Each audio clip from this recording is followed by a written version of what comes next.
Hello, hello, check.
Anyway, good morning to all. It's a warm Sunday morning, and thank you for coming early enough. We should never penalize the people who come on time. So, with that in mind, we are starting this ECG master class. Actually, this has been happening for a few years.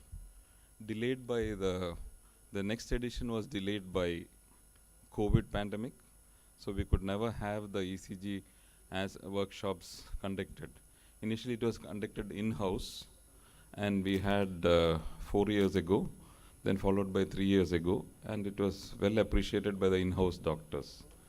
So it was the plan to open it out for everyone, whoever is interested in ECG, and make it useful for people to practice the interpretation of ECG. So today is mostly a practical class, but you will hear some theory along the way, some clinical aspects of ECG, and let us make sure that by the end of the day, you are able to interpret simple ECGs and a little bit more complex ECGs.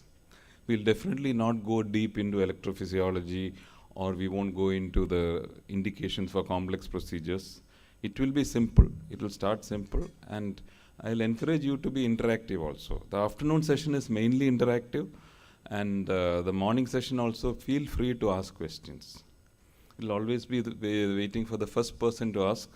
If you all don't ask, we may have to ask you questions.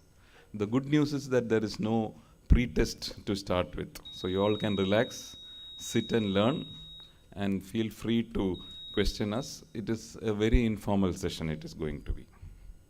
So I'll get the ball rolling by talking to you about something about the history of, it's not ECG, it may be cardiology.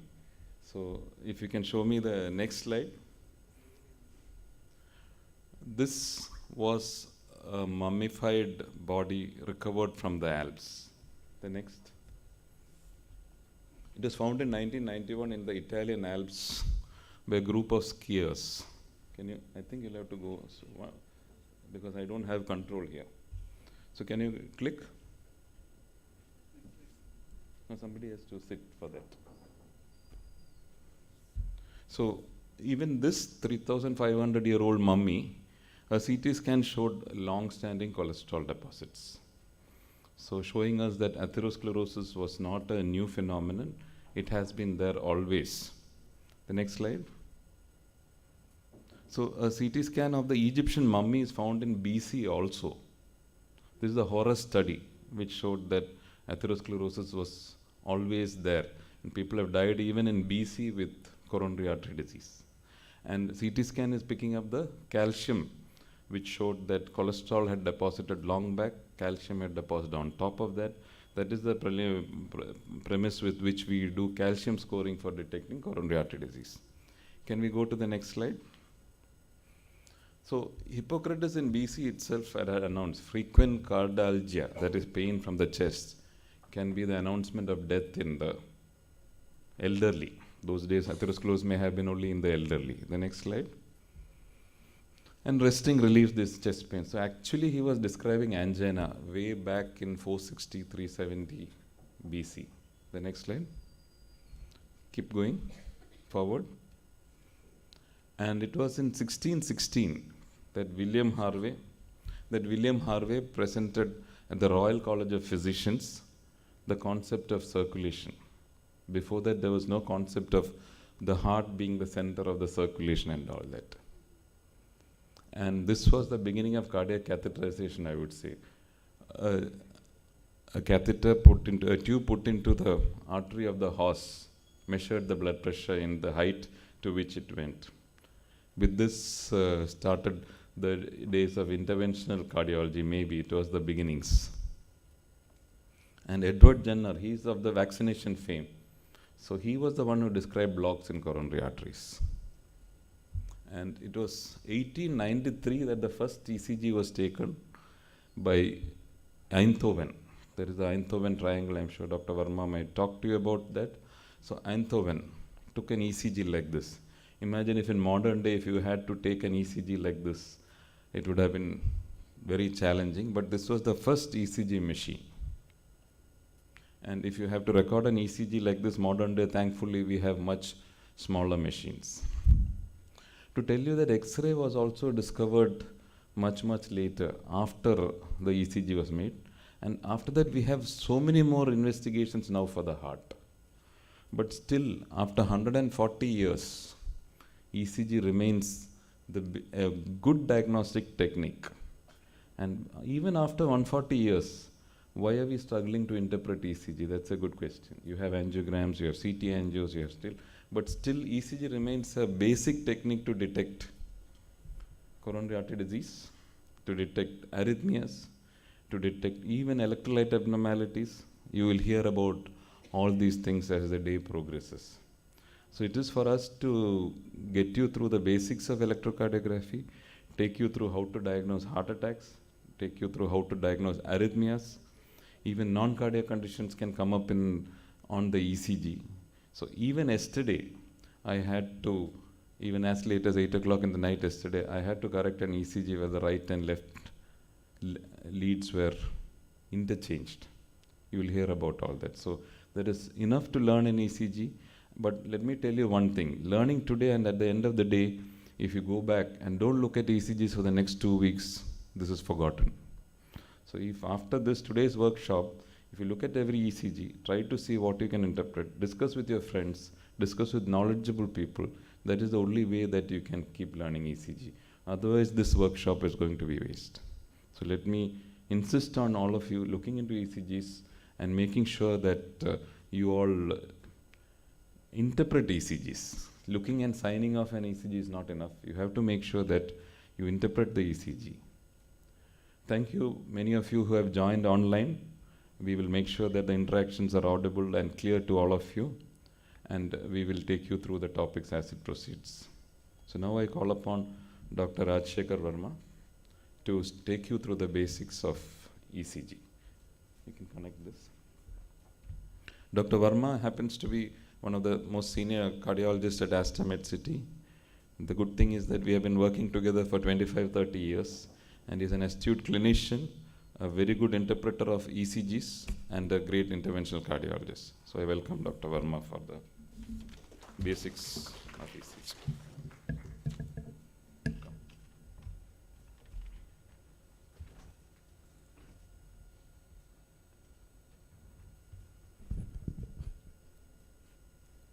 Thank you, sir. Good morning, everyone. It's a pleasure to be here. And as sir has already said, it's not about one day alone. Learning ECG, I would say, is like learning a new language. You cannot, on the first day, write poetry using the language that you have just learned. It takes years and years of practice, months and months of reading more and more ECGs, discussing ECGs with your colleagues, with your seniors, with fellow cardiologists, with electrophysiologists, whomever you have, or even online. There are even online sites where you can discuss ECGs, where active discussions on different ECGs take place, where strange ECGs or very weird looking ECGs can be interpreted. So that's how you get to learn ECGs and become reasonably knowledgeable at the art of interpreting ECGs.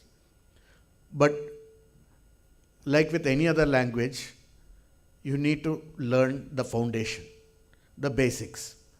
So only if your basics are very strong can you proceed to interpret ECGs. It is not pattern recognition alone. There is a lot of theory involved, there's a lot of learning involved, there's a lot of understanding of the underlying concepts of cardiology that you need to know and understand.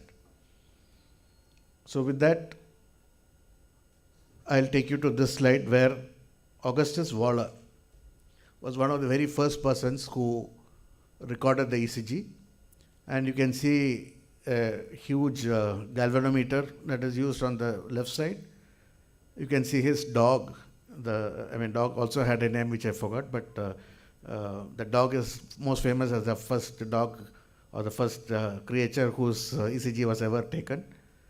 You can see the initial graphs that are got from his machine on the right hand side. You can see below how these traces here have a close resemblance to the modern PQRST of the ECG. So almost at the same time or just after that, we had Dr. Einthoven. He is known as the father of the ECG. He got a Nobel Prize. And again, this is how the earlier ECGs, sir has already showed the picture of him sitting with his legs and hands in electrolyte solutions. These are all electrolyte solutions, and to the person, and these are all connected to this long, big, huge instrument known as a galvanometer or a variant of the galvanometer, and which produced the first ever ECG. So even though this ECG may seem a little crude, even by today's standards, we can really appreciate what happened in the late 19th century. So this laid the foundation for a huge revolution that has happened and which is still persisting. We have so many variants of the ECG now. We have the vector cardiogram, we have whole body mapping, we have intracardiac signals that are being recorded and mapped. We have so many ways of recording potentials within the heart, non-contact mapping, intracardiac invasive 3D mapping, so many things. So, but the basic ECG is the foundation of them all. So before we start, the most basic thing is how the normal impulse is conducted. The electrical impulse, as most of you know, starts in the sinoatrial node, where it travels supposedly by 3 internodal pathways to reach the AV node, which is still in the right atrium, in the bottom part of the right atrium. And from there, after a slight physiological delay, the impulse is connected to the bundle of hairs. Now the bundle of hairs is important because that is the only normal conducting system that can conduct an electrical impulse, and that maintains an electrical continuity between the atria and the ventricle. Otherwise, the atria and the ventricles are electrically isolated from each other, normally. Abnormal conditions are there, we will come to that later. This bundle of hairs divides into the bundle branches. You have the left bundle branch, you have the right bundle branch. The left bundle branch again divides into 2 or 3 fascicles, and then subsequently they reach the myocardial muscle fibers, where they branch out into small Purkinje fibers, and finally the electrical impulse reaches the heart muscle, where it induces the cardiac action potential. Now the PQRST is the surface recording of these potentials, the summation of these potentials on the surface of the heart. The P wave, you should be able to identify the P wave, and that P wave is the atrial depolarization. QRS happens after that, and that is the ventricular depolarization. Subsequently, the T wave is for ventricular repolarization. Now what happens to atrial repolarization? That gets buried within the QRS complex and is not visible, at least on the outside. So coming next to the ECG paper, this was the ECG paper. At the bottom you can see this paper. That was the standard ECG paper used even till recently. Nowadays we have the electronic and more digital ways of recording ECGs. But the ECG paper remains, the recording remains the same. You have a paper which runs at speeds that you can set. The most common speed of the paper that you set is 25 millimeter per second. So that means the paper will move forward by 25 millimeter over a period of 1 second. And so you have on the x-axis, that is horizontally, you have time. And on the vertical axis, you have the voltage. So the voltage changes that are detected by the ECG electrode is depicted on the paper. The changes in the voltages are depicted on the paper when the paper moves at a speed of 25 millimeter per second. If you want a more temporal resolution, you can increase the speed to 50 millimeters. And then, so that is how the ECG paper is. So once you know that the speed is 25 millimeter per second, horizontally, one small box, the tiniest small box, will be equal to 0.04 seconds or 40 milliseconds. One large box, that is the box that you can see on the right hand side, that is 0.2 seconds or 200 milliseconds. Vertically, one large box will be equal to 0.5 millivolts. When that also can be set, it is usually set in such a way that 10 millimeters will be equal to 1 millivolt. So this one large box is 5 millimeters, and it is equal to half a millivolt. Again, you can standardize the ECG in such a way that you can have, if you have very large complexes because of huge left ventricle or very thick left ventricles which produce a lot of voltage, then you can reduce the voltage. You can have half standardization so that the ECG complexes do not merge into one another from different leads. In the same way, if you have very small complexes which are not very clearly visible, you want to study the morphology a little better, you can standardize it by into 2 so that you have 0.5 millivolt, which is 0.5 millivolt, which is equal to 10 millimeters. So again, continuing with the ECG paper, most of the ECG papers had every 3 seconds, that is 15 large boxes, one vertical line which runs through the ECG paper. So that suggests, that marks the 3 second this thing. So that is very useful when you want to calculate heart rate. So now coming to the 12 leads of the ECG, the standard 12 lead ECG, there are 12 leads. So these 12 leads include the 3 limb leads. The limb leads are 1, 2 and 3. These are the standard limb leads. Then you have 3 augmented leads. We'll come to each one of them separately. That is AVR, AVL and AVF. We also have 6 precordial leads, leads placed over the chest, V1 to V6. These are the standard 12 leads that are used in when we record the ECG. Many of you must be familiar with all these 12 leads. So this is the so-called Einthoven's triangle, and the Einthoven rule is that 1 plus 2 plus 3, the summation of the voltages will be equal to 0. So you can calculate the voltages of each lead. If you know any 2 leads voltages, you can calculate the third lead. So the lead 1 is between the right arm and the left arm. On the top you can see the negative aspect is on the right side and the positive is on the left side. So that is a direction from negative to the positive, from left to right. That is lead 1.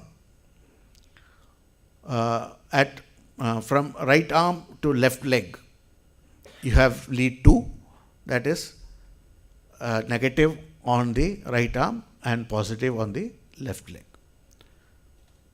On the left arm again, if you take the left arm to the left leg, that is negative on the left arm side and positive on the left leg side. So the left leg, both lead 2 as well as lead 3, the left leg is positive. The right arm, lead 1 and lead 2 both are negative. And on the left arm, you have 1 positive from lead 1 and 1 negative from lead 3. Okay, so impulse is always from the negative to the positive. And when we record on paper, this is the basic ECG principle that you should know. Any electrical impulse that goes towards a lead will produce a positive deflection. Any impulse which is going away from the lead will produce a negative deflection.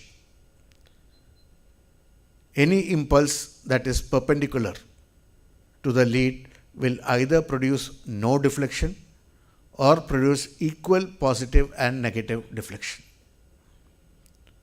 So if you know this principle, localization of anything on the ECG, localizing ischemia, localizing the where a ventricular premature complex is coming from, localizing where the P wave is coming from, any localization becomes easy. Identifying the path of a WPW syndrome, all these things are all derived from this basic principle. An electrical impulse which goes towards the lead is positive. An electrical impulse which goes away from the lead is negative. And an impulse that is either equally positive or a straight line means that the impulse is perpendicular to the lead. So the standard limb leads, we saw the 3 leads in as a triangle. You put them in one axis with a center. So then you have this configuration. You have lead 1 which is at 0 degrees. Lead 2 between the right arm and the left leg is at plus 60. And lead 3 is at plus 120. Again you can see from minus to plus. All the minus is at the center. Now the augmented limb leads. These are leads which have, the previous leads are all bipolar leads. They have one negative pole and they have a positive pole. But then we create 3 other unipolar leads. That means there is only one polarity at the tip of the lead. All the leads are connected together with a resistor and they form a central unit. And from the unit you have a unipolar lead which looks depending on the position that the lead is there. So you have lead AVL which is at minus 30, which looks towards this left and center of the heart. you have lead AVF, which looks at the heart from below, upwards, and you have lead AVR, which looks at the right side of the heart at an angle of minus 150. So remember that it's 0 to minus 180 from, if you go anti-clockwise, from 0 upwards above the straight line, and below the line is positive from 0 to plus 180. So that is how. And why is it augmented? It is augmented because once these the voltages that is produced after connecting the 1, 2 and 3 together and connecting to your central resistance, the voltage is so very minimal that it cannot be detected by most these things. So you need to augment the voltage so that the voltages become detectable. And that is why they are known as augmented limb leads. They are limb leads, but they are augmented because the voltages have been augmented, and they look at the heart from these three angles. One is from the left, one is from the right, and one is from below. So if you put all these limb leads together, you have this diagram, and this diagram you have to remember because this is the most important when we want to calculate the axis of any impulse. So any impulse is a vector, it has direction, and it has got a magnitude.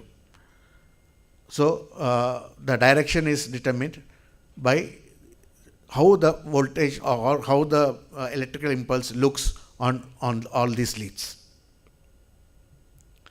Now, in addition to these 6 leads, you have the precordial leads, which are also unipolar leads, which, however, look at the heart from a transverse angle. So you have the angle of Louis at the second, you have the bony protuberance of the angle of Louis. From there you have the second rib. Then one space below you have the third rib, then you have the fourth rib, and then you have the fourth intercostal space. So that is the space where you put lead V1. So these positions of these chest leads are very, very important because only then will one ECG be as reproducible as the next. If you put the chest leads wherever you want on the chest, which is happening quite frequently in most hospitals, most places it's happening because the technicians or whoever takes the ECG are not aware of the exact positions of the chest leads, then errors keep coming. They don't one ECG will be different from another ECG and they don't become comparable. So for two ECGs to be comparable, they have to be standardized, and these positions are very, very standardized. So lead V1 is on the right side of the sternum in the fourth intercostal space. Lead V2 is on the fourth intercostal space on the left side of the sternum.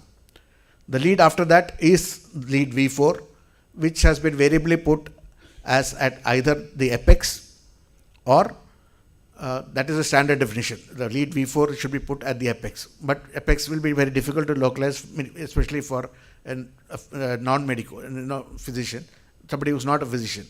So lead V4 is often placed at the midclavicular line in the fifth space. Lead V3 is placed halfway between lead V2 and V4. V5 is placed on the same horizontal plane as V4, but in the anterior axillary line. And lead V6 is in the mid-axillary line in the same horizontal plane as V4 and V5. So this is how precordial leads are placed. Representation of the same. Again, another representation of the same. You can see how the V1 and V2 look at the septum of the interventricular septum. Lead V3 and V4 look at the anterior aspect of the heart. Lead V5 and V6 look at the lateral part of the heart. Now, arrangement of leads on a paper can vary depending on the machine. This is one common arrangement, 1, 2 and 3 in one line, AVR, AVL, AVF in one line, V1 to V6 as 2 columns following that. There are other lead placements. RV leads can be measured. If you want to look at the RV, we have so far all these leads look at the left ventricle. But when you want to look at RV is also ventricle. RV also has electrical voltage, but much lesser because the RV mass is much smaller. You have V1R to V6R, which is placed in a mirror image as compared to the normal placement of the image. So V1R will be placed at the fourth intercostal space on the left side, and progressively you go on the right side and till the right mid-axillary line. You have high lateral leads which are placed one or two intercostal spaces above. V5 and V6 are placed one or two intercostal spaces above to detect any high lateral myocardial infarctions. You have posterior leads. These leads look at the anterior part of the heart. What about the posterior part of the heart? V2 is known to produce a mirror image of the posterior because it's right in front of the posterior part of the heart. So if you look at the lead V2 from behind, turn the ECG paper, look at it from behind, lead V2 will resemble the posterior lead, posterior wall changes. But then you can have specific measurement of the posterior leads if you place the patient in a lateral position and right lateral, and then extend the leads. Take V1 and V2 and put them at the posterior axillary line that you have V7. Then the mid-scapular line on the left side, you have V8. And just to the left of the spine, in the same horizontal plane, you have lead V9. So you can have V7, V8 and V9 as the posterior leads. Then you can have modified leads for ECG monitoring in the ICU. For Holter monitoring, you have different sets of ECG connections. And for a treadmill also, you have different ECG configurations. So these are the right-sided leads. As I said, it's a mirror image of the left side. In the ICU, routine ECGs are taken. You can use it for detection of ischemia, evaluation of abnormal rhythms, effects of hypertension and other comorbid conditions, detection of other diseases of the heart like valvular heart disease, congenital heart disease, myocardial disease, pericardial disease, some of which will be discussed today. Effects of drugs, electrolytes, temperature, etc. are all reflected in the ECG. So these are all things that can be looked for in the ECG. And very briefly about views of the heart. So anterior portion of the heart, we have discussed V3, V4. Inferior portion of the heart, 2, 3 and AVF. Lateral portion of the heart is 1 AVL and V5, V6. And the septal portion of the heart is V1 and V2. So finally, to conclude, these are the steps of how you should analyze the ECG. Follow all these steps and you will have a very good ECG report. First and foremost, systematic approach. You can't just look at an ECG, glance through and say it's a normal ECG. Very often you will miss most of the findings. So you need to look at the standardization. By standardization, I mean that you should ensure that 10 millimeters is reflected as 1 millivolt. 25 millimeters is advanced in 1 second. That is the horizontal, the speed. So the standardization may be normal standard, maybe half standard, maybe a double standard. So depending on the voltage, you can change the standardization. But then that change standardization should be remembered when you are trying to interpret the ECG, the voltages especially. Rate of the heart is the first and foremost step. Then you should look at the rhythm of the heart, sinus rhythm or a non-sinus rhythm. You should look at the axis of each particular complex. You can have axis, but commonly you look at the QRS axis. But you can also have axis of the P wave, you can have axis of the ST segment, you can have axis of the T wave, etc., etc. So all these things should be looked for. Intervals are there, that is the time intervals. You have the PR interval, you have the QRS duration, you have the QT interval. All these things will be discussed in further classes. Then you can look at each wave individually. The P wave, the QRS complex, the ST segment, the T wave, the U wave, and any other abnormal waves. So all these things also will be discussed in future classes. We'll also look at how chamber enlargement can be identified. You have 4 chambers, so you have criteria for enlargement of each chamber. Then in adult patients, you should look at whether there is ischemia or not. Any presence or signs of ischemia should be noted. Any other related associated changes can also be detected, can be looked for. And finally, you have to put everything together and you have to correlate clinically. Remember always that ECG is only a tool. It has to be used in context with the clinical analysis or clinical pictures, the clinical presentation of the patient. The same ECG finding may mean two different things in two different patients. So remember always that clinical correlation is the most important step after you finally got all the findings of the ECG in a systematic manner. I'll stop here, and for the next session on rate, we'll ask the next speaker, Dr. Tefi, to come on. Thank you, Dr. Verma. I will ask for any questions from the audience. Anything? I mean, it's early days yet, but any thoughts at the moment? If not, I will have to ask one question. You all had heard that anything moving towards is positive, again away is negative. So which lead would you expect everything to be negative? AVR. So AVR is the cavity lead and everything is going away from it. That's why nobody reports T inversion in AVR or a P is inverted in AVR. That is the normal thing. So if you have understood that concept, at least we can move forward.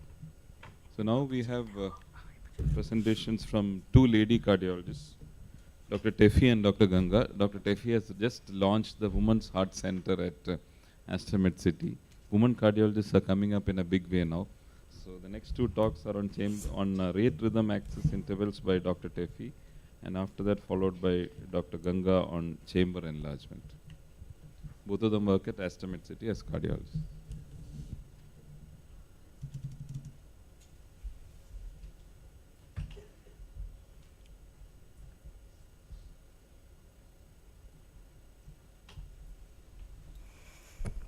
Good morning, everybody. So after hearing the basics from Dr. Verma, let's move on to the basic ECG reading. So the first few things which you should look in an ECG is the rate, rhythm, and what is the axis and intervals. So these are very important in interpreting a normal ECG from an abnormal ECG. So let's look at the first parameter, that is a rate. So when do you say, how do you calculate the rate in an ECG? Ideally, the rate should be calculated from the rhythm strip in the ECG. You can, there are different options for calculating the rate. The first option is you can take a 6-second rhythm strip, okay? Even if you don't have the full nice, that long paper which is coming, you can take a 6-second rhythm strip. So how much will be the 6 second? So 6 second will be approximately 30 large boxes. So you all know one large box is 0.2 seconds. So 5 becomes 1 second and 5 into 6, 30 becomes 6 seconds. So you can take a strip which contains 30 large boxes, which becomes a 6-second strip. So you can, whenever we say the rate, we usually say the ventricular rate. So you look at the RR, the peak of the R wave in that, and count the number of R waves in that particular 6-second strip and then multiply by 10. So you will get something in 60 seconds. So in this particular strip, you can see there are 1, 2, 3, 4, like that 9 R waves are there, and the rate becomes 90. So this is the ideal way to do it. Now another way is you can identify an R wave which falls on the demarcation between the large boxes, okay? So one large box away, and you see when is the next R wave coming, okay? So if the R wave is at the next line, that is one large box away, the rate will be 300. And if the next R wave falls in the next large box, the rate will be 150. Next will be 100, 75, 60, 50, and so on. So that is approximately, when you look at it, it is 300 divided by the number of large boxes between the R waves. You take the peak of the R waves. So if there are two large boxes, there is only one large box between the two RR, it will be 300 by 1, the rate will be 300. If it is 2, it will be 150. 300 by 2, 150. If there are 3 large boxes, it will be 300 by 3, that is 100. So on, so on.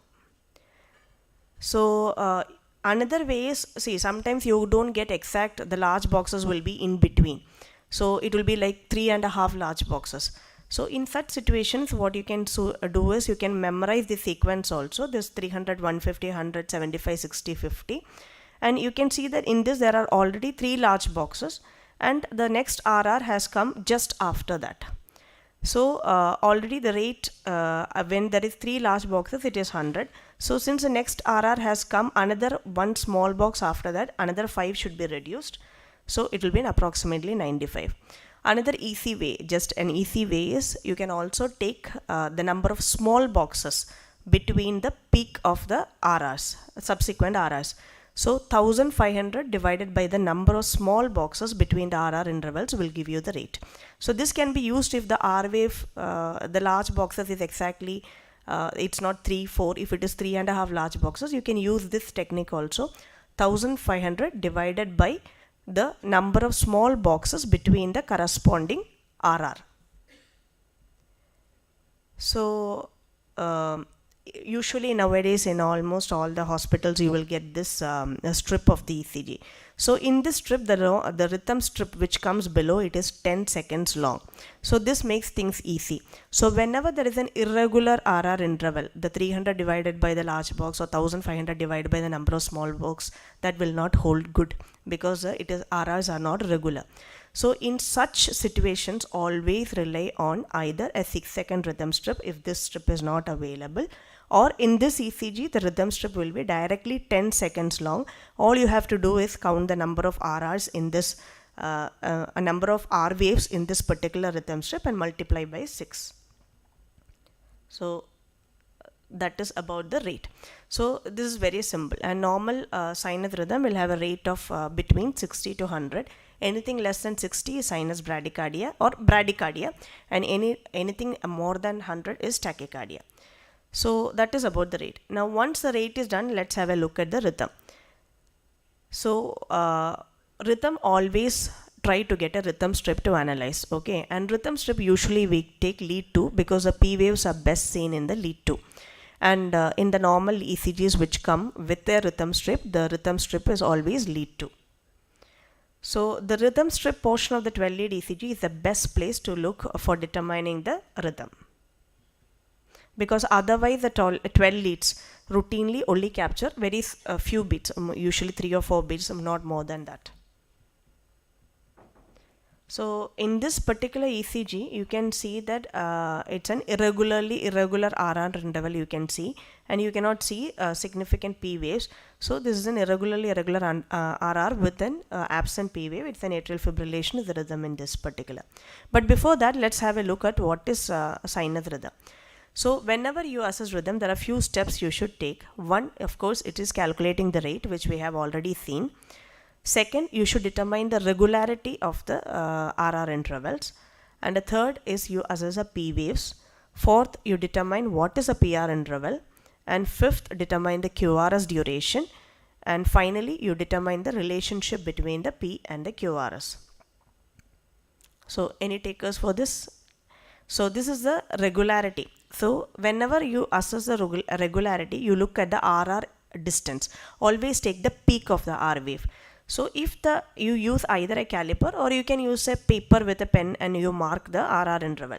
So if the RR interval is equidistant, then it is a regular rhythm. So always you see whether it is a regular rhythm or whether it is an occasionally irregular rhythm or a regularly irregular rhythm or an irregularly irregular RR interval.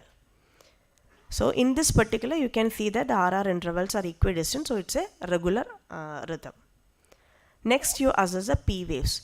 So P waves, as you all know, it represents the atrial depolarization. See if there are any P waves, and does the P waves look alike, and does it occur at a regular rate, and before each QRS complex is there a P wave. And if all this criteria is fulfilled, then it will be a normal P wave with one P wave for every QRS. So that is the next thing which should be in a normal rhythm. Next, you determine the PR interval. So I'll come to what is PR interval. PR interval is actually the assessed from the beginning of the P wave till the beginning of the QRS complex. So the normal PR interval is between 3 to 5 small boxes.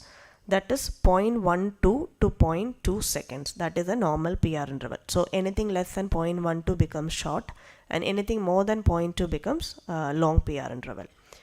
So in this particular, it is 0.12 seconds. So it is basically a normal PR interval. Next is QRS duration. Now QRS duration is from the beginning of the QRS till the end of the QRS complex.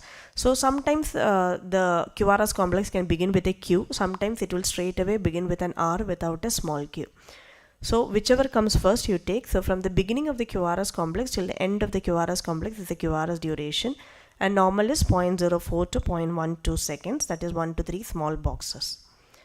So if this particular one has 0.08, that is 2 small boxes, and it is a normal QRS duration. So in summary, in this particular one, first thing you assess the rate, second is the regularity of the rhythm, third whether there are normal P waves, fourth whether the PR interval is normal, fifth the QRS duration is normal, and if everything is, all this fits in, then it is a normal sinus rhythm. So the parameters of a normal sinus rhythm include rate between 60 to 100, it should be a regular rhythm, and it should have a normal P waves with a normal PR interval, a normal QRS duration. These are the parameters of a normal sinus rhythm. Any deviation from this is abnormal. So anybody wants to interpret?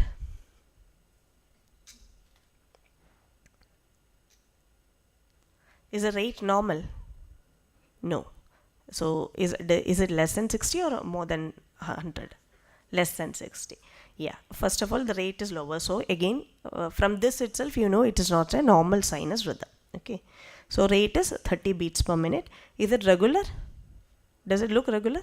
Yes, it does look regular. And the P waves looks normal morphology. You can see a P wave, and the P wave is morphology is similar.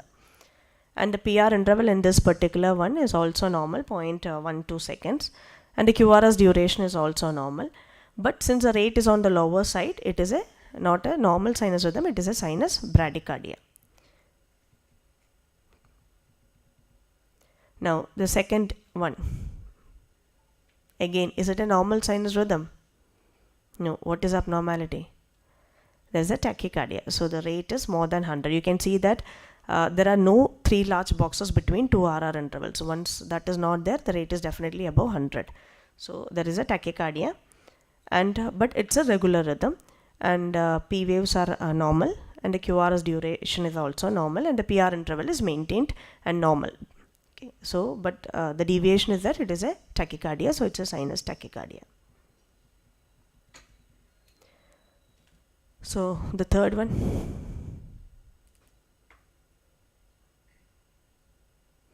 all other areas fit in, but this particular complex, you can see that it has come pretty much early, and the P wave morphology, so it's not a regular one, it is an occasionally irregular one, and the P wave morphology is not fitting in with the other P wave morphology. It is not normal, it is not positive in straightforward positive in lead 2.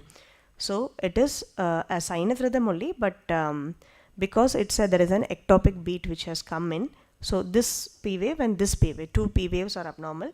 So because these are there, it is a sinus rhythm, but with premature atrial complexes. Why it is atrial complex and ventricular complex and all will come in the later talks. Now fourth one, again this single beat is abnormal, which has come. It's an irregular, occasionally irregular rhythm, but there are no discernible P wave between this, before this beat, and the QRS is wide. This is a ventricular premature complex. So it's a sinus rhythm, but with a ventricular premature complex. Now any takers for this you should be able to recognize, but it will be shown subsequently later. All you need to know is it's not a normal one. So the rate is quite high, 160, and it is a regular rhythm because RR intervals are regular, but there are no P waves. You can't see any P waves. And the PR interval, since there is no P wave, you can't see a PR interval at all, and the QRS duration is wide. So it's a tachycardia which has originated from somewhere in the below the junction, so it has to be from the ventricle. So it is a ventricular tachycardia, it is not a normal rhythm. This one, it's a totally chaotic rhythm. You can't find, you can't exactly assess the rate. You can't exactly, you can't see a P wave, whether it is regular also, it is not regular. It is completely irregular. No PR interval, QRS duration also, wide but varying. So it's a ventricular fibrillation. Yeah, and this is the last in the rhythm.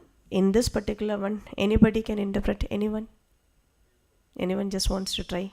Rate.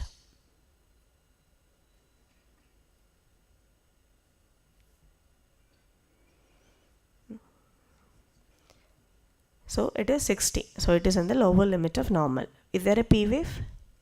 Yes, there are P waves are clearly seen. Now what about the PR interval? It is prolonged consistently. It is prolonged, and QRS duration is normal. So this is a first degree AV block, but not a normal sinus rhythm. It's a sinus rhythm, but first degree AV block. Okay. And this one again, the rate is low that you can see, but there are lots of P waves coming, but P wave has no relation to the QRS complex. So there's no fixed PR interval. Okay. So this is a complete heart block. The details will be shown later. The subsequent talks will have it. This is a second degree AV block because first one has a fixed PR interval, not a complete AV block. Yeah, this one is one which is a complete AV block. We can see totally the ventricular complexes are wide and ventricular complexes have a fixed, but it's a bradycardia. And there are P waves are seen, which is normal morphology, but the P has no relation to the QRS. Here it falls after the QRS, here it falls in between, here it falls before. So there is totally the PR interval is irregular, in the sense the P has no relation with the QRS complex. So this is a third degree AV block.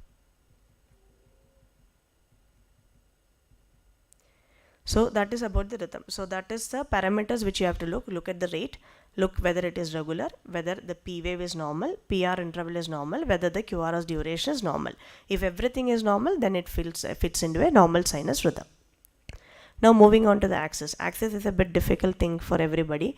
So the cardiac axis represents the sum of depolarization vectors which is generated by the individual cardiac myocytes. So clinically, like Sir has mentioned in the topic, there is P wave axis, T wave axis and all. But when we say axis, we mean the ventricular axis or the QRS axis. So the QRS axis in the frontal plane, this Sir has already shown actually this, the normal QRS axis lies between the minus 30 to plus 90. So to know which is minus 30 and plus 90, plus 90, you should know the lead. So the lead AVL will be the minus 30, the positive end of the lead AVL is minus 30 and positive end of the lead AVF is plus 90. So this is the normal QRS axis. So a QRS axis that falls between minus 30 to minus 90 is abnormal, and that is called left axis deviation. And anything between plus 90 to plus 150, that is called a right axis deviation. And anything which is plus 150 to minus 90 is abnormal, that is a superior right axis or a northwest axis. So this is the easiest way to remember the axis. You always look at two leads, lead 1 and lead 2. So if the QRS complex is overall positive, that is R height, if it is more than the Q plus S in both lead 1 and lead 2, it is a normal axis. This is something you should remember. So why this is so? This Sir had already shown. Lead 1 positive pole is plus 0 degree. Lead 2 positive pole is plus 60. Lead 3 is plus 120. AVL minus 30. AVF plus 90 and AVR minus 150. This you should memorize. So you can see that if since lead 1 is oriented at 0 degree, a wave of depolarization which is directed towards it will result in a positive QRS axis, which means that any QRS vector between minus 90 and plus 90 will remain positive in lead 1. So minus 90 and plus 90, anything which is directed to minus 90 or plus 90 will become equiphasic. Anything in between that will be positive. Similarly, since lead 2 is oriented at 60 degree, a wave of depolarization directed towards it will result in a positive QRS. So anything which is perpendicular to that, that is minus 30 to plus 150, will become positive. Sorry. So these two areas gets overlapped between minus 30 and plus 90. So that is why we are looking at lead 1 and 2 to determine the QRS axis. And if lead 1 and 2 both are positive, the axis is normal. So in this particular ECG, you can see that you look at lead 1, you look at lead 2. So lead 1 is positive, but lead 2 is predominantly negative. So this is not a normal QRS axis. Here there is a left axis deviation. So to summarize, this is a thing which you have to remember. In lead 1 and lead 2, you look at the positivity of the QRS. If lead 1 and 2 are positive, it is normal. If lead 1 is positive and other one is negative, left axis. Lead 1 negative, other one positive, it is right axis. If both are negative, it is a right superior axis deviation. So there are other ways of determining also. You can see for a lead where QRS is equiphasic. Equiphasic means the R height or the R height should be equal to the Q height or the S height.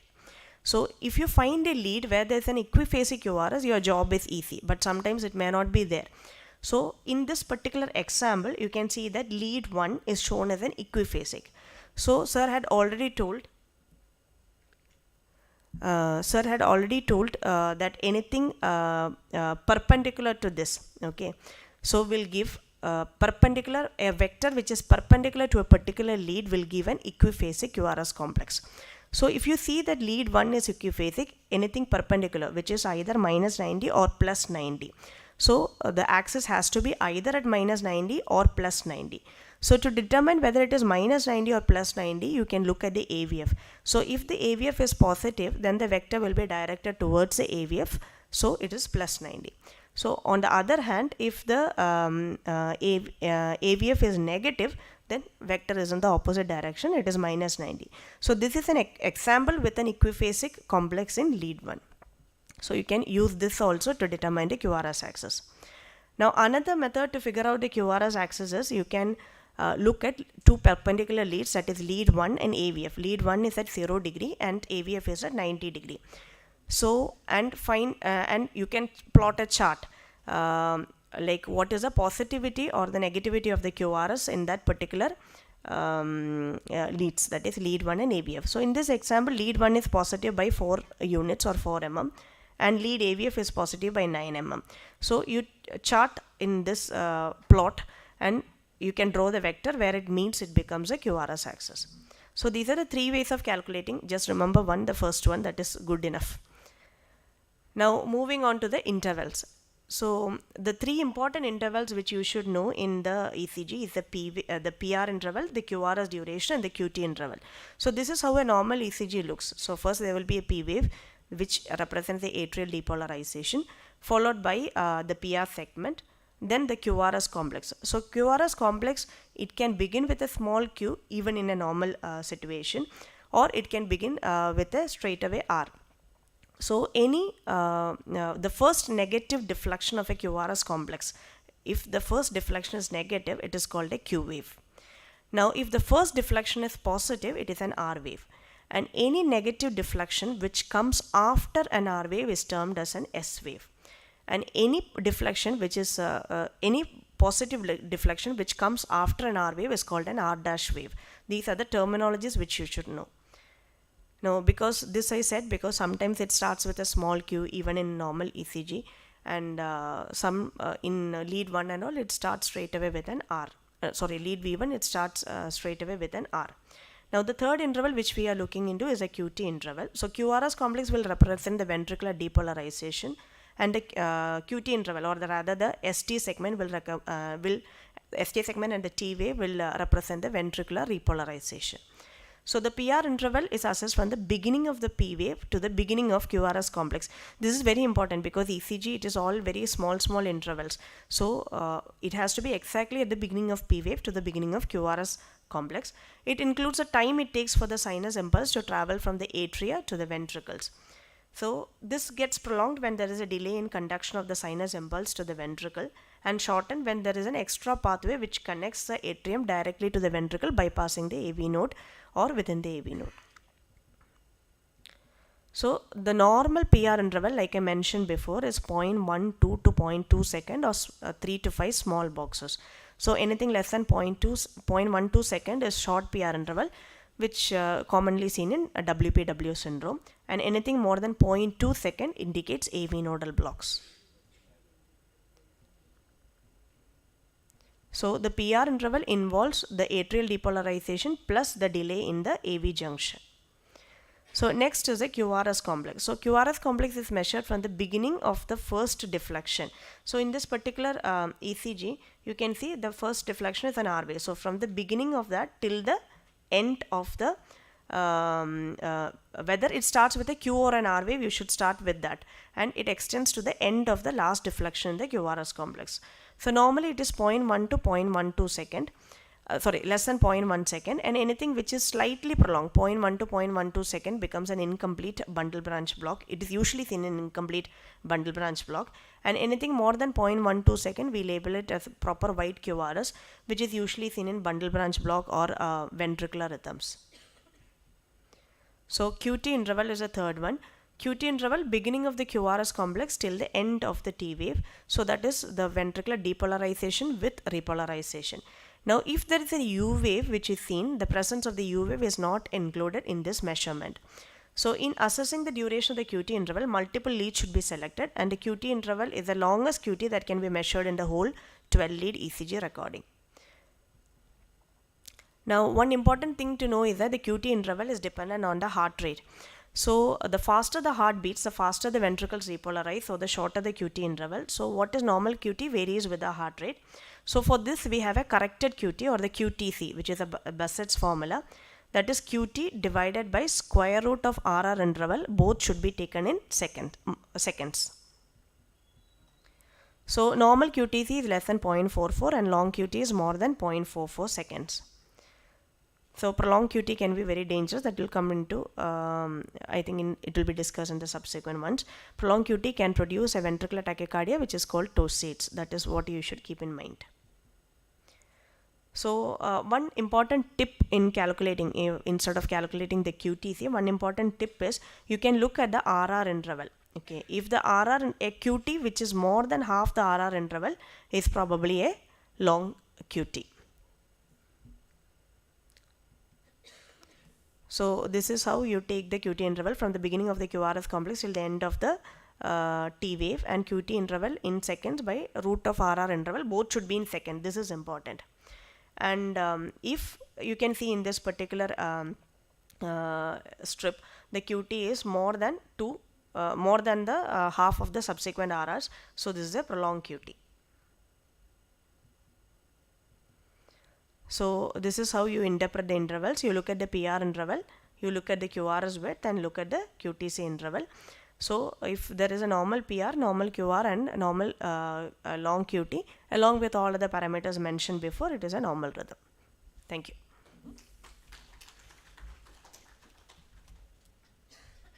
Thank you, Dr. Teffy. I think you have realized that there are a lot of complexities, but Dr. Teffy has explained easy ways of identifying the rate, the rhythm, the axis, the way if 1 and 2 are positive, it's a normal axis, and how a QTC prolongation can be identified. So I think you should understand the basics of all this, find out simpler ways to assess. It is not very heavy rocket science, but if you have to go into the depths, you have to know all these things. But in a daily clinical practice, you can use all these clues to interpret the ECG.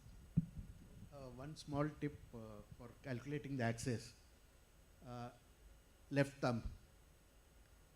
Place your left thumb on lead 1. Place your right thumb on lead AVF. If both thumbs are positive, that is the QRS complex is positive in both leads, it's a normal axis. If left alone is positive, the AVF is down, left thumb is up, left axis. Other way around, left thumb is down, right thumb is up, right axis. But only one thing is that if there is left axis, also look at lead 2. If lead 2 is still positive, then it is a leftward axis, but not necessarily an abnormal left axis. So if lead 2 is also negative, then it becomes an abnormal left axis deviation. This is the simplest bedside way of looking at the axis. Left thumb, right thumb, and look at lead 1, AVF, and lead 2 if there is apparent left axis deviation. So if you see thumbs up on the left hand, it is left axis, I suppose. Okay. So now we'll move on to the next talk by Dr. Ganga. Actually, she has been advised voice rest by the ENT surgeon, but she has sacrificed that and come for the talk today. Thank you, Dr. Ganga. She will take us through chamber enlargement from the ECG, how to interpret. Good morning all. So now we have seen how to initially start with the interpretation of the ECG with rate, rhythm, the intervals, axis, etc. So coming on to abnormal ECGs. So in our day-to-day practice, we come to a provisional diagnosis, and then next step is to interpret from the ECG and the X-rays. So let's see how can we interpret this chamber enlargement.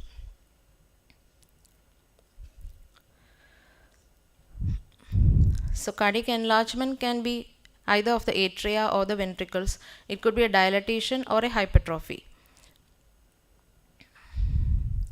So the enlargement could be due to increase in the amount of the area of the cardiac tissue, and that would affect the depolarization. And how can it affect the ECG? What are the abnormalities which we can interpret from the ECG? Which is very important, which will help in our clinical diagnosis more clearly. So the atrial enlargement is depicted in the P waves, which are the wave for atrial depolarization, as we have already seen. So we can see from basically from the lead 2 and V1, the initial deflection, that is the in V1, in subsequent slides we can see the initial part is due to the right atrium and the latter half is due to the left atrial part. And in V1, the initial positive deflection, that is the small wave just by the right atrium, and the small negative deflection, the terminal P, that is by left atrial. So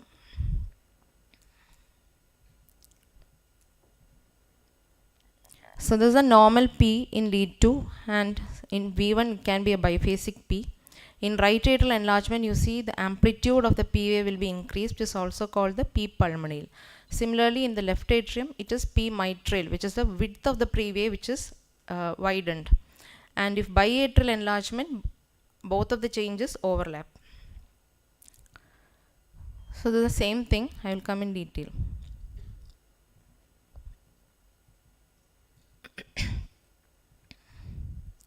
So before go into the ECG, so for the common causes, that is pulmonary disease and congenital heart disease, will come later, can cause right atrial abnormality. Overload of the right atria could be due to dilatation or hypertrophy. It is also called as P pulmonale. And how would that affect the ECG? A normal P wave is less than 2.5 millimeters tall and 0.12 seconds, that is 3 small boxes width. With right atrial hypertrophy, the P waves are typically taller than 2.5 millimeters but not wider than 0.12 seconds. So it is the tallness which is reflected in right atrial enlargement. So tall P in lead 2 typically, and in V1 also you may see. This is called P pulmonale. Similarly, in the left atrial enlargement or left atrial abnormality, it can be due to valvular heart disease like mitral stenosis, hypertensive heart disease, cardiomyopathies, and coronary disease. So this is reflected as width in the P wave, that is P mitral. And because the left atria normally depolarizes after the right atria, that is why you are seeing on the second half of the P in the V1. So it will become wider and should prolong more than 0.12 seconds. This is P mitral, that is like a notched P wave, like a M shape. So this is in gist. The lead 2 may show a wide P wave. The second hump reflects the left atrium. It is called P mitral. V1 may also show biphasic P, that is one box wide and one box deep. That is called biphasic P wave. So that was about the atrial enlargement. So typically P pulmonale in right atrial enlargement and P mitral in left atrial enlargement. So as already mentioned earlier, you can see the normal QRS as a R height progresses from V1 to V6. So how can that affect the ventricles? Let's see, left ventricular hypertrophy, which is very common in systemic hypertension, and aortic stenosis. It can be due to a volume overload or it could be due to pressure overload in either of the ventricles. So the pressure overload situations are systemic hypertension, aortic stenosis. Volume overload can be due to other valvular heart disease like MR, mitral regurgitation, aortic regurgitation, etc. So long term, this hypertrophy may produce various other complications. So the electrical vector of the left ventricle is enhanced in LVH, which reflects in large the amplitudes of the R waves in left-sided leads, which you have already seen before, that is in 1 AVL, V5 and V6, and deep S waves in the right-sided chest leads. This is seen in LVH. So the electrical balance will be tipped further to the left, that is depicting that the changes are more in the amplitudes increase in the R size in the left-sided leads.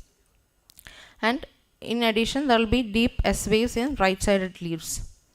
So the common criteria which we use, there are a lot of criteria. One of the common is the Sokolov-Leon voltage criteria, which says if the S wave in V1 and the R in V5 or V6 is more than or equal to 35 millimeters, or the R wave in is more than 11 millimeters in AVL. And also sometimes, especially in systemic hypertension, you can get a strain pattern, which is secondary ST changes in these left-sided leads, along with left axis deviation and left atrial abnormality. So all these comprises the criteria for to meet left ventricular hypertrophy.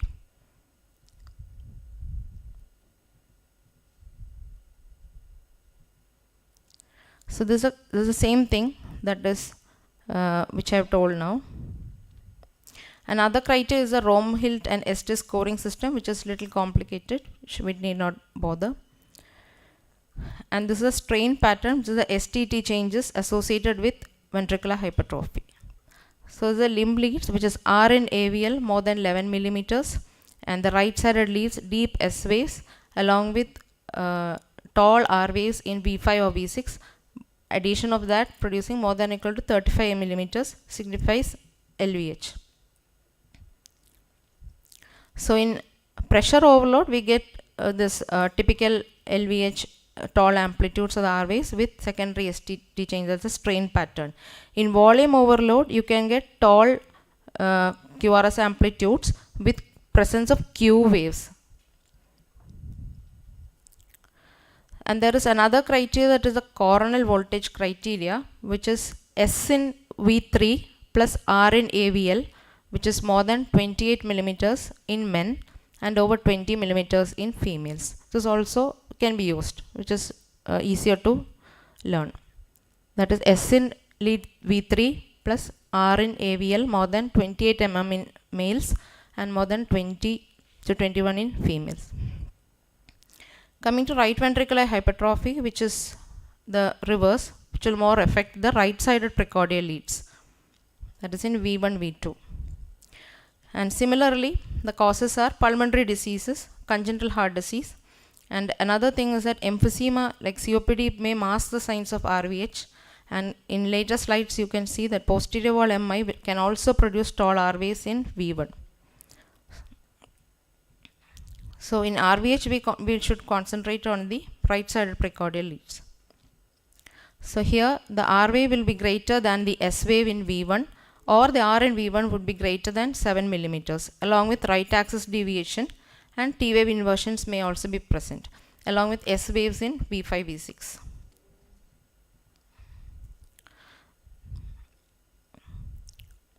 As you can see, in V1 the R wave is high, the amplitude is more, and there is some T inversion, and there is right axis deviation. One is negative and AVF is positive. This is all the same side where you can see V1 has showing more than 7 millimeters in the R wave amplitude. So in right ventricular volume overload, there will be some broadening of the QRS complex, and in pressure overload you can see the strain pattern.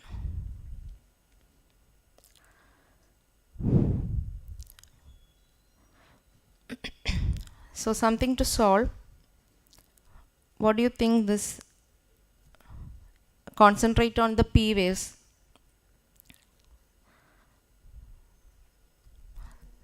You can see in the lead 2, you can see the left atrial or right atrial enlargement. This is the left atrial enlargement. This is the P pulmonale. You can see the tall P waves. It is P pulmonale. This one. This is the V5, V6. You can see the R amplitudes are high with strain pattern. This is the left ventricular hypertrophy and some left atrial enlargement also. In systemic hypertension, you can get LVH with strain pattern. And here you can see that the R amplitudes are high in the right sided precordial leads with some strain pattern, the RVH. Sometimes there can be even biventricular hypertrophy, which you can see later in subsequent thing. Example is ventricular septal defect, which I am not confusing you. Another topic to mention is in cardiomyopathies is HCM, which is also produce ventricular hypertrophy, that is left ventricular hypertrophy commonly. It is one of a condition which affects the heart muscle with hypertrophy and stiffened ventricle, and most commonly affects the interventricular septum and the ventricles. So here again you can see there will be deep and narrower Q waves in lateral and inferior leads with left ventricular hypertrophy, and in apical HCM, which is a variant of this HCM, you can see deep T waves. The classical finding is a giant T wave inversion in the precordial leads. So you can see deepened, very much deepened T wave inversions in the inferior and lateral leads. Thank you. So we have seen the atrial and ventricular enlargement. Atria mainly changes in the P waves, P mitral for left atrial enlargement and P pulmonale in right atrial enlargement. And in RVH and LVH, the left side precordial leads show more changes in LVH, and the right precordial leads will show changes in RVH. And some situations there can be biventricular or biatrial enlargement. Thank you. Thank you, Dr. Ganga. Actually, chamber enlargement more important in patients with hypertension, with valvular heart disease, but more will be discussed, especially when you are going to listen to congenital heart disease ECGs. So, any questions on this or anything so far? ECG being a tough topic, I think we need a break. 3 talks before the next session starts. I think we'll have a small break, have coffee, tea, and then get back in 15 minutes. Possible? Okay. So we'll break for 15 minutes. Thank you. One stretch is required.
So we'll get back to the session. So initially we had all the basic classes regarding ECG.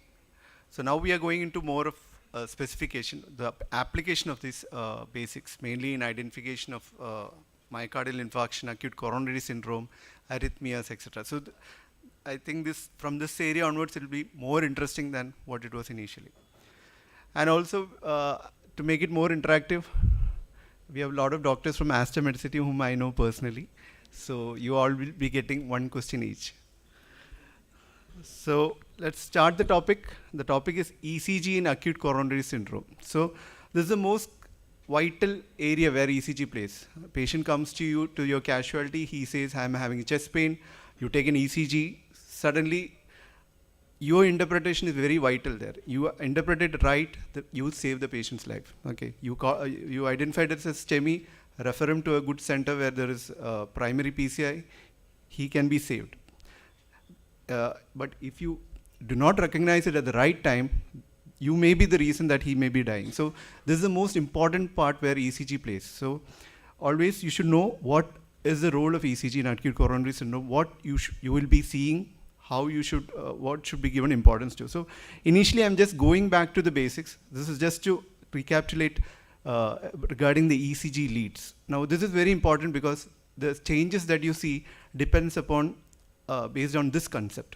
So the ECG leads, as Dr. Verma mentioned to you, we have a limb leads and the chest leads. So always remember that limb leads are, we have the lead 1, which is left minus right. So always you can remember, how do you march? You march left, right, left. So lead 1 is actually left minus the right. So that means the left is positive.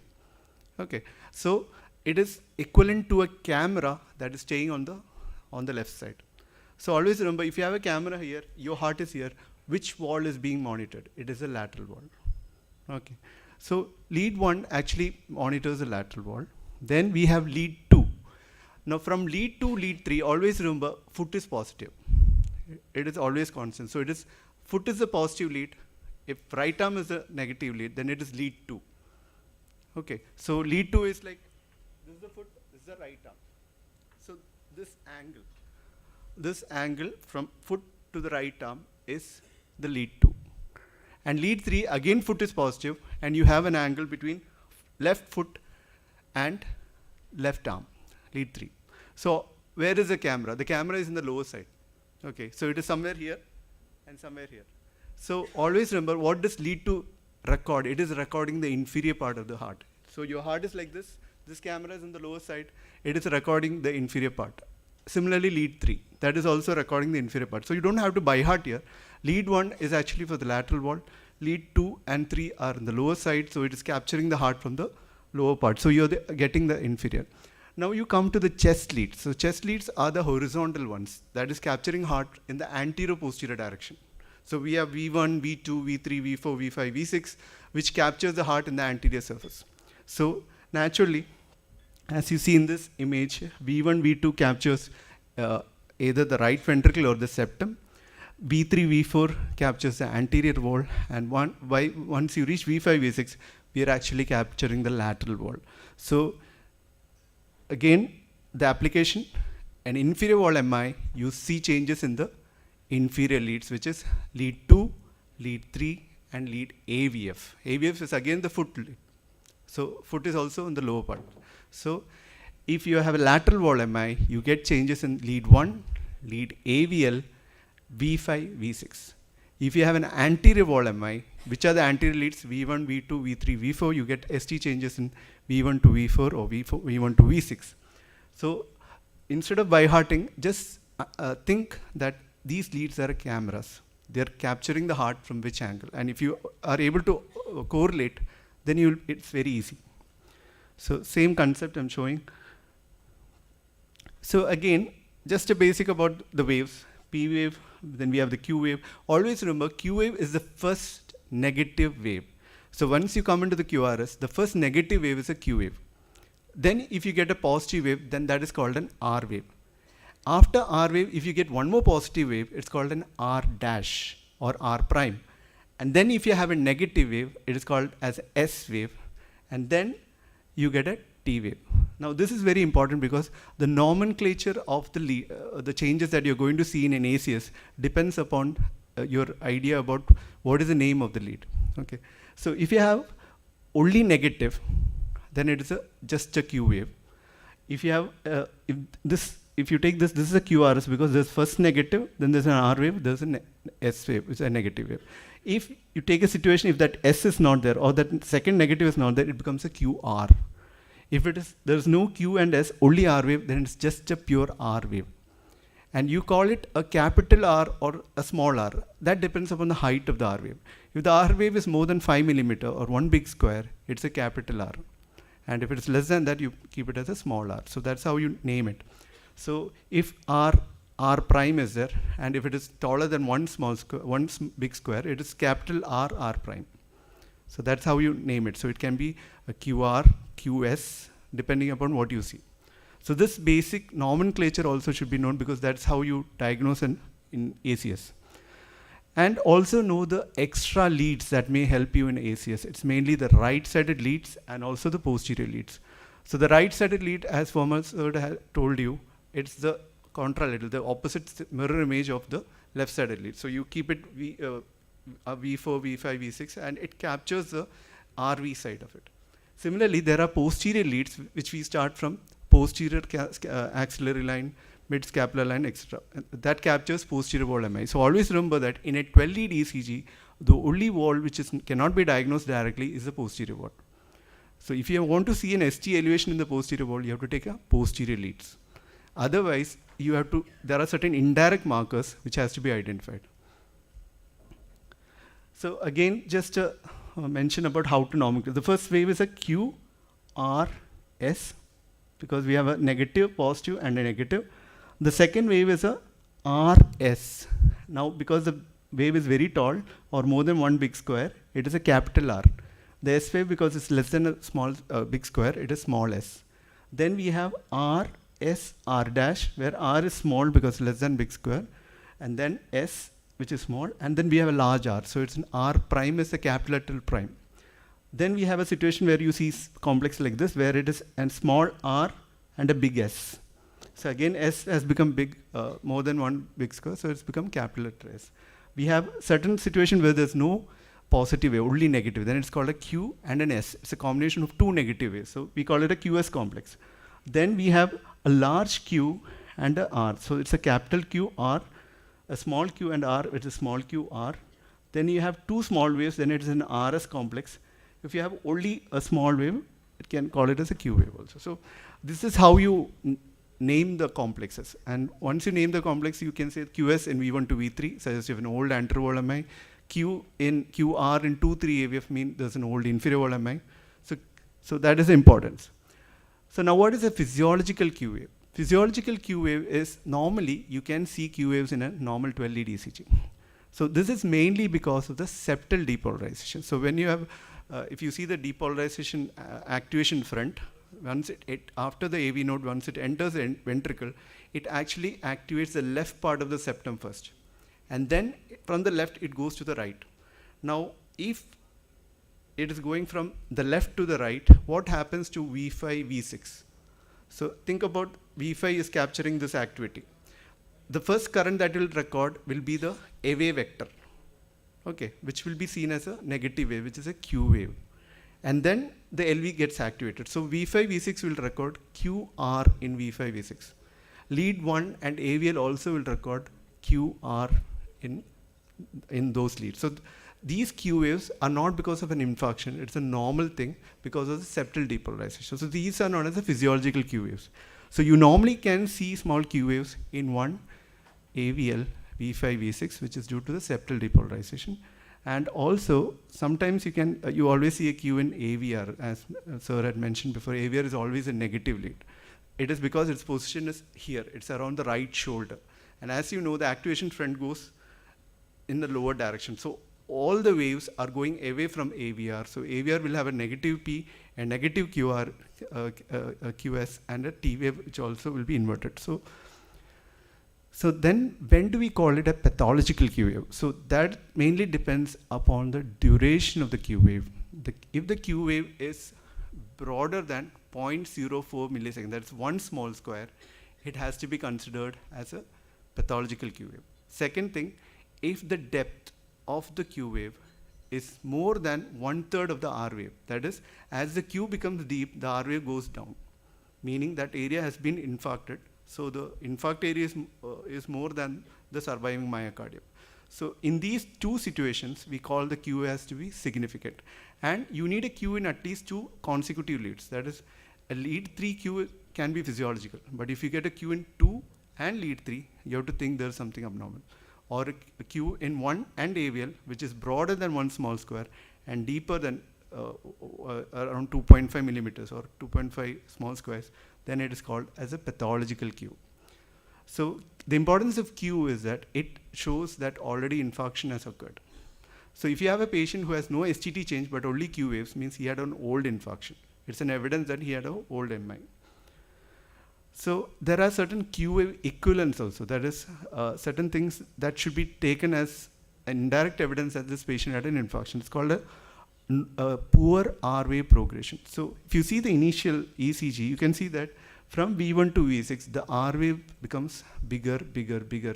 And by V6, we get only an R wave. This concept is mainly because as we go from V1 to V6, we are going from RV, which is a small depolarization because the RV muscle is thin. Then we reach the septum, then we are only recording the left ventricle. So as we keep on recording the left ventricle and as we go to the lateral wall, we are actually reaching the entire thickness of the myocardium. So the R wave starts becoming taller from V3, V4, V5, V6, and in V6 we only record the left ventricular voltage. There's no S wave. You don't record any the RV voltage. So if you remember the slide where Ganga mentioned about LVH and RVH, it's the same concept. If you want to calculate LVH, you only take the S waves in V3 with R and AVL. Why S? Because in V3, S wave is actually showing the left ventricle and R wave is showing the right ventricle. Similarly, when you use the Sokolow-Lyon index, that's another criteria where we add the S wave in V1 with R wave in V5, V6. Why S wave in V1? Because S in V1 denotes LV, R in V5, V6 also denotes LV. So you are adding the voltages of two parts of the LV and adding, if it's more than 35 millimeters, it is left ventricular hypertrophy. Similarly, if you have a tall R in V1, meaning that R wave is coming from the right ventricle. So if that is more than 5 millimeter or 6 millimeter, it suggests there is a right ventricular hypertrophy. Similarly, V5, V6, if the S wave is deeper than 7 millimeters, means there is right ventricular hypertrophy because S in V6 is actually showing right ventricular voltage. So poor R wave progression, that is in the second image, is also suggestive of that the patient already had an anteroval myocardial infarction. So the R wave progression is less. The myocardium is already damaged.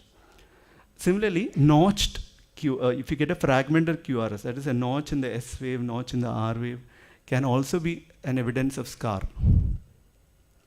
So why do you get, what is the mechanism of ECG changes in ACS? So it's mainly based on a concept of injury current. There is an injury which is occurring and there's a current, and based on where the leads are and where the injury is occurring, you get the current. So the most common thing that you get, that the first picture if you see, is subendocardial ischemia. So subendocardium is the last part to get perfused. So if you take the coronary arteries, actually the perfusion goes from, coronary is an epicardial artery. It goes through the surface, then it goes inside. And the last part to get perfused is the endocardium. So if you have any ischemia, the first part where blood flow will not reach is the endocardium. So when you have a endocardial ischemia, what happens is that the area which is getting ischemic doesn't get proper blood flow. The sodium potassium ATPase gets defective, and there is a ATP potassium channel which is actually sensitive with ATP. So if you don't have an ATP, it will keep on pumping potassium out of the cell. So the surrounding of the cell becomes more positive. Okay, and also the inner part of the cell, because potassium is already high outside, will not move out. So as a result, normally a cell which is negative or polarized becomes depolarized. So the ischemic area, the current, if you take the charge, it will be positive compared to the normal area. Why? Because it has more potassium inside than a normal area. Why more potassium inside? Is because when you have an ischemia, the potassium outside is more, so the inner potassium is not able to move out because the concentration gradient is not satisfied. Okay, so because of that, the normal area is negative and the ischemic area is positive. So you have a current flowing from the negative part to the positive part. So as endocardium is in the inner part, the current injury goes away from the vector. So if you put a V1, V2, V4, V5, V6, you have an ischemia in the lateral wall, you get ST depression in V4 to V6 because the current is going away from these leads. If you have an inferior wall, similarly, if the current is going away, you get an ST depression in the inferior leads.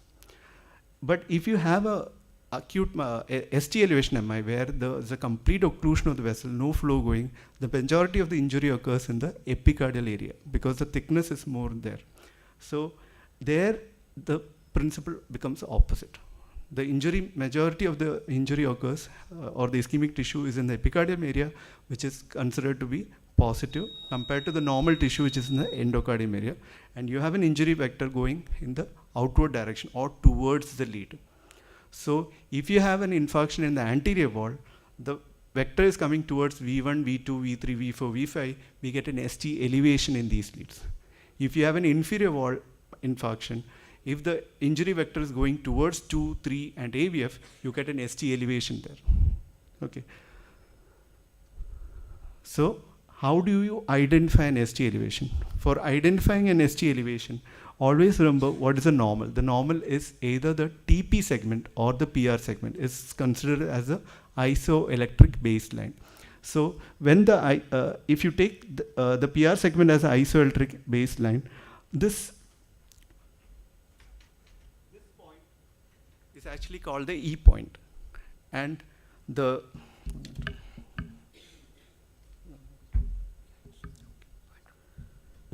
so this area where the PR segment corresponds is called the E point, and this area where the junction between the R wave and the ST segment is called the J point. Normally, they should be in the same line. But if you have an elevation where the J point is above the E point, then we call there is an ST elevation. So in this ECG, you can calculate the number of ST elevation based on the number of small scars it is elevated. So this is around 5 millimeters or 4 boxes. Similarly, if this is the baseline and if there's an ST depression here, you can calculate how much ST depression is there based on this. So this is how you identify ST elevation and ST depression. So now what is the importance of this ST elevation, ST depression? Now in acute coronary syndrome, always remember that we have 2 types of ACS. One is known as an ST elevation acute coronary syndrome. The other one which is a non-ST elevation acute coronary syndrome. So the difference is the pathophysiology. When you have an ST elevation acute coronary syndrome, there's a rupture of plaque, there's a complete occlusion of the vessel, not even a single drop of blood is going into the periphery, and that myocardium is getting damaged as fast as possible. So you get ST elevation. This is an emergency. Whenever you get such a patient's ECG, immediately refer to a center where there's PCI, or if you do not have a center nearby, thrombolyze. Whereas the other situation is actually an ischemia which is occurring. More than there is actually some flow. There is a thrombotic milieu, but there is some flow, a lumen which is open, and there is some flow. That's why it is predominantly ischemia, and you get more of ST depressions, T-wave inversions, or maybe a normal ECG, but troponin is positive. So the identification or differentiation of ST elevation ACS is very important in management. So these are the various ST elevations that you can get. So normally, so you can see there's an ST elevation here, this convexity upwards. So like a convexity upwards, and this is another type of ST elevation where there's a concavity upwards. Now this is very important because majority of the ischemic ST elevations are actually having a convexity upwards. And majority of the benign ST elevations can be concave, but it is not always like that. But if you see pericarditis or early repolarization, you can get a concavity upwards, whereas in ischemic, it is always convexity. And this is an example of the ST depressions which can be seen in the other leads, or which are present opposite to the leads where there is ST elevation. So this is the evolution of an ST elevation. So this is a normal ECG. He gets a complete occlusion. So within seconds, there is ischemia, there's a tall, the T wave becomes tall. And you get a tall T waves. That's the first manifestations of an ST elevation. And after that, within minutes to hours, the ST starts elevating. After first few hours, then it starts, the infarct keeps on, what do you say, the muscles starts getting damaged. So you start getting a Q wave, the ST elevation starts coming down, and then you have an evolved phase, which is mostly 12 to 24 hours, where you have a Q wave, an ST elevation, and a T wave inversion. And by days to weeks, you get a completely evolved picture where the ST has completely come down to isoelectric line, but you have a Q wave and a T wave inversion. But many years after, you only will have a Q wave, which will give you an evidence that this patient had a heart attack maybe many years back. But always remember that there is no time duration for a Q to come. So many times, sometimes what happens, you get a ECG, patient will say, I'm having pain for 1 hour, but ECG already would be showing Q waves. And you may think, already Q and then why to refer? There's no concept like that. Within 12 hours of any ST elevation, immediately you have to go for the main treatment. And there is an AHA criteria for ST elevation. So when is ST elevation significant? It depends upon which lead you're looking. All the leads, always remember, all the leads except V1 to V3, it is more than 1 millimeter. Okay, lead 1, lead 2, lead 3, AVF, everywhere, it is more than 1 millimeter. But in V1 to V3, because normally there is some ST elevation there, the criteria is different. It is mainly based on the age and sex. So if you have a younger person, you are supposed to have more than 2.5 millimeters. In V1 to V3, it's said to be ST elevation. In an older patient and a male, then it is more than 2 mm. In any age, but in females, it is more than 1.5 mm. So that is the definition or the criteria for ST elevation MI at present, where V1 to V3 has a different criteria. Rest all the leads, it is more than 1 millimeter. So based on the coronary circulation, so always remember that we have a left main coronary artery which divides into LAD and a circumflex and a RCA. So the left anterior descending artery supplies the anterior wall. So whenever you get an ST elevation in anterior wall, the cardiologist knows that, okay, the LAD is occluded. Open it as soon as possible. If you get an inferior wall MI, 75 to 85% it is an right coronary artery which is occluded because that is more dominant. But sometimes 25% can be due to a circumflex occlusion also. So that is the advantage of knowing the anatomy. And always remember, it is a RC which supplies the AV nodal artery. So majority of the inferior wall MI where you have AV blocks, always think of a right coronary artery. So we'll just come to the first ECG here. I think Sherwin.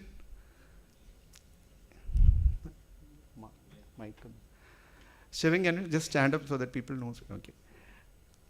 He's our senior internal medicine training. So Sherwin, can you just tell me which leads do you see ST elevation? That will be more than enough. So there is a ST elevation in V2, V1, V2, V3. Okay. And okay. So what leads are there? Are there anterior, inferior, lateral, posterior? V1 to V3.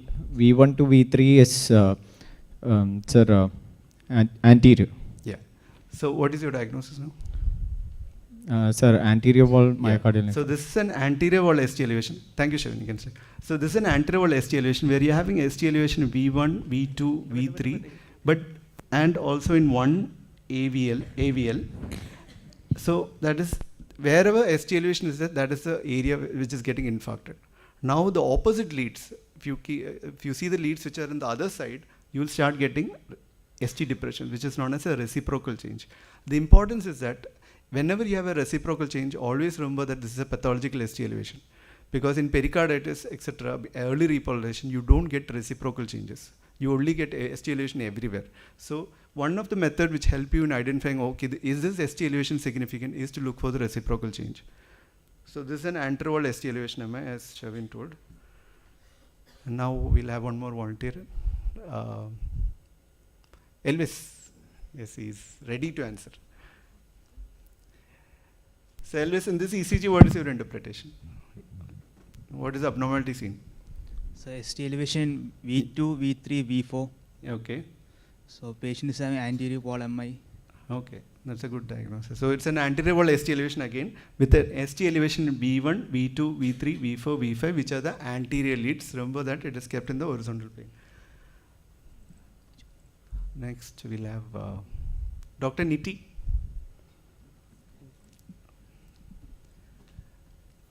Dr. Niti is now working in ESA hospital. She was my colleague in Rajagiri.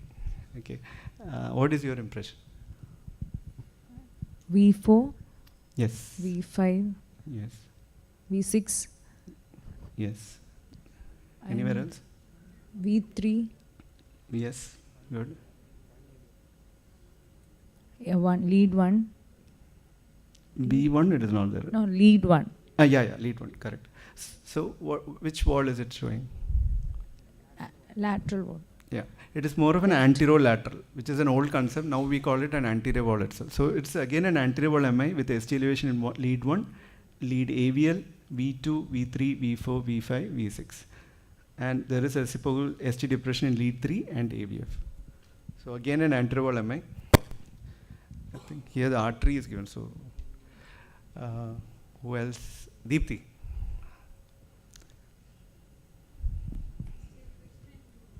Yeah. Okay. Okay. Okay, that's one part of the answer. So it's an inferior wall MI.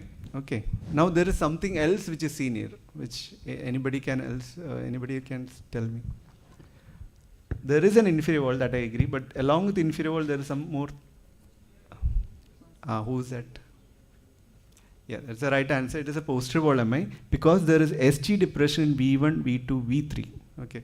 So whenever you have a chest pain patient comes with ST depression in V1, V2, V3, always think of posterior wall MI. It is not an end STEMI, it is a STEMI.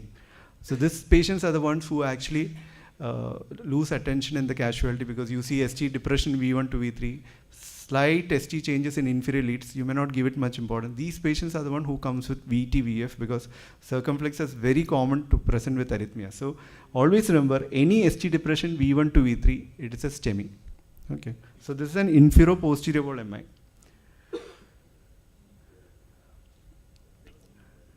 Okay. Yeah. Okay.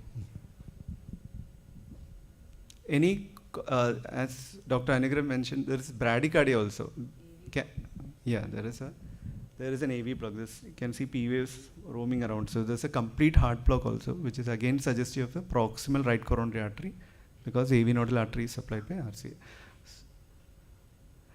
Okay, I'm not wasting the time. So there is an ST elevation here again in inferior leads, but along with that, there is an ST elevation in V1.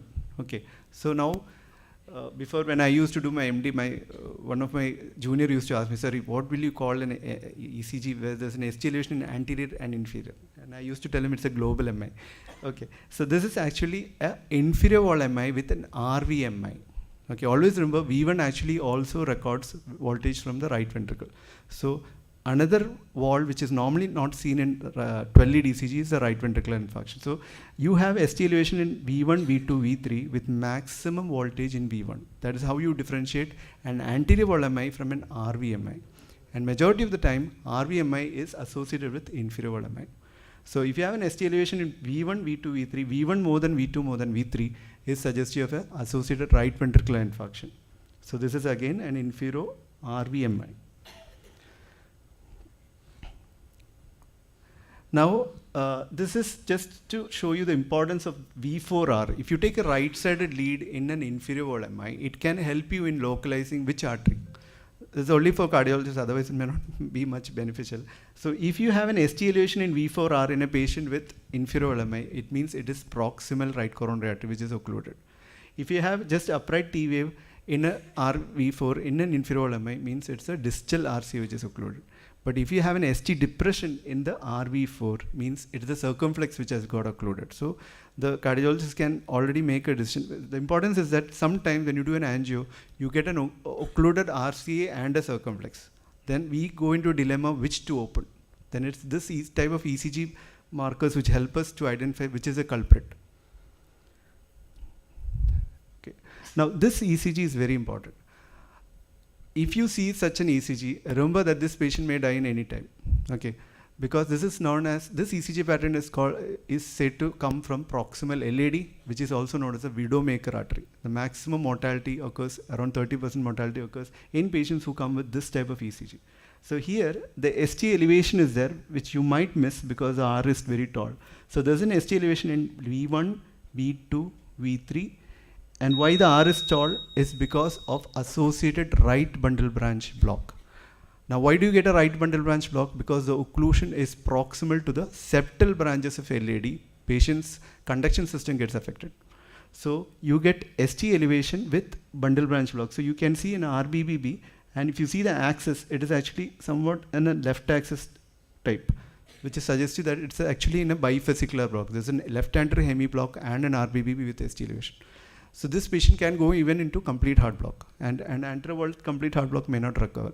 So if you see such an ECG where there's ST elevation with tall RBB, refer the patient as soon as possible. So this is also ST elevation MI. Now, when you have a diagonal occlusion, you know that diagonal supplies the lateral wall. So you get one AVL ST elevation V5, V6. So this is a lateral wall myocardial infarction. And again, posterior wall, as I mentioned, there's an ST depression V1. And if you take a posterior lead, you may be able to get a ST elevation in this. Now, this is another subset which might come to your casualty coming with severe chest pain. You will see that there is ST depression in all the leads with only one lead showing ST elevation, which is AVR. Okay, so normally we neglect the AVR, but this is one case where we give it more importance. So if you have a patient who comes with ST depression in all the leads except V1 to V3 with an ST elevation in AVR, always think of left main occlusion or a triple vessel disease ECG, meaning this patient may be having an LAD occlusion, circ tight stenosis with an RCS stenosis. So it is almost like a global ischemia, and this is how they present. So they come with ST elevation in V1 AVR, but AVR more than V1 with ST depression in all other leads, 1, lead 2, lead AVL, V4, V5, V6. So if you get such a ECG where there's ST depression in all, these patients are the ones who may collapse fast. They require an early angiogram, early intervention, or a referral for an urgent bypass. So these are the DDs of ST elevation. So whenever you get an ST elevation, don't only think of STEMI, there are other causes.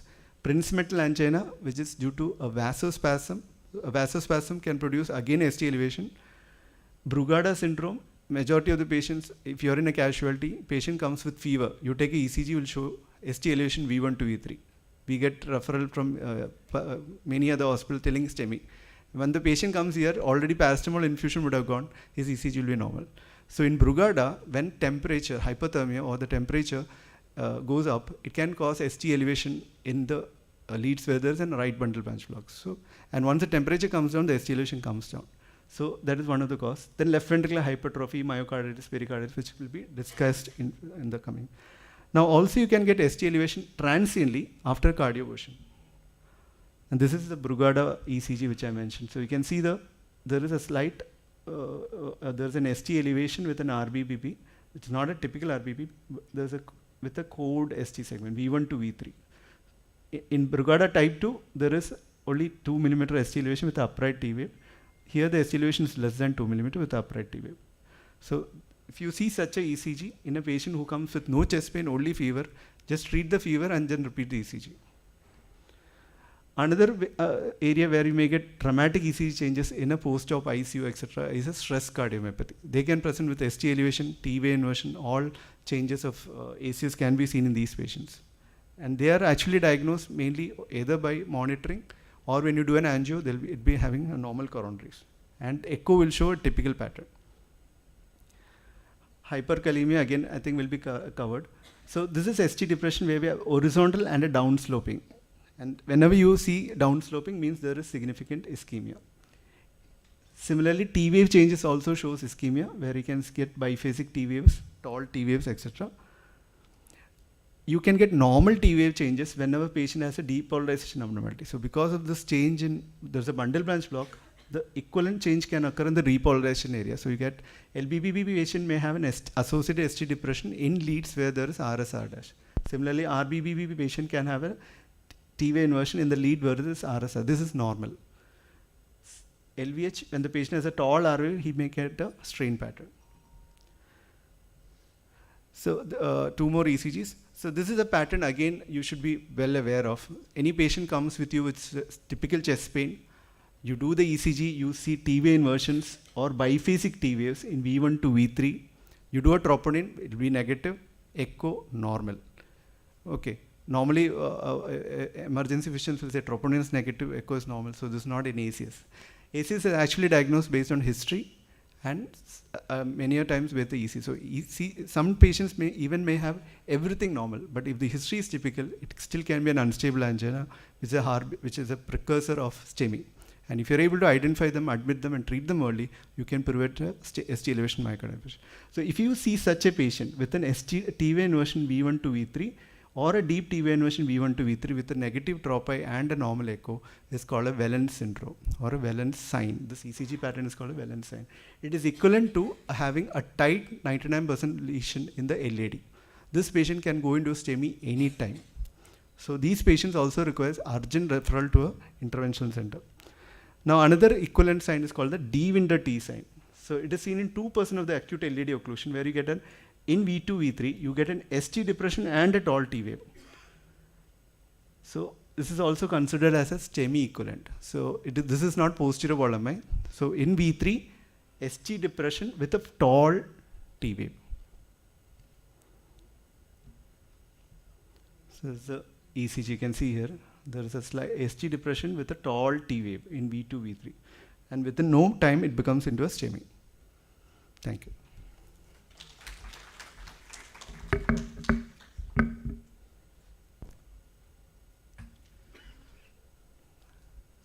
So we'll go to the, no doubts are there, we'll go to the next session. I think very critical ECGs have been shown. Now we'll hear from Dr. Sunil Roy, who is consultant at Aster Medcity. He is running the Aster Heart Failure Clinic also. He will talk about identification of ischemia and chronic stable angina. So good afternoon. So you have gone through the acute ischemia, and in acute ischemia the presentation will be dramatic, ECG is dramatic. Now all of you can sit back and relax. Now I am going to talk about chronic ischemia, and there may be some overlap, and because this is a spectrum that is from chronic to acute, so there may be some overlap. And in majority of the cases of chronic ischemia, you may not see anything. And we may need to look into it, and some subtle signs will be there in the ECG. You have to look for it. So my aim is to train your eyes to look into some abnormalities which picks up ischemia, and some measures to elicit ischemia. So ischemia is lack of oxygen due to inadequate perfusion, which results from imbalance between oxygen supply and oxygen demand. And this is manifested by angina. And it is a clinical syndrome due to myocardial ischemia characterized by episodes of precordial chest discomfort or pressure, typically precipitated by exertion and relieved by nitroglycerin or rest. And we all aware about the terms typical angina, atypical angina, and non-anginal pain. So if angina meet all the three criteria, that is precipitated constriction in the chest, precipitated by emotion or activity, and relieved by rest or nitroglycerin. And if all the three characters are there, we call it as typical angina. If two are there, we call it as atypical angina. And the recommendation not to use the term atypical chest pain. Sometimes we use the term atypical chest pain. But atypical chest pain is a term which should be avoided. Otherwise, other than that, you have to say it's non-cardiac pain or a cardiac pain when a patient presents with chest pain in the emergency. And these are the classification grading of the angina. But most important is if a patient presents with chest pain, whether it is ischemic or not, most of the time it is from the history only. And this shows how to see the chest pain as ischemic and what are the characters which say it is non-ischemic. So sharp, fleeting, shifting, pleuritic and positional pain, usually it is a non-cardiac pain. Whereas a central pressure, squeezing, heaviness, tightness, precipitated by rest or emotion, This is typical ischemic pain. And sometimes a patient presents with left-sided dull aching pain, which could be ischemic. Sometimes the person with some stabbing pain, the less chance of it is being an ischemic. So we should be aware about the history which suggests that it is an ischemic pain. And 12-lead ECG is still the most frequently used diagnostic method in patients with suspected IHT. And inducible ECG changes during exercise or pharmacological stress are frequently used to diagnose significant coronary artery stenosis in stable ischemic heart disease. And ECG provides a unique perspective of the condition of the myocardium. And the recommendation at resting 12-lead ECG is recommended in all patients with chest pain without an obvious non-cardiac cause. And 12-lead ECG is normal in half of the patients with stable ischemic heart disease. And if you know the action potential, ischemia mainly affect the phase 2 and phase 3, that is mainly the repolarization. So the ECG changes of ischemia will be there in ST segment and the T waves. And ST segment may be elevated or depressed. And T wave may show alteration in amplitude, they may become negative, they may become increase in amplitude. So all these manifestations can be due to ischemia. And this is the characteristic ECG changes of ischemia, that is a downsloping or a horizontal ST depression.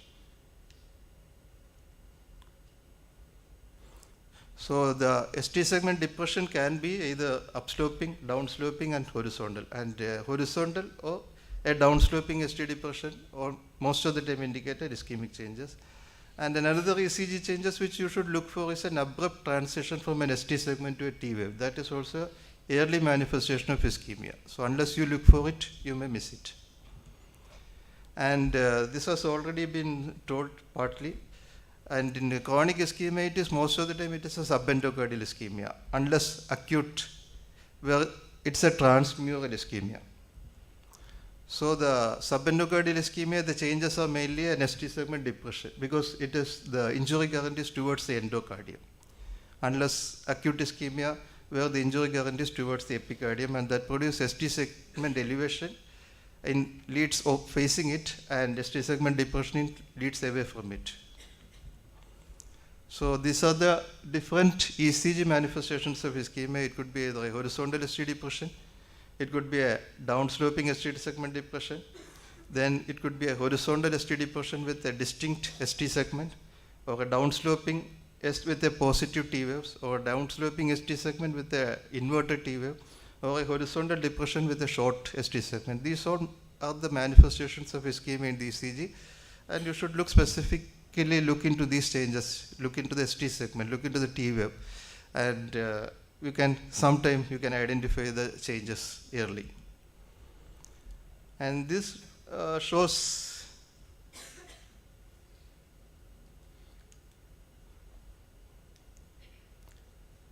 some ambulatory ECG monitoring, and the strip one, you see most of them, it's a normal ST segment and the T wave. And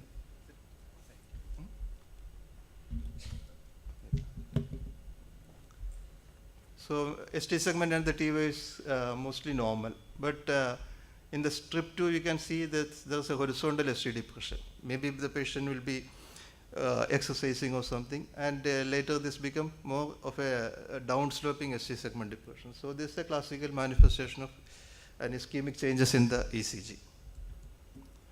And this is a 12-lead ECG from a patient who presented with chest pain and asked the patient to walk and come back. And then we can see it's a significant ST depression, so we can clearly say that there is some significant ischemia. Most of the time there may be severe ischemia in this patient. And the other changes is mainly in the T waves.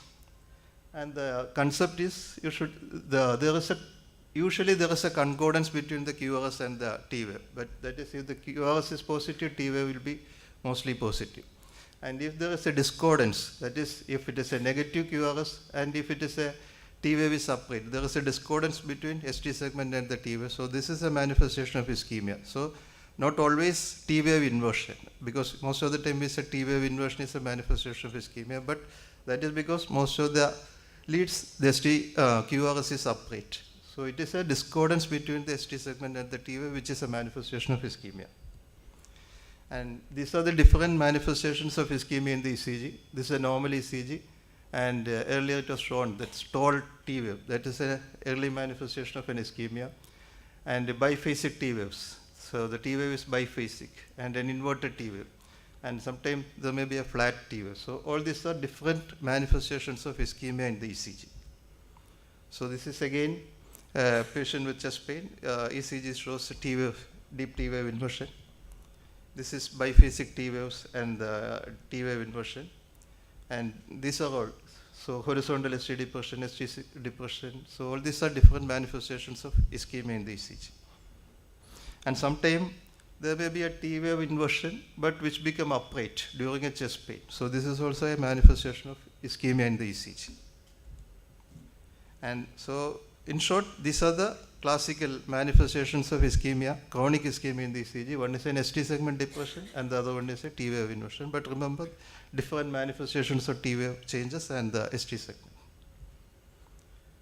So this is a 12 lead ECG. We can see there is a T wave inversion, and it could be an ischemic heart disease patient. And this already shown some T wave changes in other conditions like left bundle branch block, LVH, and pre-excitation RVH. And this is another thing. You see that there is some secondary STT changes in LBBP, left bundle branch block. But sometimes there may be an associated ischemia, how to recognize ischemia in the patients with LBB. So this is a normal LBB. There is a secondary STT changes, but there is an ST elevation here, 1 mm ST elevation. So this indicates that there is an ischemia. And another one is in V1, V2, V3. So there is, normally it's negative. So the ST segment will be elevated up. But if there is an ST segment depression, 1 millimeter ST segment depression, so this indicates ischemia in patients with LBB. And another one is if the ST segment depression is marked, that is more than 5 millimeters. So these are all manifestations of ischemia in the patients with LBB, not the secondary STT changes. And this one was already shown. Can identify what is this? Yeah, this is D-vendor side. So there is an upsloping ST depression with tall T wave.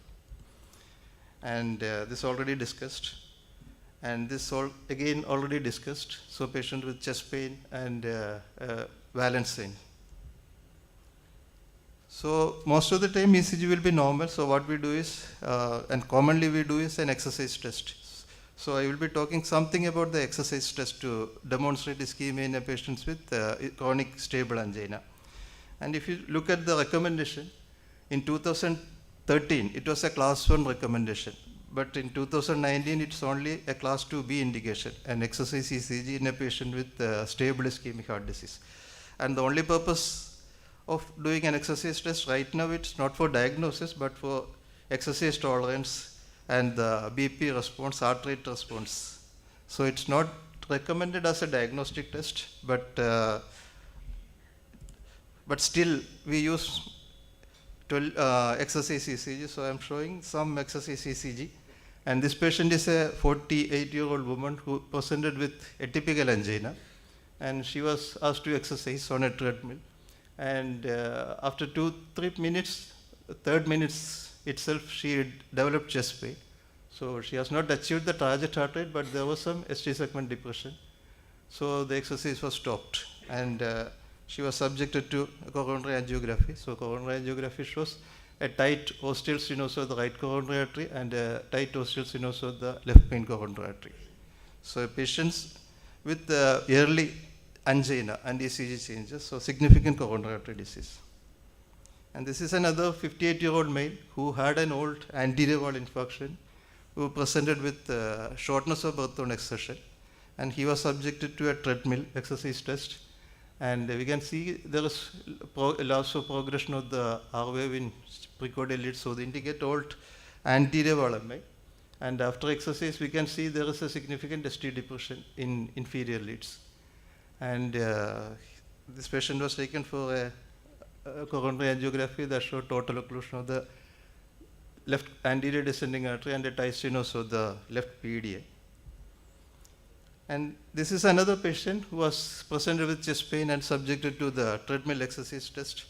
And he developed chest pain on exercise. And if you can see, there is an ST elevation in inferior leads. So this is very important because this is an emergency. We have to take the patient for an urgent angiography if an ST elevation occurs.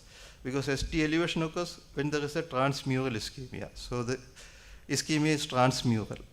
And so this patient should be taken for an immediate angiography, and that shows a total occlusion of the right coronary artery, and he has undergone angioplasty and stenting to the right coronary artery. So what are the indications? The present indication is in asymptomatic individuals with multiple risk factors, and men above 45 years and women above 55 years who are planning vigorous exercise, individuals whose occupations impair the public safety, and individuals at risk of coronary artery disease because of the comorbidities. And most important thing is you should know the contraindication for doing an exercise test. So the main thing is an acute coronary syndrome, an unstable angina, symptomatic severe aortic stenosis, any cardiac arrhythmias with hemodynamic instability, active endocarditis, decompensated heart failure, acute myocarditis or pericarditis, acute pulmonary embolism, deep vein thrombosis, and acute aortic dissection. These are absolute contraindications. And there are some relative contraindication: non-obstructive left main coronary artery disease, moderate to severe aortic stenosis, cardiac arrhythmias with rapid ventricular rate, hypertrophic obstructive cardiomyopathy, recent stroke or a transient ischemic attack, and poorly controlled hypertension. These are relative contraindication for doing a treadmill test. And these are the Bruce protocol which we used, and the speed, gradient, and the metabolic equivalence. And you should also know the absolute indication to terminate a treadmill test when you are doing an exercise test, and you should know when to stop it. So an ST segment elevation more than 1 millimeter, which already I have shown, and development of symptoms of moderate or limiting angina, sustained ventricular tachycardia, drop in systolic blood pressure more than 10 millimeters of mercury, neurological symptoms, all these are indication to stop it. And there are some relative indication, that is significant ST segment depression and tachyarrhythmias or an exaggerated hypertensive BP response. And treadmill is said to be positive when there is a horizontal or downsloping ST segment depression at 60 or 80 milliseconds after the J point. And occurrence of horizontal or downsloping ST segment depression at lower workload indicate worse prognosis, and prolonged recovery after stopping the exercise, that also indicate poor prognosis. And another finding that is highly indicated is ST segment elevation. And strongly positive stress test mean it occurs at a low workload, occurs during early stage of exercise, persists more than 3 minutes of exercise, or accompanied by chest discomfort that is compatible with angina. And the other modalities are, we have the stress echocardiography, that is recognition of an ischemia, that is ask the patient to exercise, then do the ECG or do pharmacological by dobutamine. So these are indicate ischemic changes at the after the dobutamine or after an exercise. And another one is nuclear perfusion scan. So that also another method of identifying ischemia in patient with stable coronary artery disease. And the last one is MRI. And so this is the concept. This is called the ischemic cascade. So when there is a earliest thing which happened with ischemia is a decrease in perfusion. So the earliest abnormality will be metabolic abnormalities, and which can be picked up by the PET scan and the MRI. And then comes the diastolic dysfunction, then comes systolic dysfunction, then comes the ST segment abnormality, and then only the patient develop angina. Not always the same, it can vary, but most of the time this metabolic abnormalities and diastolic dysfunction occurs before the ST segment changes and angina. So that is why a treadmill is less sensitive, whereas other MRI, PET scan and other things will be more sensitive for the early detection of ischemia. So this is again the same recommendation, that is a 12-lead ECG is always indicated in patient presented with chronic stable angina. And an ambulatory ECG monitoring when we suspect arrhythmias or when patient suspect Prince metal angina. And an echocardiography is indicated in all patients who presented with chronic stable angina for exclusion of other causes, identification of regional wall motion abnormalities, LV function, and different modalities for demonstration of ischemia. One is an exercise ECG, then SPECT imaging, stress echocardiography, cardiac magnetic stress MRI, then coronary CT or invasive functional testing. And the test, which test to determine the probability. That is, if it is a low probability, no test is indicated. Either imaging or a ischemic testing is indicated. And this is the penultimate slide. And whether the patient presents with chest pain, whether it is an acute chest pain or whether it is a chronic chest pain. So how will you evaluate the patient? So we discussed about the ECG and other things. And most of the patients asymptomatic or a low risk, and most of them no testing is indicated. If the patient presents with acute chest pain in an emergency, ECG is normal, cardiac enzymes are normal, if there are no risk factors. So first classify the risk status. And even if the patient comes with an angina in the OPD, again, you assess the pretest probability and the risk of ischemia. So in low risk category, no testing is indicated. Intermediate and the high risk category, we need to go for either a CT or an angiography or CT scan or ischemia scan, which already I told about the test. And angiography is indicated in patient presented with acute coronary syndrome or high risk chest pain in acute chest pain, or high risk findings in non-invasive imaging in a patient with chronic stable angina. So this is the 6 steps approach of identifying ischemia and managing ischemia in a patient who present with chronic stable angina. First step is to assess the symptoms and perform some clinical investigations. So if it is an unstable angina or something, then you follow the unstable angina guideline. And if there is no acute angina, then consider other comorbidities and quality of life. And then if the comorbidities and other things are marked and revascularization is futile, you go for medical therapy. And the third step is to take a resting ECG and some biochemistry profile, chest X-ray, echocardiography and other things. And the step 4 is assess the pretest probability of clinical likelihood of coronary artery disease. And then you go for the further investigations like treadmill test or a coronary calcium in low risk individuals. And if the probability is high, you go for testing for ischemia. That is a stress echo, myocardial perfusion scan and other tests. And if there are high risk features in this investigation, you may need to go for coronary angiography. Otherwise, go for medical management.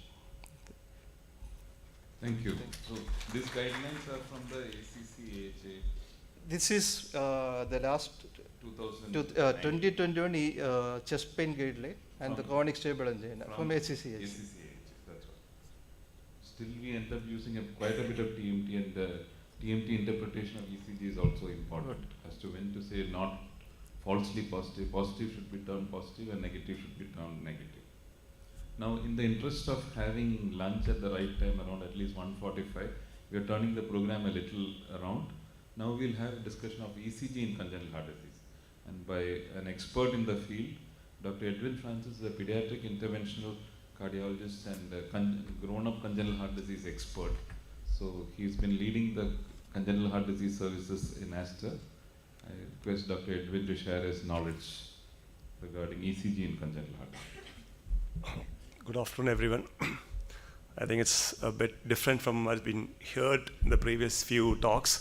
From the ischemia, I go to a topic which is a bit completely different, more of a more stable ones, and then probably a few ECGs, which the MD guys need to know that when not to refer. Like we usually get many of the kids referred as chest pain. So most of the talks they are telling when to keep referring. I would say probably you need not get scared and no need to refer. Many of the kids and adolescents walk into the EMD with chest pain, and almost 99% of the patients who present chest pain are innocuous and atypical. So it's a completely different talk probably. So basically, in an era of predominantly congenital heart disease is evaluated predominantly with other imaging modalities, echo being the mainstay, but now there are CT, MRIs and all. When I used to be like a PG, maybe more than 2 decades earlier, it used to be, nobody used to see the ECG, X-ray, go to directly echo, but now things are that people move to MRI and CT even without doing echocardiogram. So, but ECG is too important. When you miss a few things like that are very basics, and you end up having a major mistakes, which happens to many senior people also. And in arrhythmia, as is the importance, like the role is arrhythmia, we are going to go after post-trans probably arrhythmias. There's absolutely no substitute for ECG. And definitely it do help in scenarios for management also. So just show a small clinical vignette. It's a 12-day-old was referred with a 90% saturation with a systolic murmur, echo done by an adult cardiologist. It was probably more than 10 years ago. Now things are better in the congenital heart disease. And patient was referred for a PDA ligation. And this is a ECG. I just want you, I think earlier I missed the first few presentations, probably on the axis and P wave, other duration, other things. So you just go through it and we'll come back to it. Is anything very discordant what you find from the clinical history and the echocardiogram with the ECG? So I'll go to the basics. I think we just few slides. I think I will hope to stop at 15 minutes. I think it's very difficult to hear ECG the whole day. Normal variations, site-to-site identification, cyanotic heart disease, cyanotic, and cardiomyopathy problem. Miss it probably. So I'm going to speak. There are indications for pediatric in ECG and pediatric cardiology will be umpteen. There is no end to it in the list. But I will probably speak on congenital heart defects in this. So recording an ECG in a pediatric age group of a child, a few things to be noted are the limb leads may be placed more proximally to avoid movement artifacts. A 12-lead ECG, it's not enough. I think even for adults, 12-lead is probably not enough. It's almost always a 14-lead ECG. So I think when we were training, many of our professors you say that you insist on having a V3R and a V4R. In the pediatric age group, it's quite important. We may miss many of the RVHS, DCRVs and all, double chambered right ventricle. And the standardization, keep looking at it because it's become casual when you see most of the adult ECGs are done with the standardization of 10 millimeter per millivolt.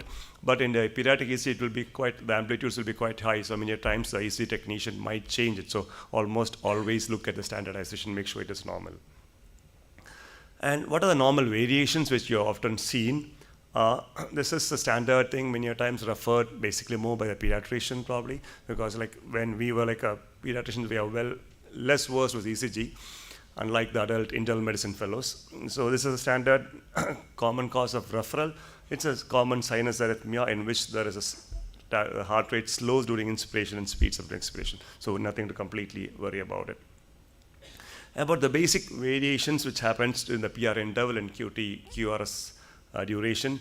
The PR interval tends to be a marginally decrease in the first 1 year after birth and then continues to increase consistently up to the adulthood. So there's quite a variation, but then usually it's around 80 to 90 in the pediatric age group and varies up to 100, 120 or up to 200, the maximum limit which we speak in adult.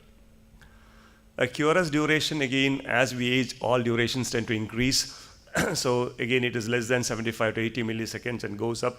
Nearly comes to the more than less than around 80 to 100 in the older kids or adolescents. Another thing we need to remember when you're seeing a pediatric ECG or a newborn ECG, importantly, is the p-axis tends to be normal in birth. As you all know, the p-axis varies from around 0 to 90 or minus 30 to 90. But the QRS axis is quite different from an adult or bigger child. As I always say, the usual cliche, like an adult, a pediatric kid is not a smaller adult, so it's important here also. The QRS axis is always rightward. There is right ventricular hypertrophy because of the ventricular hypertrophy, because of pulmonary hypertension, and the lungs is not working in the fetal life, there is RV hypertrophy. So almost all newborns have right ventricular hypertrophy. The axis is towards rightward as beyond 90 degree, unlike in adults, and slowly some dominant RV forces. Another important thing to be seen is the T wave in the V1. That's quite a key thing to look at it. It's usually positive in the day 1, but beyond 5 to 7 days, it becomes negative. So if you find a positive T wave in V1 in a newborn beyond 1 week, it indicates some abnormality, RVH. So it's easy to remember, like 7 to 7 days T wave remains negative in the V1. It's always upright in B5, B6. What are the limitations of the pediatric ECG? There are no specific guidelines. We do find about the position of the chest. They all borrowed from the adult. We do have like criteria, but varies depending on the age and weight. So it's quite going to be difficult for each of you to any age to identify and interpret these ECGs. And then there is poor sensitivity in, especially in neonates. Normal age-dependent changes of an ECG happen, and in very complex lesions of congenital heart disease, and then very few specific ECG changes.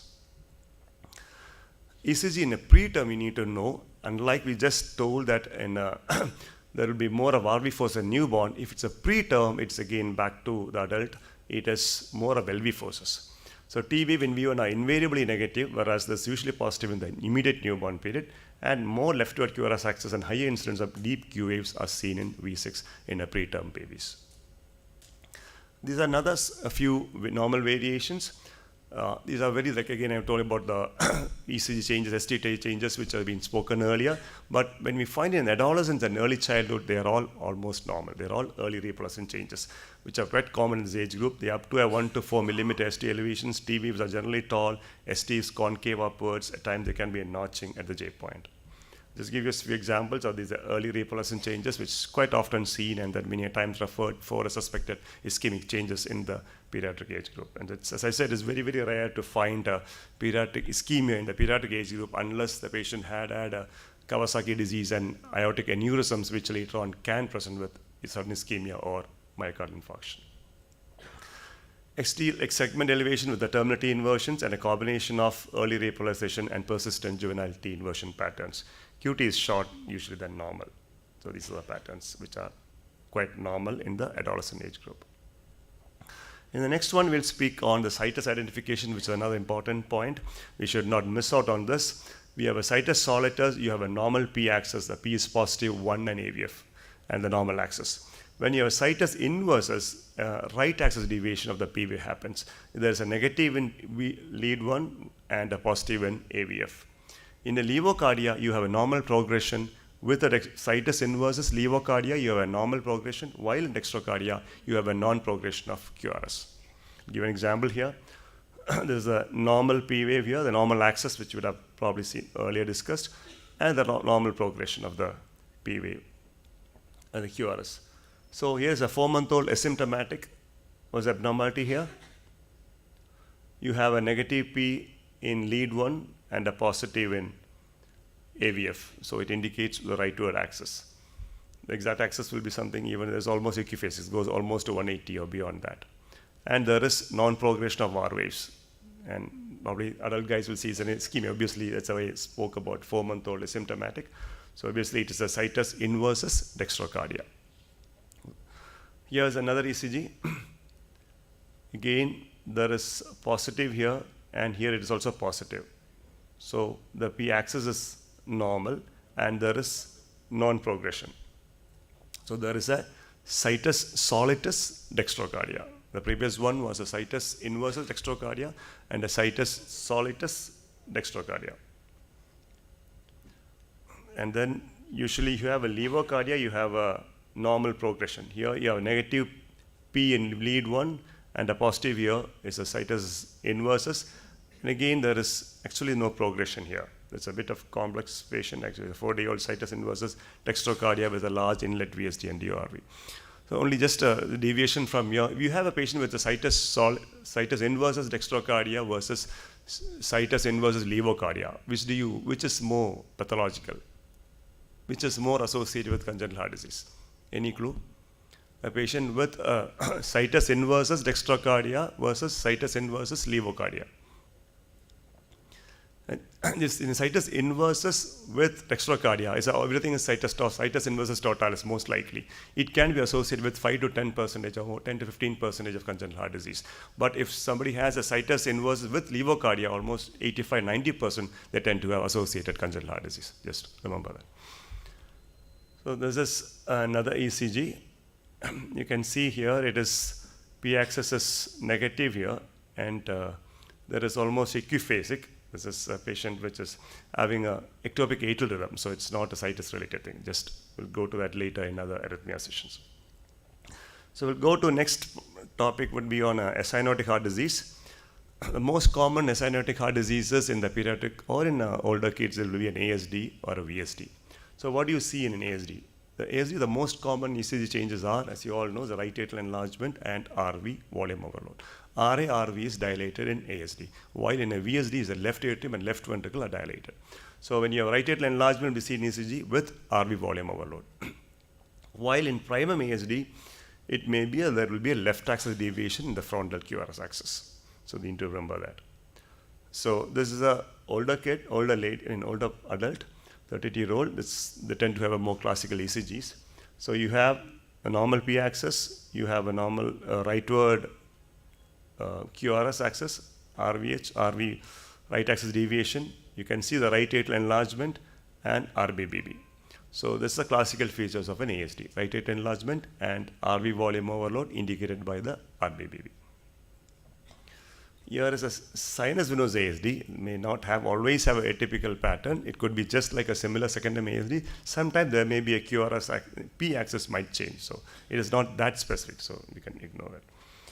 There's another ECG of an adult, an older kid with an ASD. You can see a right atrial enlargement and RBBB. Something slightly more common, they say it's quite specific. You have a notching here in the inferior leads, lead 2, 3, and AVF. What do they call the crochetage? They call a notching of the R wave. That is, they say it's quite specific, but it's not that often seen. But if you find it with these changes, it is quite specific of a secondary ASD. The term comes from the notching of the French word crochetage.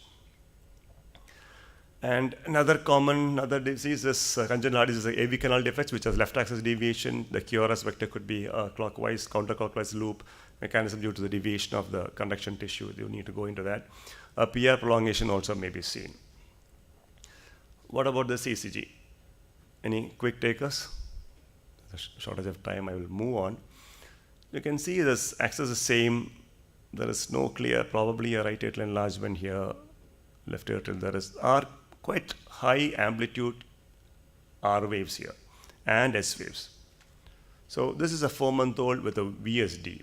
VSD tend to have RV forces and LV forces because it's a large VSD, the RV pressure also tends to increase. So that is why you have a biventricular forces. When you have a very small defect, you have a normal ECG. Moderate to large defects, you have LALV volume overload, left atrial enlargement, and left ventricular hypertrophy and dilatation. So the ECG of a large VSD, what do you call this when you have a large forces, biventricular forces? They're called a Katz-Wachtel phenomenon. And they are, by definition, they tend to have an R plus S wave in mid-precordial leads more than 60 milliseconds, or if more than several leads, more than 50. This is supposed to be again classical of a VSD. I think we'll go through one more. So again another ECG with a slightly different. There's again a VSD. Something odd about us, there's a left atrial enlargement, biventricular forces. There is axis is more leftward. You can see one AVL is positive. Here is equiphasic here. It's almost equiphasic, and this one AVL is positive. So usually it's uncommon to have a leftward axis in a VSD. In an ASD, it will be a rightward axis, RV volume overload, and right atrial enlargement. In a VSD, it is biventricular forces and left atrial enlargement. But in a few cases, like an inlet VSD, a large VSD with inlet extension, AV canal defects, sometimes in multiple muscular VSDs, you may have a left axis deviation. Pulmonary stenosis is an area which would be an excellent tool in assessing the severity of stenosis. You can have, especially if there's a monomorphic RV, you can see a severe RVH here, a right atrial enlargement. Here, this case is almost have a suprasystemic RV pressures here. So, but if there is a monomorphic R wave, you can even calculate the RV obstruction. It is almost 5 times the R height in millimeters. So if you have a height of R wave in V1 multiplied by 5 estimates the RV systolic pressure. Aortic stenosis in pediatric age group, it doesn't give you a poor predictor of the severity of stenosis. A completely normal ECG may not exclude a severe stenosis, so don't want to go into that. I think if time doesn't permit, we'll just quickly go through the few slides on cyanotic heart disease. Any clue on this? Here is a patient, something like 6 months or 1 year old. Here you can see there is some right atrial enlargement, axis is rightward, This is a classical of a tetralogy in which there is an early transition. So that's a thing which we need to know about a tetralogy. It's a classical thing heard of. I'll probably finish in another minute or two. So this is the classical tetralogy of Fallow. There is a right ventricular hypertrophy with an early transition is a characteristic of tetralogy. A monophasic R wave with abrupt change into the RS pattern in lead V2. And the presence of deep Q waves, amplitude R waves in V5, V6 are sensitive indicators of a pulmonary blood flow. Maybe that indicates that if the presence of Q wave indicates there is adequate pulmonary blood flow and mentioned to be a pink tetralogy. I think just this slide will show you the ECG because it's quite characteristic. There's only one diagnosis here. Again, it could be difficult for you. It's right atrial enlargement, splintered QRS, RBBB. Here there is no pre-excitation. So this is a classical ECG of an Epstein's anomaly. Tall peaked P waves, PR interval many a times is prolonged. RBBB is seen in 75 to 85% of the cases. Axis is inferior and there is a splintered polyphasic QRS seen. Pre-excitation is seen in around 20% to 20 to 30% of cases. I think corrected TGA will skip it for shortage of time. Corrected TGA is indicated of a ventricular inversion. I think move that. Cardiomyopathy, it was again quite a long topic, but then just give one ECG here. You need to remember that your 3-month-old referred as dilated cardiomyopathy. So this is a time only case in which you find an ECG similar to adult pattern, Q waves. Dr. Sandeep spoke about Q waves which indicate myocardial infarction. So when you have an infant with features of myocardial infarction, that is almost, unless proven otherwise, it is a L-kappa. L-kappa is an anomalous origin of coronary artery from the pulmonary artery. So instead of the coronary artery arising from the aorta, it arises from the pulmonary artery. When the pulmonary artery pressures come down, there is a steal from the left coronary artery, from the RCA, so resulting in complete ischemia and global ischemia with some wall motion abnormality. So ECG features are suggestive of an adult pattern. I think we'll leave this others. Just go to that first ECG I've shown you. L-kappa.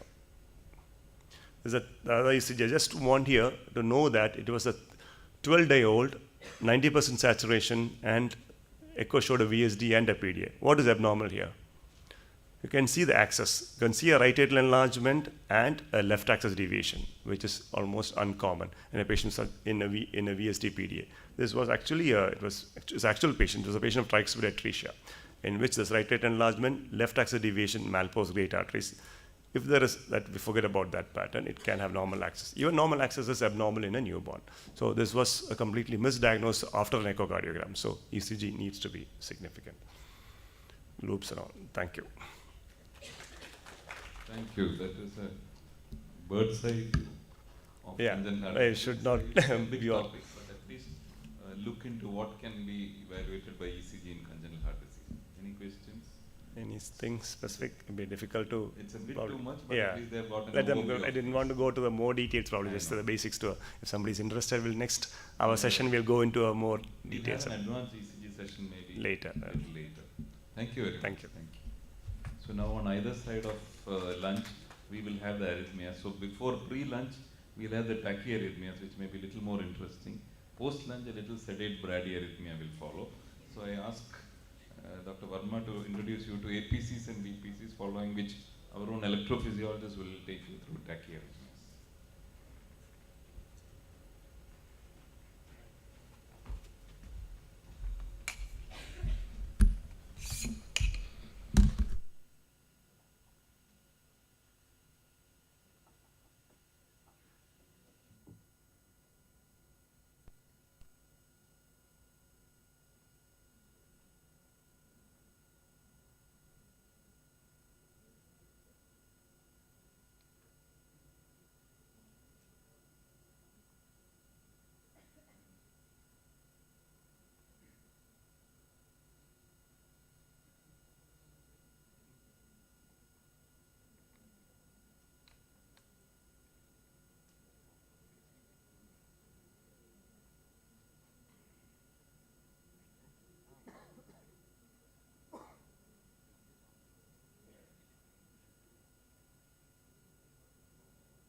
Yeah, good afternoon. So, this is a topic for the next 15 minutes or so. APCs and VPCs, atrial premature complexes and ventricular premature complexes. So, first for the APC, these are defined as premature beats which arise from an abnormal impulse that can arise from an ectopic focus within the atria. Very simple definition. It can also be called as atrial premature complexes, atrial premature beats, atrial premature depolarizations, premature atrial complexes, premature atrial beats, etc., atrial extrasystoles, atrial ectopics, atrial extra beats. All of these refer to the same thing, APC. So in the diagram you can see the marked ones, those are the abnormal beats. So you can see the normal P wave morphology in the third beat. The first half, as Dr. Ganga said, is contributed from the right atrium. The latter half is from the left atrium. Usually in lead 2, it is a very smooth curve that is made by the P wave. So the P wave that arises from an impulse that originates in the sinoatrial node. The SA node, as you know, is situated at the junction of the SV seat with the right atrium on the towards the right side, towards the right atrial wall. So the impulse comes downwards towards the AV node. It also goes leftward and laterally across the intraatrial septum and even posteriorly to reach the left atrium. So it is positive when it goes from right to the left, lead 1. From right to left when it goes, should be positive in lead 1. When it goes from above downwards to the inferior leads, it should be positive in lead 2, 3 and AVF. So that is a normal P wave that arises from the SA node. But if this focus were to shift from the SA node to some other point, the shape or morphology of the P wave will differ. So as you can see, the second beat that you see here, the fourth beat that you see here, the sixth beat and the eighth beat. All of them have different but similar to each other morphology. They differ from the sinus P wave. That is because the focus is arising differently, so the vector moves in a different direction to whichever lead that records it.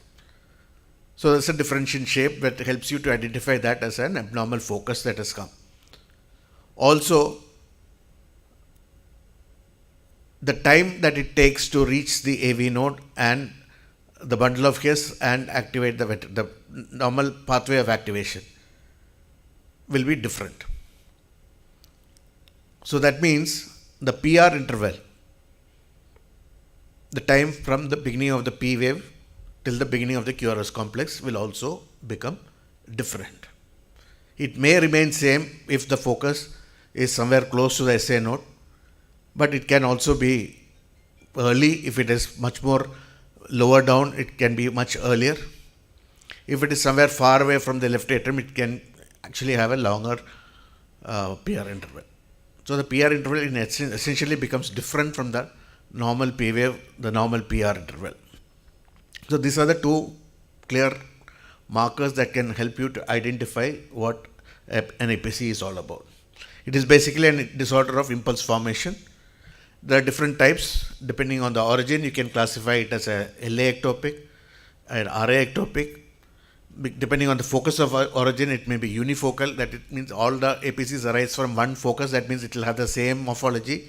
All the APCs will have a similar morphology.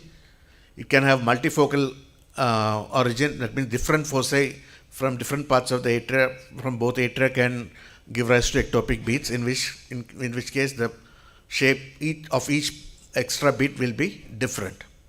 So if you have 3 or more such different complexes, it is known as a multifocal APC, and if they group together and they come in runs, then it becomes a multifocal atrial tachycardia.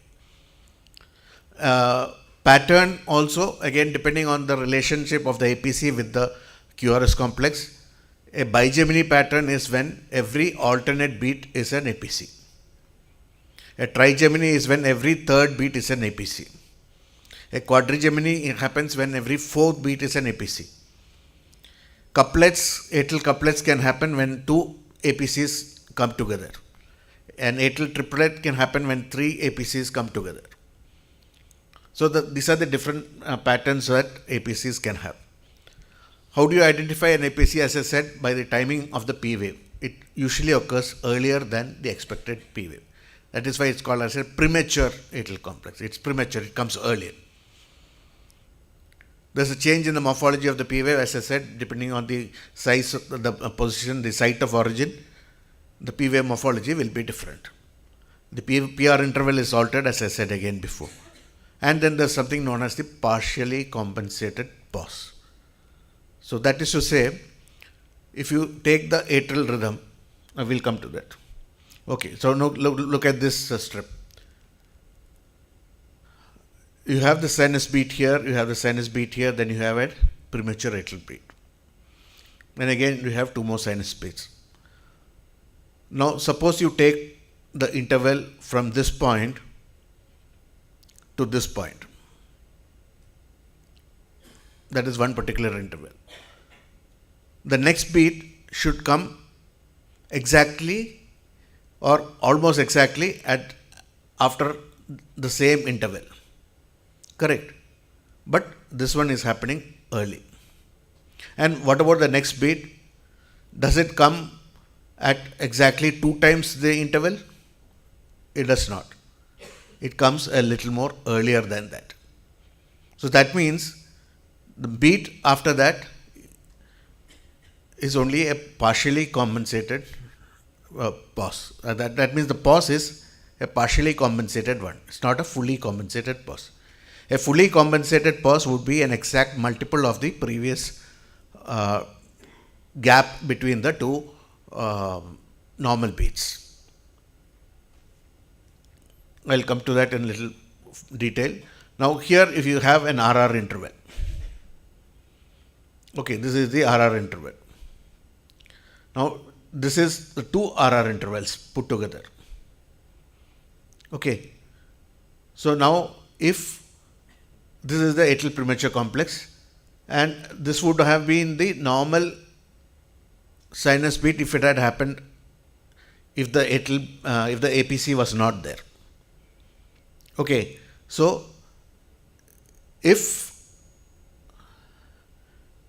this normal, so-called normal position of the beat was there in the absence of the APC, the next beat would have happened at this point. That is at exactly 2 RR intervals. But because this atrial premature complex has happened, that means an electrical impulse has formed within the atria. That electrical impulse will also spread and probably reset the electrical rhythm from the sinus node also. And because of that, the next sinus beat actually happens a little earlier than what would have happened if the sinus beat would have been here. This is actually a delayed next beat, but that delay is less than 2 multiples of the RR interval. So that is why this pause is known as an incomplete compensatory pause.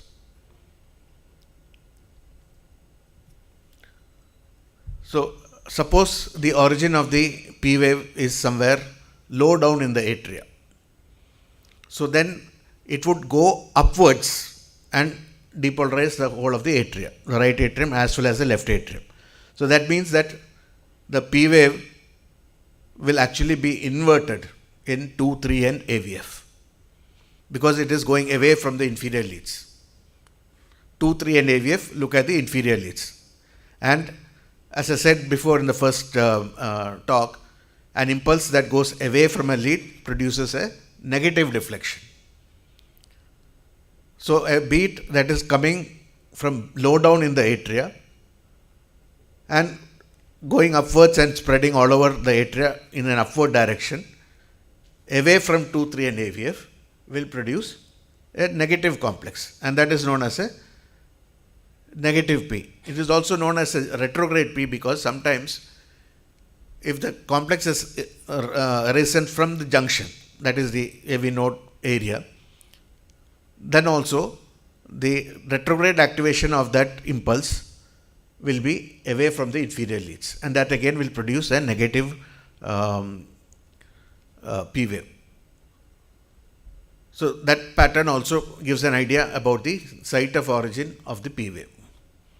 Now one more thing is, suppose the atrial impulse has occurred at a time when the conduction pathway at the AV node or beyond the AV node is still recovering from the previous electrical conduction that has happened. So then it is not yet fully ready to accept the next beat.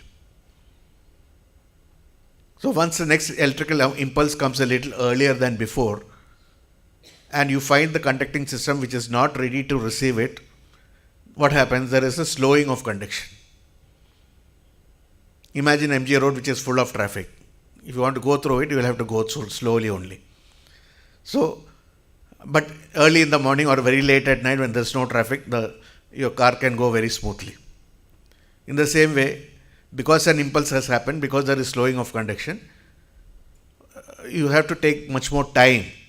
The impulse takes much more time in crossing and much more time in activating all the ventricles. So it comes along with a slurring of the QRS complex and a possible bundle branch block. We'll talk about bundle branch blocks later, but a bundle branch block pattern can happen.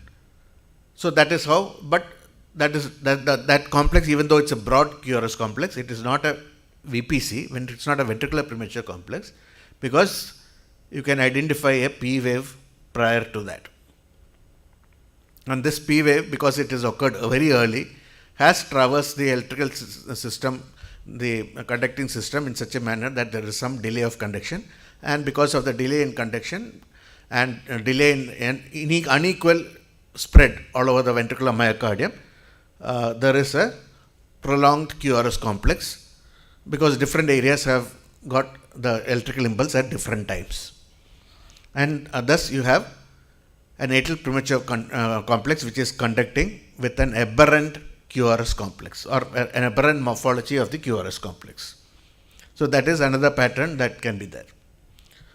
So depending on the timing of the extra impulse, depending on when that extra impulse originates, you can have different types of APC. So if the SA node and the AV node are both refractory, that is very, very early. So you can have an interpolated APC, just the APC alone happening with no QRS complex. Because the impulse does not spread down into the ventricle. If the SA node is refractory and the AV node is partially recovered, then you can have an interpolated APC with an aberrantly conducted QRS as in the previous listing. But if the SA node has recovered, AV node has partially recovered, then the rhythm becomes reset. The aberrant QRS complex happens because of the aberrant conduction.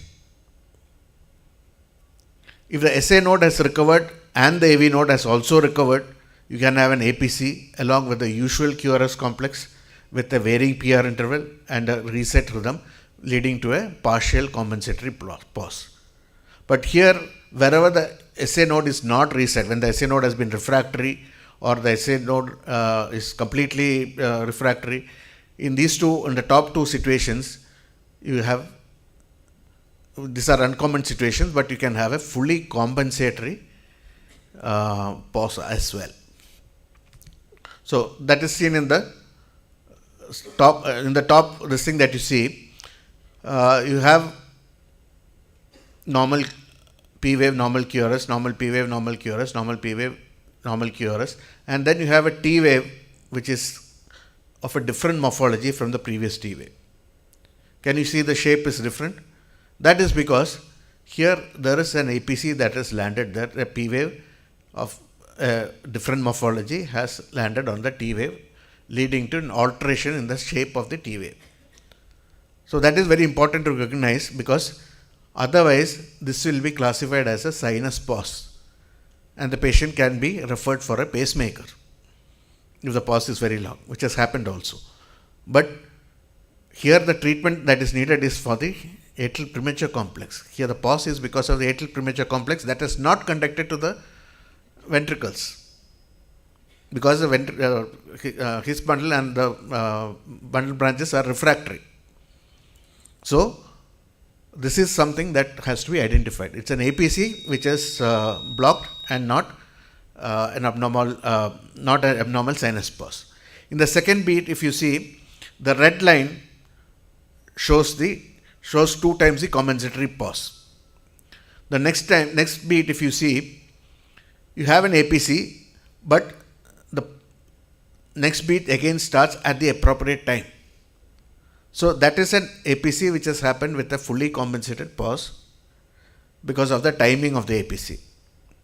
And here in the last one, again you have an APC, but the next beat, the normal sinus beat, has started much earlier.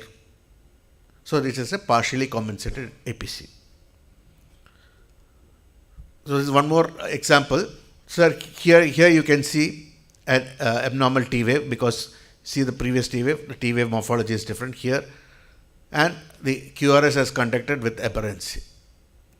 And here also, here there is a abnormal P wave. You can see the difference in the P wave morphology, a short PR interval, and but you can see a normal QRS complex. This is a normal APC that has happened with a small gap which shows the less than compensatory pause. So these are the things about the APCs. Now we go to the VPC. Again, like the APC, VPCs are abnormal extra beats arising from impulses originating from an area which is distal to the His-Purkinje system, that is the ventricular muscle. VPCs, PVCs, ventricular extra beats are all referred to the same entity. They are all very broad complexes because ventricular conduction happens from muscle to muscle. It's maybe partially or completely outside the conducting system, and therefore you have broad QRS complexes. You have a compensatory pause that is fully compensated most of the time. We'll come to that. The best studied VPCs are in relation to the underlying ventricular muscle disease. So VPCs should not be talked about in isolation, but always in relation to the underlying cause or the underlying muscle disease that is responsible for producing the VPC. There are no preceding P waves. That is very, very important to distinguish a VPC from an aberrant conduction because of an APC. And the ST segment and T waves are in an opposite direction to the direction of the VPC. So here you have a very broad QRS complex, much broader than the corresponding sinus beats, and you have the ST segment which is down, the QRS is up, ST segment is down, and T wave is inverted. And then the compensatory pause is exactly at 2 hour intervals. So it's a fully compensated pause here as opposed to the usual APC. Sometimes when the VPC has a focus that is arising very late, one VPC will come and spread through part of the ventricular muscle. By that time, the sinus beat can also come. The sinus impulse can spread through another part of the ventricular muscle. So the final QRS complex is actually a mixture of the VPC as well as the sinus beat, and that is known as a fusion beat. So here you have examples of the fusion beat. The ones marked F are the fusion beats. F, you can see the different morphologies depending on how much is the VPC component and how much is the sinus component. So depending on that, you have different types of or different shapes of the fusion beats. Again, you can have a bigeminy pattern. One normal QRS beat followed by an abnormal VPC. You can have a trigeminy pattern, you can have a quadrigeminy pattern, you can have ventricular couplets, you can have ventricular triplets. So all these things are well described. So these are ventricular couplets, 2 beats occurring one after another. You can have 4 beats together, you can have 2 beats together, You can have triplets. So all these things are possible. Again, by looking at the morphology of the QRS complex, you should be able to tell where the complex has originated. So a complex that is positive in V1 generally arises from the left ventricle.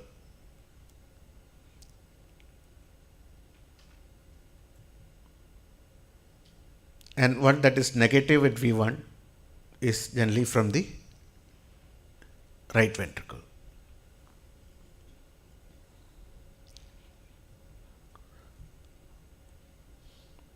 Okay, sometimes the ventricular beat, extra beat, can go retrogradely up the bundle branches and the His bundle, reach the AV node and go across and produce an atrial depolarization. So that is called as an retrograde atrial activation, and that activation can actually come down the normal pathway again and form a sinus beat. So that is known as a ventricular echo beat. So you have a VPC which conducts up, goes into the atrium, produces a sinus beat or sinus or non-sinus beat, and then the atrial depolarization again comes down because his bundle would have recovered by that time, or there are dual physiology. You have a fast pathway, you have a slow pathway, and then can come down and produce a ventricular echo beat. So that is also another phenomenon that is commonly described. So how to localize the VPC? You look at lead V1. If you have an LBBB configuration in lead, that is to say an upright broad QRS complex, then it arises from the right ventricle. A RBBB configuration, it generally arises from the left ventricle. That is to say LBBB configuration in the sense it is negative in V1. Negative and broad, it is right ventricle. Positive and broad, it is left ventricle. Now in the right ventricle, if you have if you have isolated to the right ventricle, then you look at the axis. If you have a normal axis, it is from the RV inflow area. If you have a right axis deviation of the VPC, then you have a RV outflow area, that is a site of VPC. And if you have a left axis deviation with an LBBB pattern, that is from the apex. So that is a common pattern that you see also in a ventricular pacing that is kept when the lead is kept at the RV apex. Left LBBB type of broad QRS complex and left axis deviation. On the other hand, if you have a RBBB type that is broad and upright in V1, then if you look at the axis and you find a right axis deviation, it is generally from the anterior superior part of the left ventricle. And if you have a left axis deviation, it is usually the infero-posterior location of the extra beat. So these things can also be correlated. You can take these findings in order to find out where the VT is also arising from, to some extent. This is one classification of the VPC from 0 to 5. When 0 is none, unifocal VPC is less than 30 VPCs per hour is class 1. More than 30 per hour is class 2. If you have multiform VPCs, then it's class 3. 4A is when you have two consecutors, you have a couplet. 4B is when you have triplets. And 5 is when you have an R on T phenomenon. That means the VPC falls on the preceding T wave. So that becomes very significant because such R on T phenomenon can precipitate a ventricular tachycardia. When you have a depolarization which is falling on the repolarization in T waves, then it's a very high risk or the ventricular muscle is very, very vulnerable at that point of time, and then that can precipitate a arrhythmia. So other classifications, you can classify them clinically as benign, isolated VPCs which are of no consequence.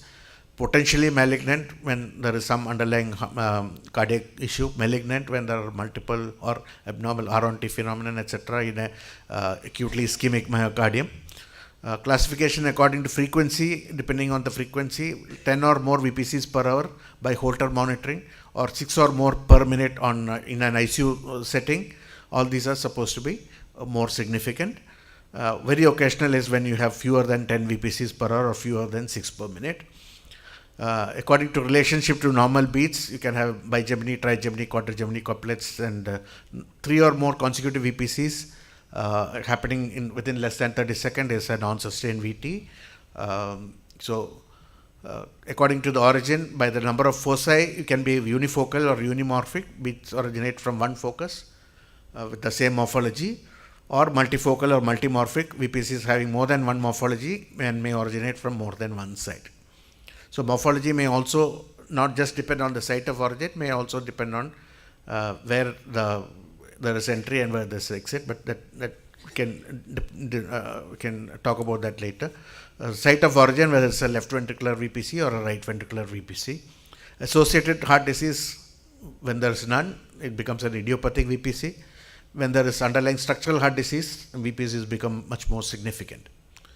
So I'll stop here, and then we'll have the next talk on arrhythmia, the tachyarrhythmias. So now we have seen that extra beats can happen.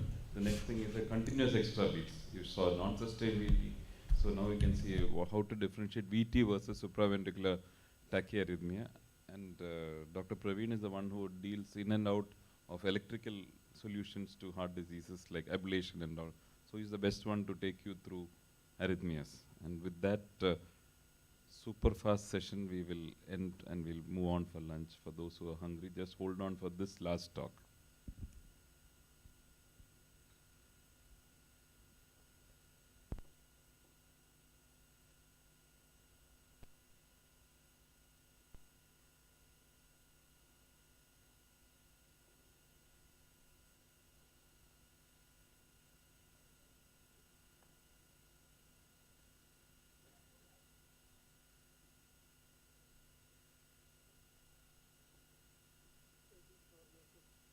Tachycardias. So generally, how do you approach a tachycardia with an ECG? And ECG diagnosis of tachycardia is for identification of tachycardia, localizing the origin of in a focal tachycardia, and differentiating SVT with aberrancy from VT in a wide QRS tachycardia, and bypass pathway mediated tachycardia to detect them. And generally, you need to have a diagnosis, localize where it is, and treat it in an immediate way, and plan a chronic management. That's what we need from we get from ECG, and possibly sometimes we can deduce the mechanism of the tachycardia from the ECG also. Sometimes possible etiology, tachycardia substrate, for example, whether it's a post-MI, at least that knowledge is important. You may get it from past history or family history. And immediate management, is there time to evaluate the tachycardia, and short-term and long-term management. That's why we need to see the ECG. Basically, it starts from basic. You start from rate, rhythm, whether it is regular or irregular, because basic classification of tachycardias are based on these, and origin of rhythm, and try to get to the origin, like sinus, reentrant tachycardias, whether it's atrial or ventricular. And then deeper look into morphology of the QRS, morphology of if it's a ventricular tachycardia, whether it's narrow QRS or a wide QRS. So generally, if you see mechanism, they are of 3 types, because they are important for management. Whether it's an enhanced automaticity. These enhanced automaticity tachycardias are slightly difficult to treat. They are the most difficult to treat. Even if you take off the cause, you may have an irritable tachycardia. So you can have automatic atrial tachycardia. They happen in all age groups, right from children. You can have incessant tachycardia, non-responsive to any drug you give. So such types are mostly due to enhanced automaticity. Re-entry next is the re-entry mechanism. Re-entry is the easiest to treat, and there can be multiple types of re-entry. Atrium in the junction area, like AVNRT is an example of a very common re-entry tachycardia. Pathway mediated tachycardia is also re-entry tachycardia, and ventricular tachycardias can be re-entry. They can be automatic also. So, and another is early or late after potentials. These are mostly drug related. You can take generally in broad way, they can be taken as a drug related or like for example digoxin toxicity is one, and Brugada syndrome is one arrhythmia where you get early after depolarization. So they are due to after potentials. So these three mechanisms are the basic three mechanisms of arrhythmia. And the mechanism management is earlier, I finish it here because I come to ECG later. Because if there is generally if there is a hemodynamic compromise, you need not wait. You may have to act faster than you think on the ECG. And but if the rates are low or the patient can wait, patient is stable, you can think of trying to localize the tachycardia. If there is a pulmonary edema, that has to be managed earlier. And hemodynamically unstable, you may have to immediate cardiovert, either pharmacology or DC cardioversion. And the cardioversion and defibrillation are slightly different. It's a very subtle point. Cardioversion is the endpoint you achieve a sinus rhythm. Defibrillation, you are just converting one rhythm to another rhythm, which you can where you can manage it. So that's the only difference.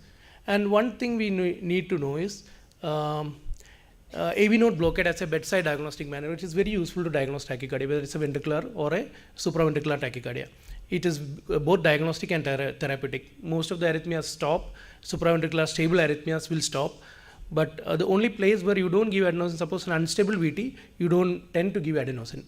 Otherwise, in stable tachycardia, it's a very useful short-term diagnostic tool. Only thing is you need to connect the 12 ECG, have a good IV line, central line preferably, and then while giving, switch on the rhythm strip so that you get the mechanism. You can almost avoid, most of the times you can avoid a EP study. And then you can either give a carotid sinus massage or adenosine. I'll show adenosine what happens. Suppose it's an AVNRT or AVRT, usually it stops suddenly. Suppose it's a atrial tachycardia or flutter, you bring out the actual P waves. That's what we do in EP study. Or when you map a difficult tachycardia, you give adenosine so that will bring out the flutter waves. For example, this is a AVNRT which is terminated after giving adenosine. It just terminates with the last wave. After here, it just terminates, and you can see the sinus rhythm. So you can, this now becomes a AV node dependent tachycardia. AV node dependent tachycardias are either AVNRT or a AVRT pathway. Only two are there. So they depend on, suppose you intervene in the AV node, they just stop. And this is another tachycardia. It's a tachycardia running at 150. Not sure of P waves. There are some P waves here, you can see. So, but if you are not sure of, you can give adenosine in such cases. So if you give adenosine, that will bring out the P waves. So these are the P waves. So you can see that it's a negative here. So probably it's a right atrial tachycardia. It can unmask flutter. Suppose towards the left of the ECG, it looks you're not sure of what tachycardia is this, whether it's a flutter. So if you give a adenosine towards the right of that, you can see that there are a lot of. If you take off the ventricular beats, if you slow down the ventricular rate by blocking the AV node, you can bring out the flutter waves. And carotid sinus massage does the same job. Even in VT, it is slightly useful because in VT, if you give adenosine, the ventricular rate do not change because it's the original tachycardia. But the it will bring out the VA dissociation. So you can clearly see the PVAs which are slower. So that will bring out the VA dissociation in a VT. So even in VT, the adenosine is diagnostic if you are doubtful. So sinus tachycardia, as was multiple times told, it's a normal P wave with a plus P wave axis of around 60. Plus 60 is the normal P wave axis. So 2-3 AUF will be positive, maximum positivity in lead 2. So that's the usual sinus P wave. And this is a rare arrhythmia where you can get a atrial tachycardia like, but P waves exactly like sinus node, sinus node origin. That's a sinus node re-entry. It appears to be somewhere from here. This is a right atrial tachycardia. Here you can see that the P wave, there are P waves which are negative. It is difficult to find the P waves. Here you can see the clear P wave. When there is a tachy running, you can see for the slight quiescence to see the P wave. If there is slight quiescence in the QRS complex, that area you can note the P waves very well. So this is a negative P. So it's a right atrial P. And here you can see that it's a upper right atrium. So it's somewhere coming from the upper right atrium. So somewhere in the upper right atrium. When we map it, this is how we see. And left atrial tachycardia will be characterized by a very positive P in lead 1. So V1 is where we look for to see whether it is left or right. Up or down, you see 2-3 AVF. So suppose it's positive in 2-3 AVF, it's coming somewhere from the above. So you are seeing for P waves, and so there's a left, and here you can see that they are predominantly negative. So it's a left lower. So it's left lower, and then you see lead 1 and AVL. And AVL is partly biphasic, but this is partly again negative. So you can say that this is partly from the septal, lower septal part, probably a perimetral area. So this is the origin of the tachy. So suppose there are multiple foci. You can't know there are, like, this P wave is different from this P wave. This is slightly biphasic. This is more predominantly negative. And even in one ECG, you see multiple waves, multiple morphology of P waves, like 1, 2, and 3. At one eye shot itself, we can see that there are multiple morphologies. So that's a multifocal atrial tachycardia. So this is Peter Kessler's algorithm to diagnose the focus in tachycardia. It's an algorithmic one, but generally the principles remains the same. Suppose it's a negative, positive in P1, then you think of LA focus. It starts with that, LA and RA. So basically that, and then you look for V1 and then 2-3 AVF. So again, it's the same thing. It comes to the same thing, but it's a more specific algorithm. And this is the same thing which I had mentioned. And same thing applies for the flutter also. So in a flutter, the difference is that there is an undulating baseline. So you don't have a baseline. This is because the upward limb is where the conduction happens fast in the atrium, and this slanting limb is where there is a zone of slow conduction. For example, this is a typical flutter where you have a negative sawtooth in 2, 3 and AVF. So it's negative. It's a negative sawtooth. So that is because this is a positive one. This is a reverse typical flutter. This is a reverse of what I have shown here. Here what happens is major slow conduction is here. And here it upwards circulates from the right atrium upward on the septum, goes to a lateral wall and come to a tricuspid area. So this is a typical flutter. In a reverse typical, the slant is upward like this and rapid downward descent. So that's a reverse typical flutter. So this is the typical flutter. It upwards on the septum. So it's 2-3 AF is negative.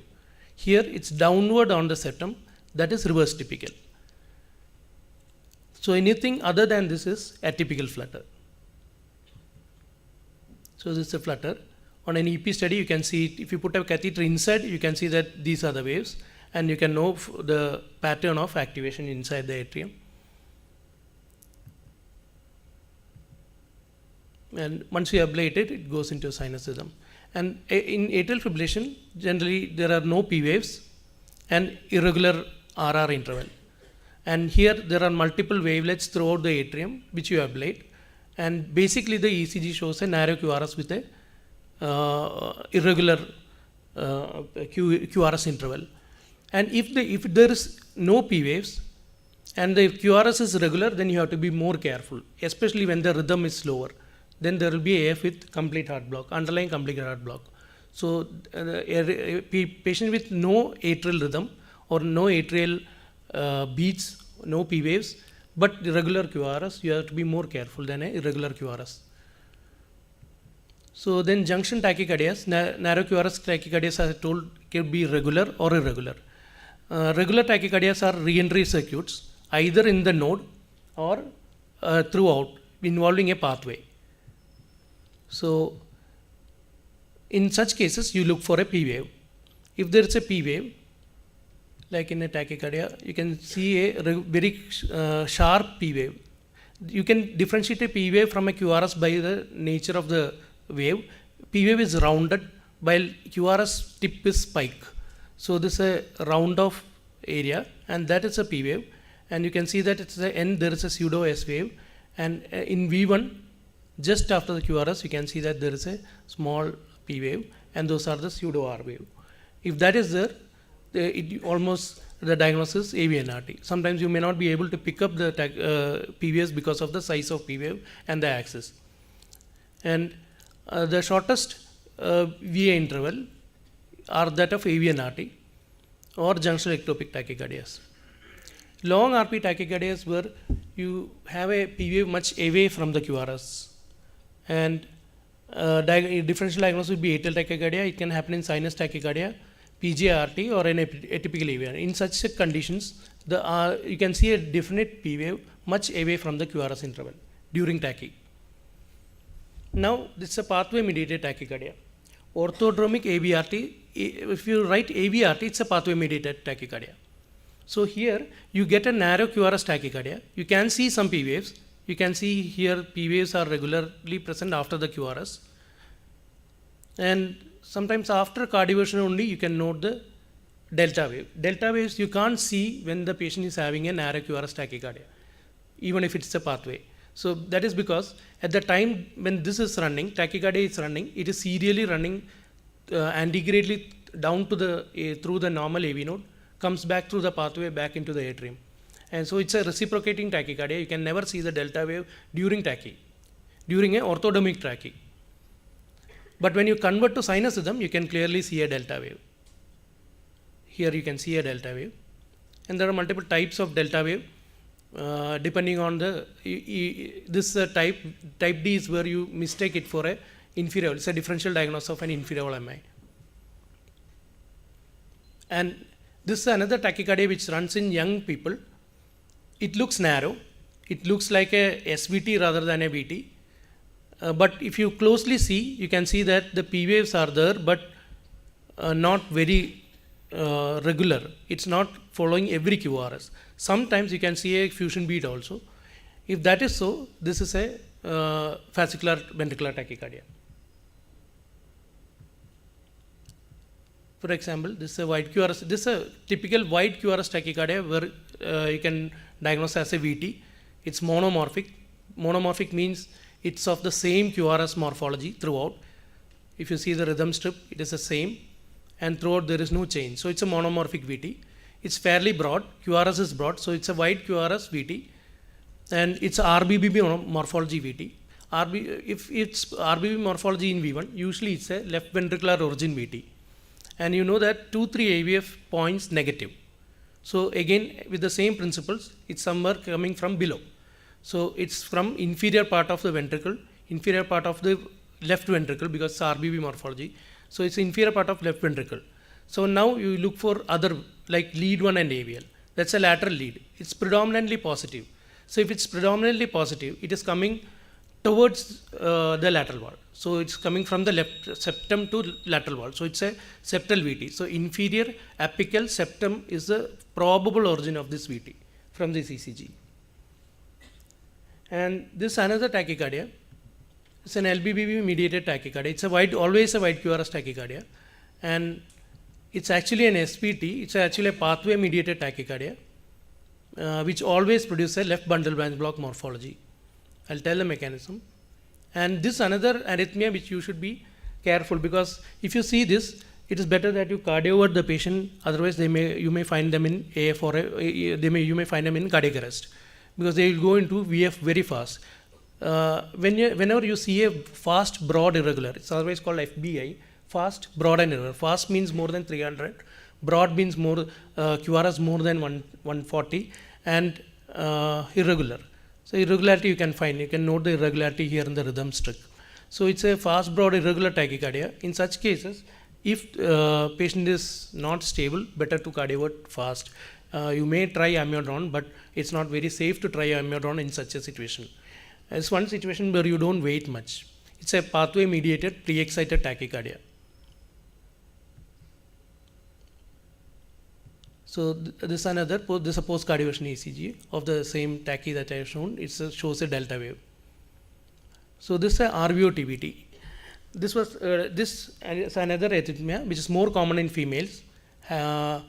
Here it's coming, you generally see a tachy stable female with a inferior axis, inferior lead showing a positive QRS, tall positive QRS, that is pathognomonic. In such cases, they are generally stable. You can cardiovert them, and there will be VA dissociation, etc. It's a proper VT. It usually arises from outflow tract of right ventricle.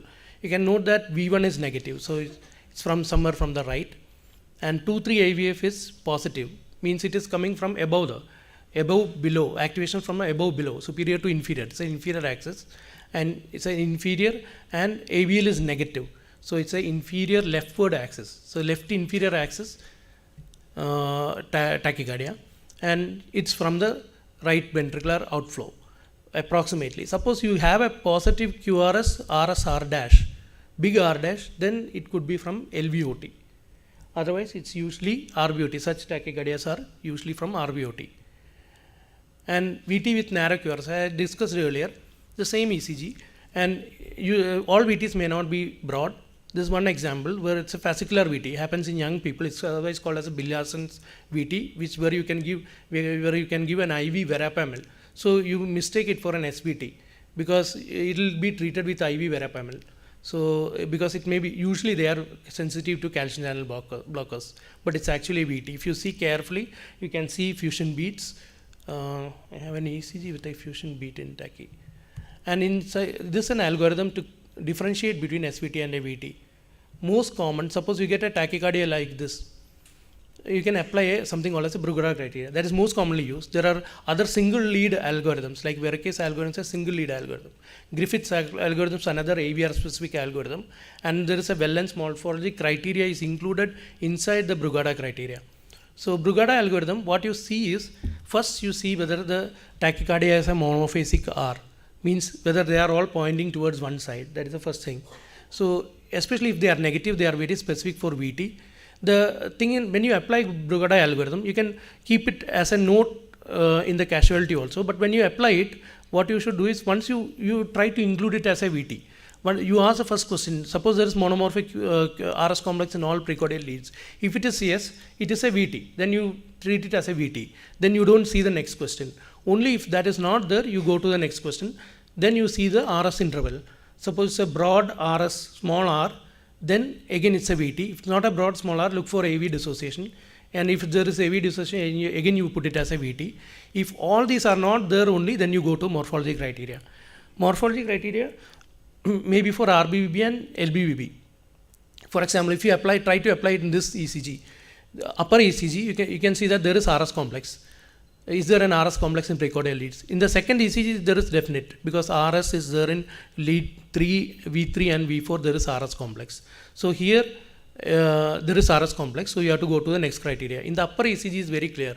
There is no RS complex, you don't need to go to the next criteria. Third step is AV dissociation. Second step is R2 has distance of 100. So if that is not there, you go to a third step and look for AV dissociation. You have to need to look for P waves inside this QRS. So if you can find them, and if you find that the V rate is more than A rate, then it's a VA dissociation, it's a VT. And you may have to look for the height of R wave, change in height of R wave, etc. And if there is no AV dissociation seen, then you go to the next morphology criteria, where there is LBBB morphology criteria and RB morphology criteria. Basically, what you look at is, in a SVT, the activation should be through the conduction system and should be quite like normal ECG. Like RSR dash in this pattern is normal in right-oriented leads, even in a normal ECG.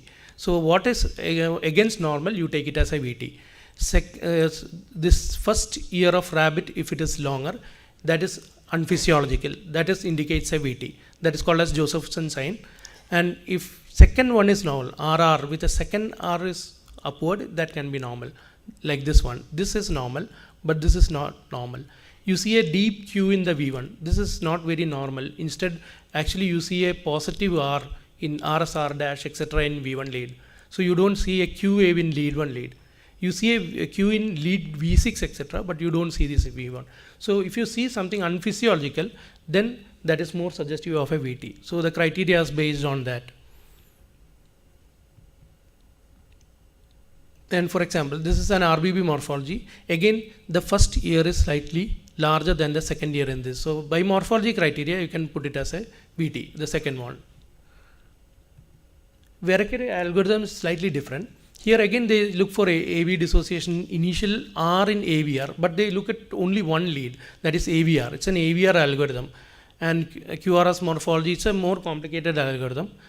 But you can diagnose with a single lead. Again, another single lead algorithm, again described by the same person, is this algorithm, and this is Griffith criteria.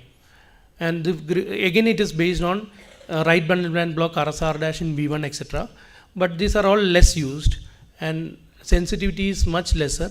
And this is classic Wellens criteria. This was used much before Brugada's algorithm came into. And this also speaks the same thing. If you see something very abnormal, unphysiological QRS in V1 or in an LBB configuration, if you see notching, etc., then that indicates. The same thing was taken in the Brugada criteria. This is a fascicular VT. Here the advantage is that we have a fusion beat. There is a single normal beat in the rhythm strip. If you see the rhythm of lead 2, there is a single fusion beat. So that puts a diagnosis as a VT. This is an RUOT VT. This is another VT that is common clinically encountered. It's a torsades. You can see the spindling here. The most common thing when you see such a VT is you have to think of MI, because ischemia is the most common cause. So that we should not forget ischemia as a common cause of such type of MI. Second is drugs and long QT. This is a long QT syndrome where you can see that the QT interval is extremely long compared to RR interval. Earlier, if you had shown how to measure the QT, you can eyeball and see whether the QT is more than the half of RR. So if it's more than half of RR, definitely it's very long. It's very long here. Almost 80% of the RR interval is covered by the QT. So generally, the management is acute management is by DC cardioversion if unstable, or by drugs like amiodarone, or drugs which can be given for structurally abnormal hearts. And later management, we can map and tackle these arrhythmias. One word on pathway localization. Pathway localization has algorithm. It's not entirely based on delta wave. Even with delta wave, we can have an idea of where the pathway is. But there is an organized algorithm called Aruda algorithm for basically you see the lead V1 or V1. Lead V1 or V1. V1 you look for R by S. V1 R by S, if it is more than 1, it is mostly a left-sided tachy. And again AVF, whether it is, you can see the AVF. Next you see again 2-3 AVFs. So AVF is taken. And if the AVS has a negative delta, then the pathway is posterior. If it is positive, then it is an anterior pathway. So these are basic things. And for example, this is a right because R by S is more than 1, so it's a right. And here it's a negative delta, it's a right posteroseptal pathway.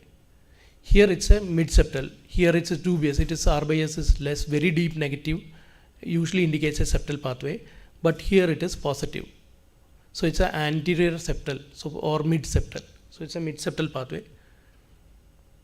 There are other bypass tracks with rare names, atriohisian tracks, Mahane fibers. Mahane fibers are basically, they are split AV nodes. There are 2 AV nodes for that patient. And the other area also conducts like AV node. It will show decremental conduction. It will behave like an AV node. And it does not conduct retrogradely. So it can only produce a wide QRS tachycardia. So that's a particular nature of Mahane fiber tachycardia. This is a Mahane mediated tachycardia. It always produces a LBB morphology tachycardia because the fiber always attaches to the right bundle. So it always produces a left bundle tachycardia, LBB. It looks like a VT, and but actually it is a pathway mediated tachycardia. Thank you.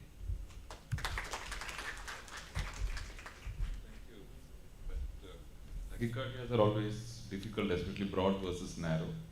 With this, we come to the session's end, but I will request all of you to come forward to have a group photograph and then go for lunch. Please come to the stage. Hopefully we can accommodate all of you. If it can be quick, we can have lunch at 2 and get together again for the bradycardias at 2:30. Please come to the stage, one quick group photograph and then. Is the photographer available, Sandeep? Yeah. Come, come, come. There is a lot of inertia. Slow conduction. Come.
We are very much interested.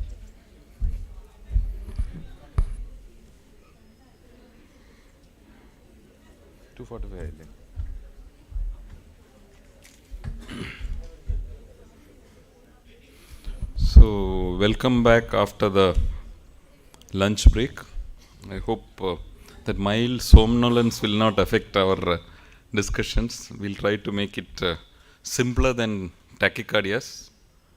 Let us see how to deal with slow heart rates. So, you saw the conduction system, what is normal sinus rhythm, and at least you are a bit more educated than what you were there at 10 o'clock in the morning today. So, just to tell you that John Borg, many of you may not have heard about this tennis player, but recently he had come to Karnataka. And because his appointment with the chief minister was 15 minutes delayed, he went off. The chief minister came, he was not there. He was a very systematic person, very high stamina. His heart rate was 38 beats per minute. Would you call it sinus bradycardia pathological? The same time when a 65-year-old gentleman goes to a cardiologist for evaluation of bradycardia, he goes back happy, told that he's got an athlete's heart. And next week he has Stokes Adams and he is put on a pacemaker by people like Dr. Praveen. So we definitely have to differentiate the normal from the abnormal. What is normal? What is abnormal? And this is a statement that comes from the fire rescue team. You really have to differentiate safety and danger, and that's all the more important in cardiac rhythms as well. So to identify what are normal arrhythmias, which can cause normally bradycardias, what is abnormal. So with that in mind, we know about sinus bradycardia, which can even go up to 35 to 40 per minute. You may have pauses also happening, and Wenckebach second degree AV block may occur during sleep, wandering atrial pacemaker. Few of these things can be normal also. You saw sinus arrhythmia shown by Dr. Teffy in one of her ECGs. Again, in the pediatric ECG system, you saw where it changes with inspiration. There is tachycardia during inspiration, and then during expiration it slows down a beat. But remember that there is no change in the P wave. The P wave axis, the P wave morphology, everything is the same. It's common in young people. So you can have a little fast, then little slow. Sometimes on our ICU monitors we see this, and you don't need to be too anxious about this. In the very young you can have wandering pacemaker. What does that wandering means? You have sinus node, which is the normal pacemaker for the heart. It starts from above, comes downwards. Now if you have a P wave which is changing in morphology, sometimes it can even become inverted. That sinus rhythm slows down, you can have lower rhythms take over. So if you have more than 2 to 3 morphologies, you can call it a wandering pacemaker. Again, this can happen in athletic heart. So a sleeping heart rate can be as slow as 30 beats per minute, and you can have even sinus pauses with as long as 2.8 seconds due to increased vagal tone. Marathon runners can have very slow heart rates. So what should be our approach to bradycardia? We should really know when the dark clouds are gathering. You should assess the patient, not the ECG. Talk to the patient in detail. If you sit in the OPD or if you sit in the see the patient in emergency, good history is no substitute for. Is very good for evaluating, and it's not a substitute for any of the other investigations. I mean that the history is the most important. Symptoms should be seen in chronological order, and any time the previous medical record as well as the old ECG is always valuable. It's pathological bradycardia if there are symptoms. If they have any breathlessness, any nausea, weak pulses, hypotension, you have to consider it as pathological. Even in an asymptomatic patient, you may need to identify the markers of sudden cardiac death. So symptomatic status, chronotropic competence. What do we mean by that? When does the heart rate go up while walking? Make them walk on an exercise test. Find out the associated heart disease. What is the level of the block? We are coming to that. And what is the effect of bradycardia on the heart? So all the vitals are important. Rule out other causes like hypothyroidism, jaundice, gram-negative sepsis. EC on lithium. Is there any conjunctival beta blockers, a heightened vagal tone, and look for neurocardiogenic reflexes. Reversible causes. You admit a patient in the ICU with bradycardia, rule out hypokalemia, hyperkalemia, drugs, thyroid. So that's very important. And then think why bradycardia occurs. Are there any of these causes behind that? Sometimes it can be idiopathic. So often you may not find a cause for it. Sixth sinus syndrome often doesn't have a cause. So you may have to say that the bradycardia is idiopathic. So always in an acute emergency, think of the H's and T's. I think you're all taught in ACLS about all these causes which can cause bradycardia with hypotension. Look for hypoxia. Hypoglycemia can cause high intracranial pressure. All these are day in, day out. When you work in the clinical setting, you will know about this. In the elderly, think about ischemia. Just do not put a pacemaker in center. We can often see Praveen doing an angiogram before putting a coronary, before putting a pacemaker. Rule out ischemia as a cause of bradycardia. So definitely angiogram also comes as a part of the workup in elderly people. So in a bradycardic ECG, what are you looking for? The rate, the rhythm. Study the rhythm strip. See if the marriage of the P and the QRS are harmonious. Is there a delay in communication? Is there only intermittent communication, or is there an official break in communications? This was my mood when I prepared these slides some 10 years back. It does not reflect my mood these days. Looking beyond the 12-lead ECG, we have other investigations available. Tilt table testing, invasive EP studies also come into that. So you have to understand when you're looking at the bradycardia, you see where is the block? Is it in the sinus node, in the AV node, or is it in the His bundle? There are importances. If it's a sinus node dysfunction, I told you it can happen without any etiologies. There can be persistent sinus bradycardia without any reason. Can be a sinus arrest, can be a sinoatrial or atrioventricular conduction disturbances. And remember, sixth sinus can be associated with tachyarrhythmias also. So this is a typical ECG of a patient with sixth sinus. The P wave may be absent. You could have a junctional rhythm. P will come, PQRS, PQRS, PQRS, but again you would lose that and there will be a sinus pause. So it's called a sinoatrial, a sinus exit block. If the sinus node does not come out, so you can have a sinus arrest. So these are some ways of showing how the sinus node comes down, and then it gets blocked. So sinoatrial exit block. So these are called ladderograms. It looks like a ladder. A sinus pause of more than 3 seconds is abnormal. So if you're looking at a Holter, you heard about how a 24-hour ECG can be helpful. If it's more than 3 seconds, that is significant and may indicate that there is a need for a permanent pacemaker. Dr. Verma had clearly showed you atrial ectopic which is not conducted. This is often a cause of diagnosing bradycardia and telling that this patient needs a pacemaker. It was clearly shown by Dr. Verma that it's a non-conducted atrial beat which is causing the bradycardia, apparent bradycardia, and this is not important. It's only to treat the ectopic, not the bradyarrhythmia. I won't go into invasive studies for sinus syndrome. It's not very significant. We all now know it's more the clinical importance of the symptoms rather than an invasive study. Let us come to AV blocks. What are the types of AV blocks that we should know about? First degree, second degree, there are 2 types. That is a bit confusing. Is it Mobitz type 1 or is it my Mobitz type 2? And finally, there is the complete heart block. So the first degree heart block, again, Dr.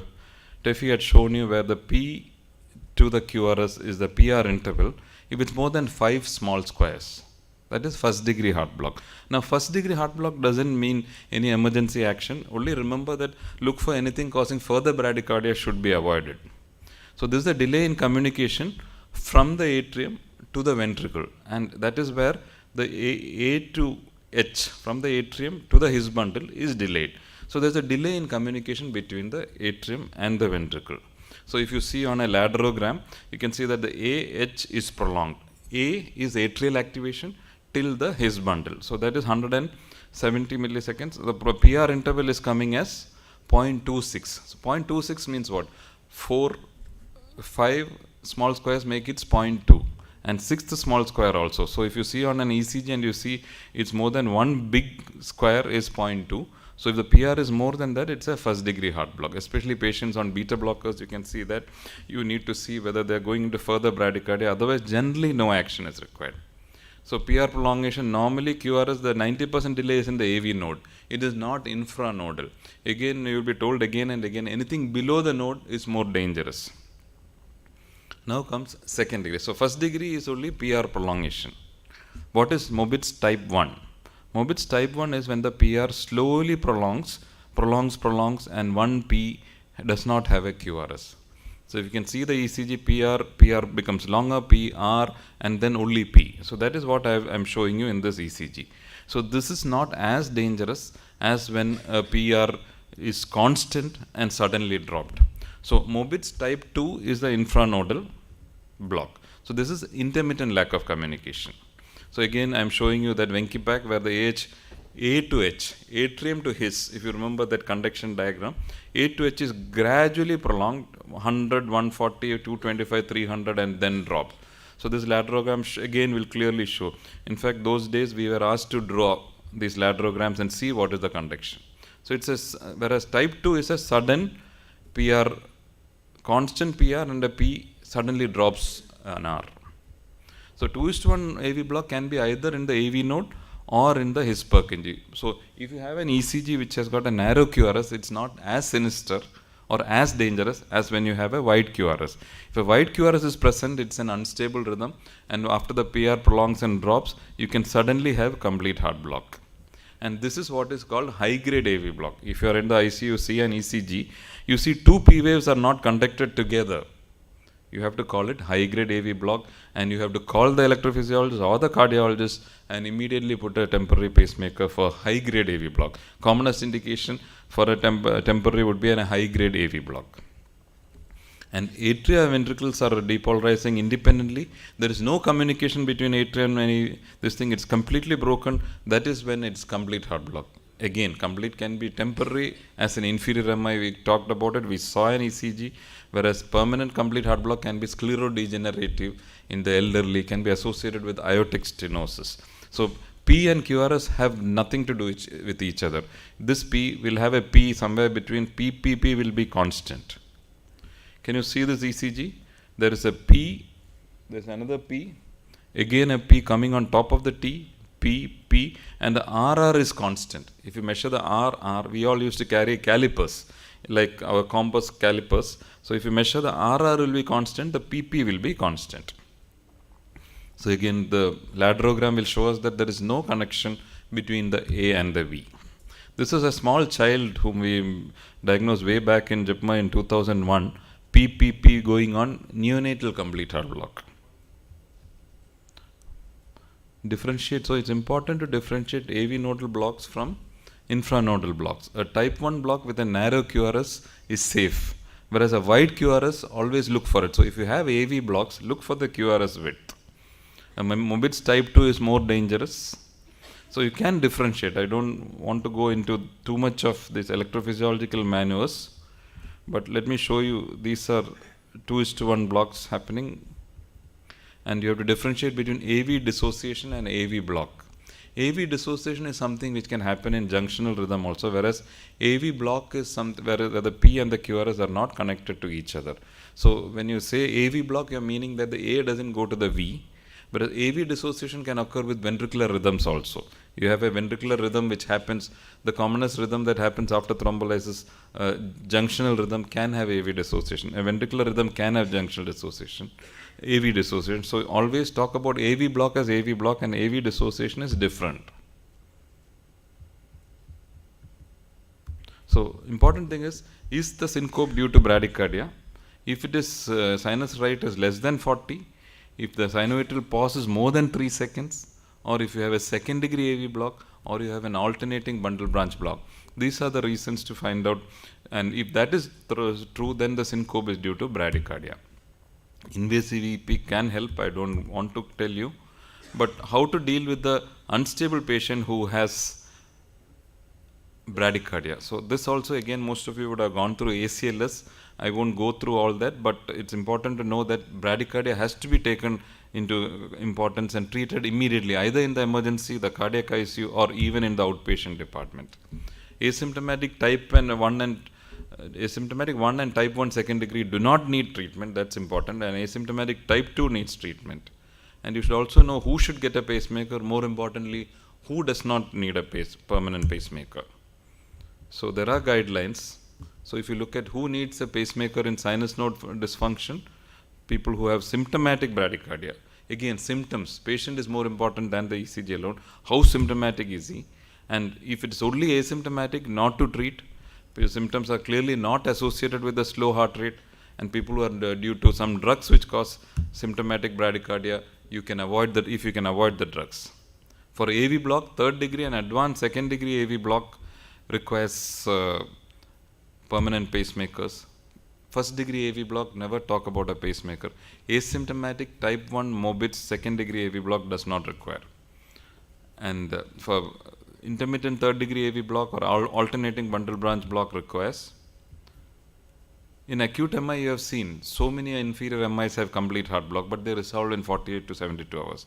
But you heard today again, anterior MI with a complete heart block requires permanent pacing, unlikely to recover. I won't go into neurocardiogenic syndromes and vasovagal. I will just show you a couple of examples in bradycardia before I stop. This was a patient who presented with giddiness and fatigue. This was his ECG in the outpatients.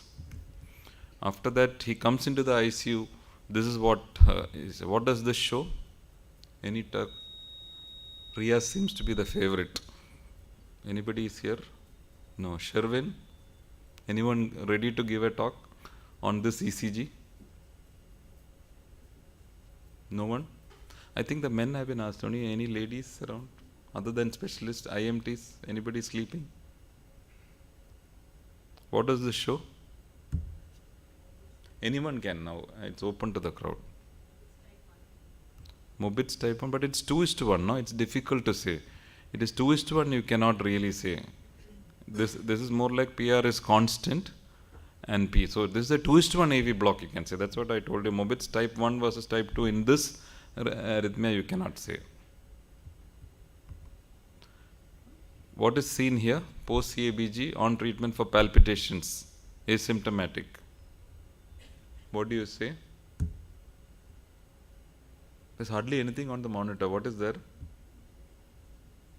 Sinus bradycardia, sinus pause, prolonged pauses. This is a patient on some 90 milligram twice daily of diltiazem for ectopics. We stopped this thing, it became normal.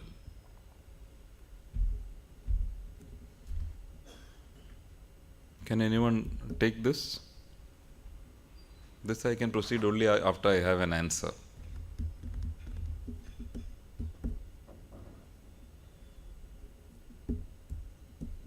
Who's going to answer this? Okay. No, nobody is raising the hands. Who's going to answer? Come. We have to, otherwise we can't go forward with the class. Sanjana, come. She's done night duty, so I'll excuse if anything mistakes. Can you see any P waves from there? Are the P waves married to the QRS? Are they intermittent communication, or is it complete loss of communication? Complete loss. Intermittently it's lost. Intermittently, or which P is connected to the P? See, if you see here, one P is within the QRS, this is the P, this is the P, then the P must be somewhere here. We are not seeing P's at all. So this is a narrow QRS with P's which are not communicating with the QRS at all. So this is a complete heart block, but it's very narrow. So this is how congenital complete heart block comes. This was a lady who came to me for a fitness for surgery, and the Holter showed sinus bradycardia, complete heart block. The temporary pacing was done. We put her on a treadmill. Her rate was going up to 110, 120, but still we didn't have the confidence to send her for GA. You can sit. So it was a congenital complete heart block.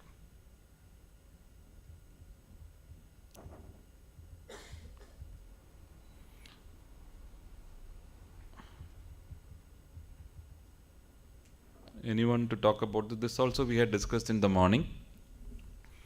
This is a patient who has bradycardia. Now you tell me, who will tell me this?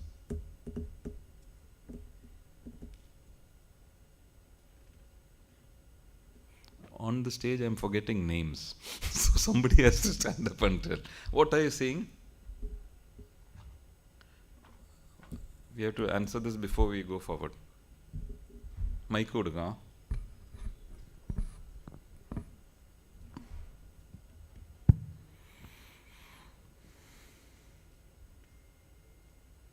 That row only. Somebody stand up. Sandeep, help. Nobody is. Can you see regular? We have Vinay here. Vinay is there. Vinay minus the mask. Please stand up. Hibernation. Yeah. What are you seeing? You just tell me what you're seeing. You're seeing regular rhythm, irregular rhythm. Regular rhythm. Is it fast or slow? Slow. Slow. Is it narrow QRS or wide QRS? Narrow. Narrow. Are there P waves? No. Before each? No. No. So you heard about regular and slow rhythm with no P waves. What can you say? This could be atrial fibrillation with complete heart block. No definite P wave is there, but this is AF with complete heart block.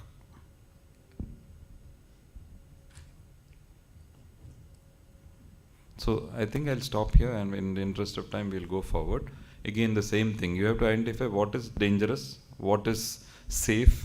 Never should you say a first degree heart block is dangerous, whereas you should know that the Mobitz type 2 is dangerous. Telling a ECG, normal ECG as unsafe is bad.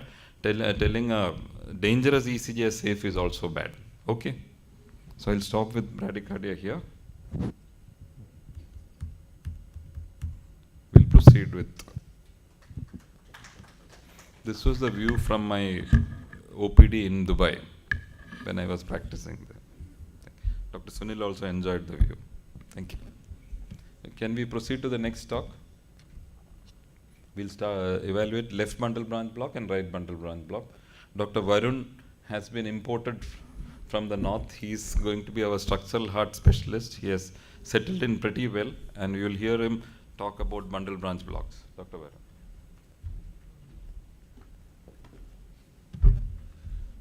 Okay, we'll talk about bundle branch blocks.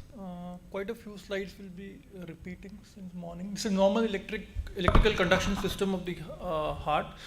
Comes from the atria, then the AV node, then bundle of His divides into right and left bundle. Now the left bundle again divides into anterofascicle and posterofascicle, then the impulses travel to the ventricle. This is the anatomy of, again the same kind of slide. I will discuss the blood supply of the conduction system. The SA node, at 60% of times, and the AV node 40% of times receive blood from the RCA, bundle of His from the AV branch of the RCA, and the left anterofascicle is supplied only by the LAD, and the left posterofascicle has a dual blood supply from nodal artery and branch of RCA and also by the LAD. So the left anterofascicle is more susceptible to ischemia. This is a pathophysiology of the normal conduction system. The first part of the ventricle to be stimulated always is from the left to right of the septum. Therefore, we get a small R wave in lead 1 and a small septal Q wave in lead V6. Soon after, the depolarization spreads to the main mass of the left and the right ventricle. Since the LV is more electrically dominant, it gets a deep S wave in right chest leads and tall R in left chest leads. This is a sinus rhythm and wide QRS. With respect to the less than 100 milliseconds, 100 to 120 milliseconds, and then more than 120 milliseconds. If it's between 100 and 120, we can call it as like incomplete RBB, incomplete LBB, or IVCD, interventricular conduction disturbances. And so more than 120, it will be like LBB, RBB, or IVCD. So the bundle branch blocks, they are mainly because it can be left or right and can be chronic or intermittent, maybe rate dependent, can also be present without any cardiac disease. Most often maybe because of coronary artery disease or hypertension which is causing ischemia or degenerative changes. Now we'll discuss the right bundle branch block. Okay, because of the right bundle branch block, the initial depolarization of the septum is intact, that is from left to right, and therefore you get an R wave in V1. And then because of the right bundle is blocked, entire thing moves on to the left side. Therefore, get a deep S in V1 and then followed by an R dash wave in V1, wherein the depolarization again comes to the right ventricle. So it comes in an R S R dash pattern in lead V1, and lead V6 has a slurring S wave. This is the ECG which shows right bundle branch block. See the lead V1 is RS R dash pattern is there with discordant T wave inversions, and V6 is having the slurred S wave. That's the criteria, like we'll have the RS R dash or the M or the rabbit ear shape in lead V1, and V6 will have the slurring S wave, large R waves. And there will be always discordant T wave inversion. I'll just explain you what happens when it's concordant. And it's more than 120 milliseconds. So the causes or incidence increases with age can occur as a normal variant also. Most common cause can be because of coronary artery disease.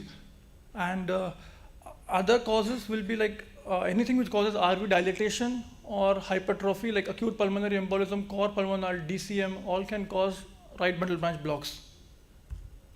This is a differential diagnosis. The list is quite extensive, like myocardial infarction, pulmonary embolism, COPDs, anything which causes RV dilatation can cause RVBB. This is that I was talking about uncomplicated and complicated one, like RVB with myocardial abnormality will, as you can see, the RS R dash pattern and T wave are in the same direction. That means they are concordant T waves. That specify that it is with some myocardial abnormality underlying. And uncomplicated one is with RS R dash pattern and T wave is discordant. It's in opposite direction. Then in left bundle branch block, then we'll have a wide QRS again, and V1 will have QS pattern, and V6 will have R or notched R, or may show a M pattern as was discussed in V1. And secondary T wave inversions will be there. Again, it will be discordant. So conversely to the RBBV, the left bundle branch block affects the early septal depolarization. So the normal pattern is blocked. Thus, the first major ECG change produced by left bundle branch block is the loss of the normal septal R wave in lead V1 and the normal septal Q in lead V6. This is a typical ECG which is showing the left bundle branch block. You can see broad complex with QS pattern in lead 1 and a proper R broad complex R wave with discordant T inversions in lead V6. So the causes of left bundle branch block most commonly will be like advanced coronary artery disease or valvular heart disease, hypertensive heart disease, some cardiomyopathies or some degenerative changes. This was what we're talking about is a discordant T waves which are in opposite direction to that of the previous QRS complex. This helps us also like how to differentiate whether the LBB which has come up to us is because of some myocardial ischemia, like in case of myocardial infarction. This Garbosa criteria helps us sometimes. It's not sensitive, but it is quite specific. When this concordant ST segment elevation more than 1 millimeter in any lead, any one lead is quite significant of suggestive of myocardial ischemia. And in concordant ST depression in leads V1 to V3 more than 1 millimeter, as you can see, is also suggestive of myocardial ischemia. And this proportional excessive discordant ST elevation more than 25% as compared to the depth of the preceding S wave has come in modified criteria. Initially it was 5 millimeters excessive discordant ST elevation. This is a slide differentiating between right bundle branch block and left bundle branch block. As you can see, RS-R dash pattern in lead V1 suggests of RBB, and in lead V6 you will have a slurring S wave and a deep S wave in lead V1 and a predominant R with inverted T in lead V6 for left bundle branch block. Then we discuss about the hemi blocks. Since the left bundle is divided into the septal fascicle, anterior and posterior fascicle, each one of them can block and produce some specific ECG changes. This is left anterior fascicular block. With left anterior fascicular block, the left posterior fascicle carries the initial depolarization inferior posterior and then to the right. Then the vector shift unopposed to the left side, and this is a common cause of left axis deviation in the ECG. As you can see here in this ECG, so normal QRS duration with left axis deviation, tall R you can see in lead 1 and AVL, and deep S in inferior leads 2, 3 and AVF, suggestive of left anterior fascicular block. Then we discuss about this posterior fascicular block. With posterior fascicular block, left anterior fascicle will carry the depolarization left anterior and superior, and then the vector shift unopposed to the inferior and posterior region. It's a rare cause of right axis deviation, and it is less likely to cause any ischemic changes because it has a dual blood supply both from RCA and LAD. This is the ECG showing left posterior block. Again, it is a narrow complex QRS with right axis deviation with big S in lead 1 and AVL and R wave in 2, 3 and AVF. Then we discuss bifascicular blocks in which there is right bundle branch as well as left anterior hemifascicular block. So the QRS, because of right bundle branch block, the QRS becomes wide here. It's more than 120 milliseconds, and again RS-R dash pattern in V1 with wide and slurred S in lead 1, V5, V6 and initial R wave in inferior leads. This is right bundle branch block with left posterior fascicle block. So RS-R dash pattern in lead 1 remains the same, and then we get features of left posterior fascicular block as wide and slurred S wave in lead 1, V5 and V6. Sometimes these bundle branch blocks also appear related to rate. So what happens is rate related aberrancy, usually RBB, but can also become LBB. Clinical significance is at faster rate. We need to differentiate whether it is a VT or a SVT with aberrancy. This is a simple slide to differentiate between the two.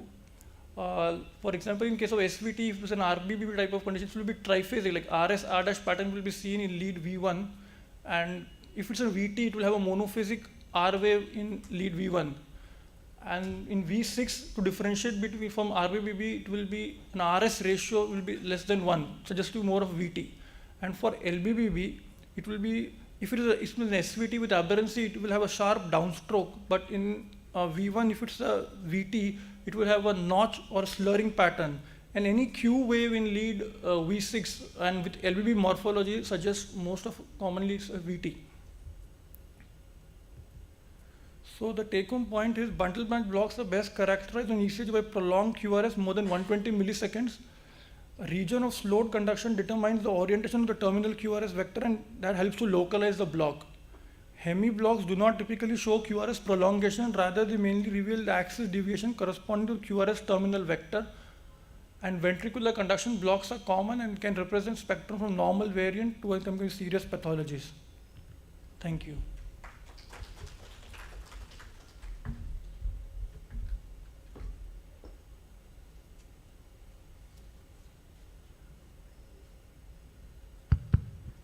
So, having seen the spectrum of bradycardias, starting from 6 sinus, complete heart blocks, AV blocks, bundle branch blocks, now is the time to go on to special situations which may be cardiac, may not be cardiac, but can cause ECG changes.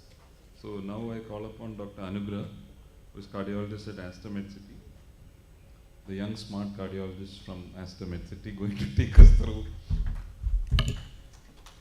drugs and the heart. Good afternoon, everyone. I hope I can awaken you from your slumber as I talk today about drugs and ECG. Now that we've covered all the basics, I'd like to cover something special. For the next 15 minutes, I'll be taking you through the relationship between drugs and the ECG. But before we get into the details, I'd like to talk about some basics. This is the pacemaker action potential. There is an interplay between three major ions, that is sodium, calcium, and potassium.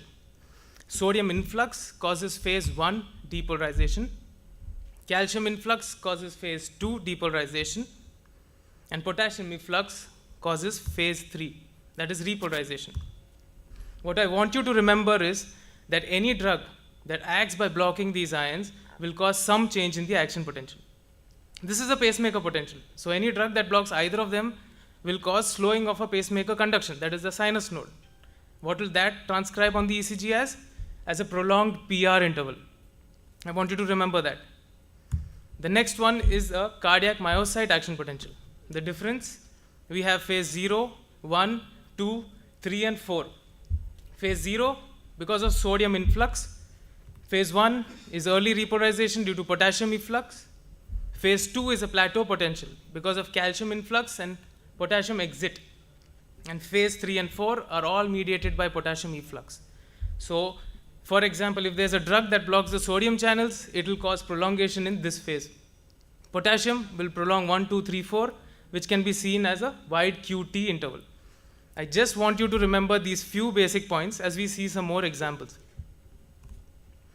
Coming to the sodium channel blockers. The various class of sodium blockers are tricyclic antidepressants, antiarrhythmic class 1, class 1A as quinidine, class 1B lidocaine, and class 3 flecainide. Anti-malarials like chloroquine and hydroxychloroquine. Anti-seizure medication like carbamazepine, and rarely quinine. When we are giving a sodium channel blocker, as I previously mentioned, it is going to cause a prolongation phase 0. But in toxic effects, what happens is the QRS becomes wide. Additionally, there's another special feature of these drugs.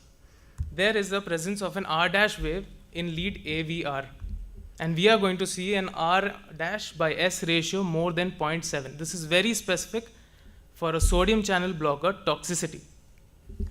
The degree of the QRS broadening will correlate with the adverse events. It has been found that QRS more than 160 milliseconds are predictive of a ventricular arrhythmia. You're in the ER minding your own business, and suddenly a 28-year-old female comes with multiple episodes of vomiting, shallow breathing, reduced response. A typical case every day you must be seeing. While you're preparing for the resuscitation and your team is involved in the resuscitative process, a 12-lead ECG is taken. So what do you see? Nihal? Okay, I'll give you a hint. Can you see tachycardia? Yes. Is it sinus or non-sinus? Another hint. There are some P waves which are hidden with the T waves. That is because of the speed of conduction. So there are P waves, but additionally what you can see is a wide PR interval. So now you're having some doubts that, okay, you're having a sinus tachycardia with a wide PR interval. You also see a wide QRS complex. Additionally, you see an R wave in AVR with the R/S ratio more than 0.7. Now you're thinking, okay, this all fits a sodium channel blocker toxicity.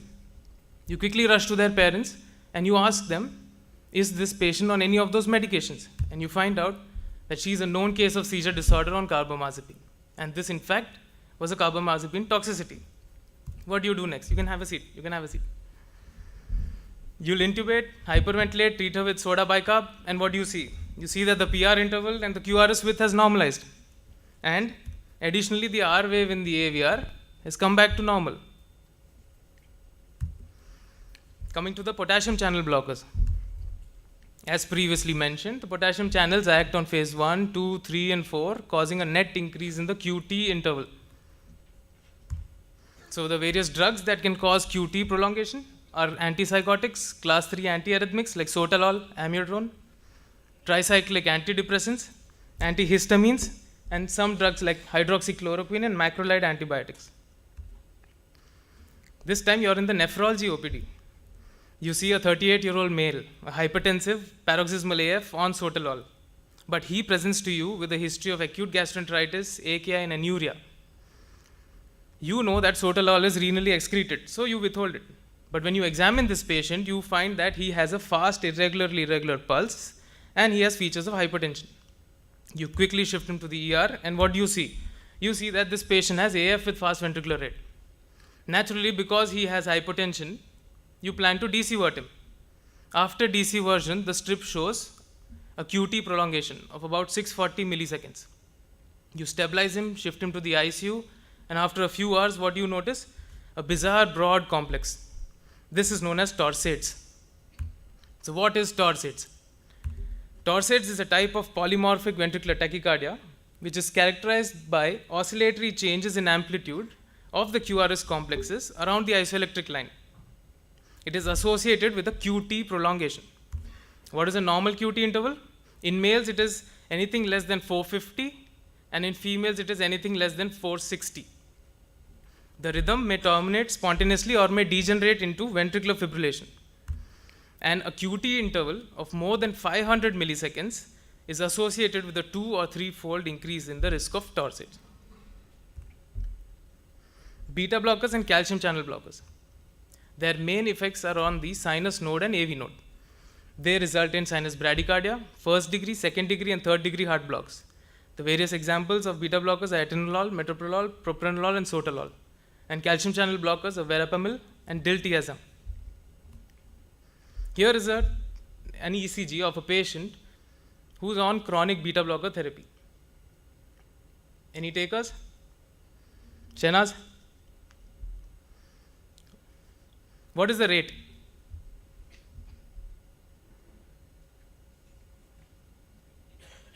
Okay, so it's bradycardia. Is it sinus? So we have a typical sinus bradycardia. But additionally, is there any other feature? PR interval is prolonged. The PR interval is prolonged. It's about 240 milliseconds. Okay, have a seat. Another patient who presents to you with pre-syncope. But this time, when you examined him, you found his heart rate was only 30. You take a 12-lead ECG, and what do you find? You find only narrow complexes where the P waves are not preceding the QRS complexes. So you're worried. You think it is junctional bradycardia. You can see some tiny P waves just after the QRS complexes. So this, in fact, was a case of beta blocker induced sinus node slowing. The sinus node slowed down so much that the junction had to take over. Another patient, this time who presented with syncope. You palpate his pulse, you find it to be 30 per minute, you take a 12-lead ECG, and what do you see? You see that the RR intervals are occurring regularly at 30 per minute. But the PP intervals are occurring regularly at 90 per minute, and there is no relationship between the P and the R waves. So this is a complete heart block. Lastly, talking about digoxin. Digoxin is a cardiac glycoside that blocks the sodium-potassium ATPase channels, resulting in an intracellular accumulation of calcium. So what this intracellular accumulation of calcium does is it causes an increased inotropy, increase in force of contraction.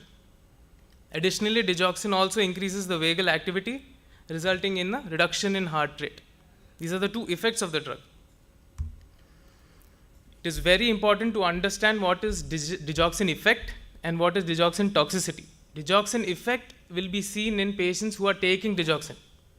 So the features are a downsloping ST depression, which is also known as a reverse tick or Salvador Dali sign, a biphasic or inverted T wave, U waves, shortened QT interval, and mild PR prolongation. In contrast, a digoxin toxicity occurs with the resulting increase in automaticity and decreased AV conduction. So what happens because of that? Any degree of arrhythmia and heart blocks are possible except Mobitz type 2. This is a frequently asked MCQ question. Factors that may precipitate a digoxin toxicity are concomitant hypokalemia, hypomagnesemia, and hypercalcemia. Patients usually present with history of nausea, vomiting, anorexia, blurred vision, palpitations, syncope, confusion, dizziness, delirium. Because of the increased automatism and reduced AV conduction, the most common arrhythmias seen are VPCs. We can see sinus bradycardias and junctional bradycardias.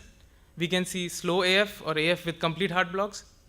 We can see any type of AV block and ventricular tachycardia, and to be very specific, a bidirectional ventricular tachycardia. This rhythm strip, we can see narrow complexes alternating with broad complexes. These narrow complexes are preceded by a P wave. So we know these are sinus beats. But the broad complexes don't have a P wave in front of them. They are broad and bizarre, and these are VPCs of a single morphology. All of them look the same. But another feature is that every VPC is coming after each or every sinus beat in an alternating fashion. So this is a patient on digoxin with toxic effects having VPCs in bigeminy. This is a chronic AF patient on digoxin. We can see the coarse fibrillatory waves on the baseline ECG strip. But what is more important to note is that the RR intervals are regular. This is a patient who's developed AF with complete heart block. This is an example of a broad complex tachycardia, where you can see that the axis is shifting between 180 degrees. So one beat downward, one beat up, down, up, alternating with each beat. This is an example of a bidirectional VT. We do not see any P waves preceding the beats, and there is complete loss of AV association. So there is AV dissociation. This is a typical ECG of a bidirectional VT in severe digoxin toxicity. So to summarize, sodium channel blocker toxicities prolong the QRS width. Potassium channel blocker toxicities prolong the QT interval. A prolonged QT interval can trigger an episode of torsades. Beta blocker and calcium channel blockers directly suppress the sinus node and AV node. Digoxin effect causes downsloping ST depression, which is known as a reverse tick sign. Digoxin toxicity causes increased automaticity, decreased AV conduction, resulting in multiple arrhythmias and heart blocks except Mobitz type 2. Thank you. I think Anugrah woke up all of us. One more characteristic arrhythmia of digoxin is multifocal atrial tachycardia with the blocks. So that is also typical of it. I think most of these are very relevant in clinical practice, and we all should be aware about these things. Thank you. Now I call upon Dr. Grace David, our specialist intensivist who has added color to our cardiac ICU. She is going to talk about hypothermia, electrolytes, the medical problems which you see, and the ECG associated with them. Good afternoon, everyone. I know you had a very long session, and it's been quite tiring, so I'm going to bring down all of that and keep it very simple and probably finish in 15 minutes or so. So today I'll be talking about ECG changes in electrolyte disturbances and hypothermia. So I'll start with hyperkalemia and hypokalemia. Basically, hyperkalemia is any potassium level more than 5.5. And going straight into the ECGs, I won't be wasting any time otherwise. So going straight into the ECG changes, what we see in hyperkalemia is a pull effect. So there's something called a pull and a push effect, which means like it looks like someone is pulling the T. So that's what you see in the picture. So that's a pull effect in hyperkalemia. So going wave by wave, the P wave, initially the P wave is PR is prolonged, and as the potassium levels increase, the P wave completely disappears. Going to QRS, it's widened, and sometimes even a bizarre QRS morphology is seen. Coming to the T wave, we all know T waves are tall T waves and sometimes widened. So if you notice, the proximal limb of the T is very steep and the distal limb gets a bit curved.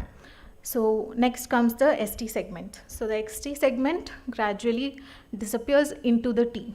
As in, what I mean to say is, as the T is prolonged, the ST segment gets shorter and eventually gets into the T. And further on, with hyperkalemia, you can have AV blocks. These AV blocks, if the reason is only because of hyperkalemia, are totally reversible. And then you have bradyarrhythmias, you can have conduction blocks and fascicular blocks. So 2 lines on the pathophysiology. What happens in hyperkalemia is there is increased extracellular potassium levels, which cause myocardial excitability. So due to this, what happens is reduced myocardial excitability. So due to this, what happens is there is a suppression on the SA node, following which there is a decreased conduction to the AV node and bundle of His and Purkinje fibers.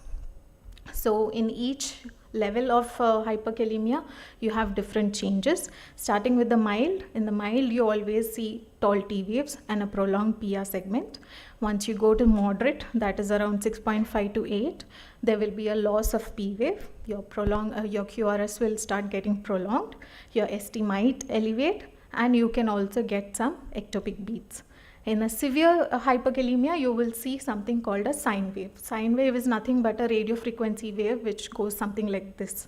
So your QRS will appear like a sine wave, and further on it can even precipitate into a ventricular fibrillation, bundle branch blocks, conduction delays, everything can happen, and finally arrest. So this is just a simple ECG. I was planning to ask my CICU staff, but I think they left. So okay, so it's a very simple ECG. I guess all of you can make out what is there on it. Anyone wants to volunteer?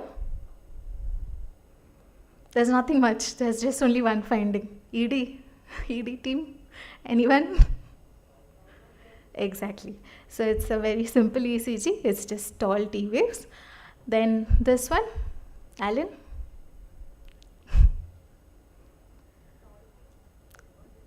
Right, there is tall T waves. The rhythm, is it bradycardia? Is it tachycardia? Right. So there's bradycardia and the P wave is almost absent. And this is a sine wave pattern which I told about in severe hyperkalemia. It comes in the extreme stages. So moving on to hypokalemia. Hypokalemia is anything less than 3.5, and ECG changes generally do not manifest unless it goes below 2.5 to 2.9. So hypokalemia, this is the push effect. The previous one that we saw in hyperkalemia was pull. This is push. So it looks like someone is pushing down the T wave. So what you see in hypokalemia is T wave is progressively diminishing, and finally in the C part you can see that it's totally absent. The ST segment goes into a depression. Initially it's horizontal and then it goes into a concave upwards, and then you see a very prominent U wave. So how do you differentiate between T and a U? T and U look almost similar, but U are more dome shaped and more rounder. T is more like a peak, but U's are always prominent, more rounder and like a dome. So it's often mistaken for a T, but that's actually a U. Then this is the exact opposite pathophysiology of a hyperkalemia. Hyperkalemia, you have increased extracellular potassium and there is a decreased conduction. Here it's the exact opposite. So there's increased excitability and therefore forming more arrhythmias, reentrant arrhythmias. So here you can see the decreased, the ST depression, also the T wave absent and the U wave. What you're seeing there is the U wave, it's rounder and it's more prominent. That is not a T. Then hyperkalemia is also associated with Torsades, which Sir has already explained. Torsades is a kind of a polymorphic VT, and basically what it means, Torsades de pointers, is twisting of points. So from one point you have multiple arrhythmia, excitable, ectopics coming out. So that is Torsades. There's another condition where you can have Torsades. What would it be? Anyone knows? What do you give for Torsades? Exactly. So condition for having another condition would be hypomagnesemia. So going into hypermagnesemia and hypomagnesemia, normal serum magnesium level would be 1.3 to 2.2. Toxicity is said when there is more than 4. There is a series of clinical signs that you see in magnesium toxicity. More than 4, if the level goes more than 4, you can start to have muscle weakness and respiratory depression. More than 10, you can have cardiac arrhythmias, bradycardia, and also death. And hypomagnesemia is always associated with hyperkalemia and hypocalcemia. So going into the ECG changes, your PR is prolonged, the P wave eventually becomes flat, there is a widened QRS complex, the T waves are tall, and it can further develop into a complete AV block or an asystole. Now moving on to hypomagnesemia, magnesium levels anything below 0.8 is called hypomagnesemia associated with QT prolongation. So this is the main thing that you have to remember in hypomagnesemia, that is QT prolongation. Prolonged PR would be there, and obviously prolonged QT would be there, and atrial and ventricular ectopics. So even hypomagnesemia, like I previously mentioned, can go into ventricular tachycardia and Torsades. So I think Tefi ma'am and Praveen sir have already covered how to calculate the QT prolongation. There are multiple formulas for it. The one formula which Tefi ma'am has already covered is QT divided by square root of R. That's all very complicated. The easiest way, which I learned during Verma sir's rounds, was you take the RR interval and you calculate QT. QT is nothing but starting of Q till the end of T. If your end of T is ending after half of the division, then it's definitely prolonged. Understood? Not understood? Didn't understand? So you take RR interval, you cut it into half. Okay? If your T is ending after that half, then it's prolonged. If it's ending before, then it's a normal QT. Okay? So this is a non-sustained SVT with some ectopics. So hypomagnesemia can also cause this.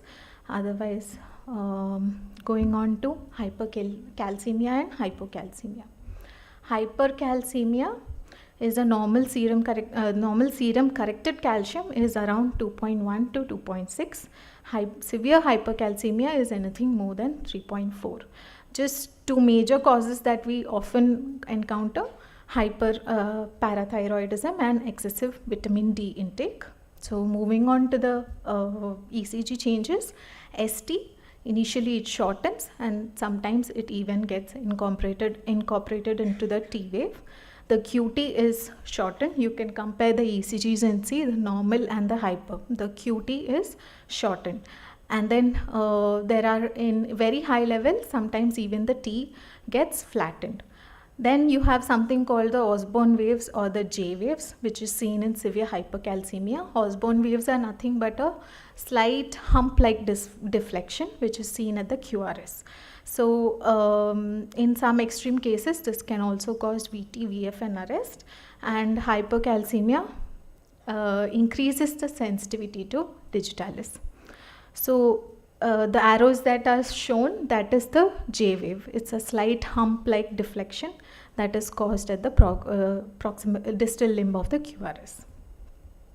Then these are some, in the lead one you can see the Osborne wave, then you can see some bizarre QRS complexes. These are all signs of hypercalcemia. Moving to hypocalcemia, hypocalcemia is nothing but levels of calcium below 1.9 to 2.2, and severe hypocalcemia is when it is less than 1.9.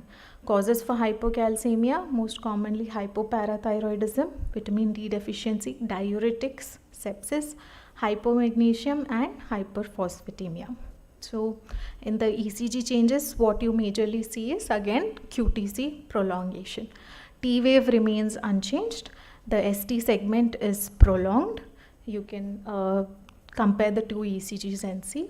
Again, I mentioned already the QTC formula. Bezet is one of those formula, QT divided by square root of RR. In normal, in men, it is less than 440, and in women, it's less than 460. So again here, you can just mentally make a division between each RR interval and notice where the T is ending. Okay. So moving on to hypothermia. Hypothermia is defined as a core body temperature of less than 35 degrees. Bradycardia is the most common finding in hypothermia. Again, J wave or Osborne wave is the most characteristic finding in hypothermia, and they also have prolonged PR, QRS and QT interval. In between, sometimes you might also see a very weird kind of a ECG that is nothing but a shivering artifact. I'll show you one of the examples too. There's also ventricular ectopics, and sometimes severe hypothermia can also cause VT, VF and asystole. So this is the J wave. In each of the leads you can see there is a J wave, Osborne wave noted. There is sinus bradycardia also. Here also there is bradycardia. There are tall T waves and yeah. And this is the shivering artifact.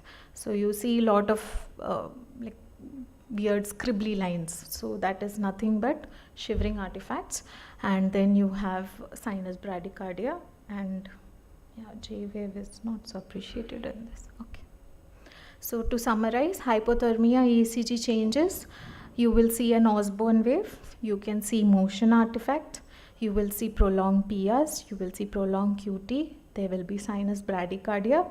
You can have T wave inversions and also AV blocks and widened QRS.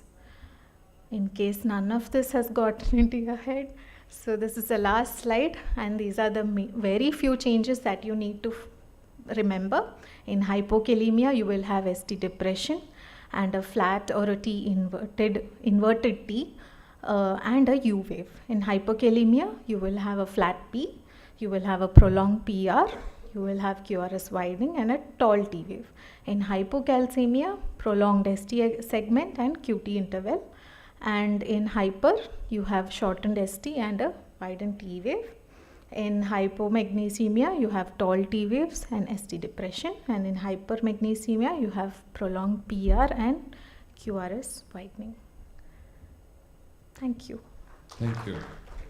There is something called a tent in a desert appearance. When you have a long QT and a tall T wave, that is seen in renal failure patients. So you have a long QT with a tall T wave. Some of the values you told were in millimole. So magnesium is 1.8 milligrams, which converts to 0.7 or 0.82. Otherwise, very useful presentation. Thank you.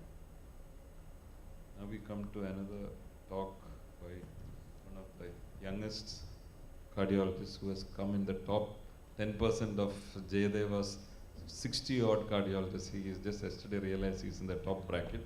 So congratulations, Dr. Tensi. Thanks. Let's hear from you on pericarditis. Good afternoon, everyone. I'll show a few ECGs in the very beginning. I want your active participation. What do you think this ECG is? The CMTs and emergency medicine people would benefit from this differentiating between these ECGs. Anyone, can you tell me what this ECG is? What is it? Inferior wall MI. You're seeing ST elevations in the inferior leads with reciprocal changes. Now, what is this?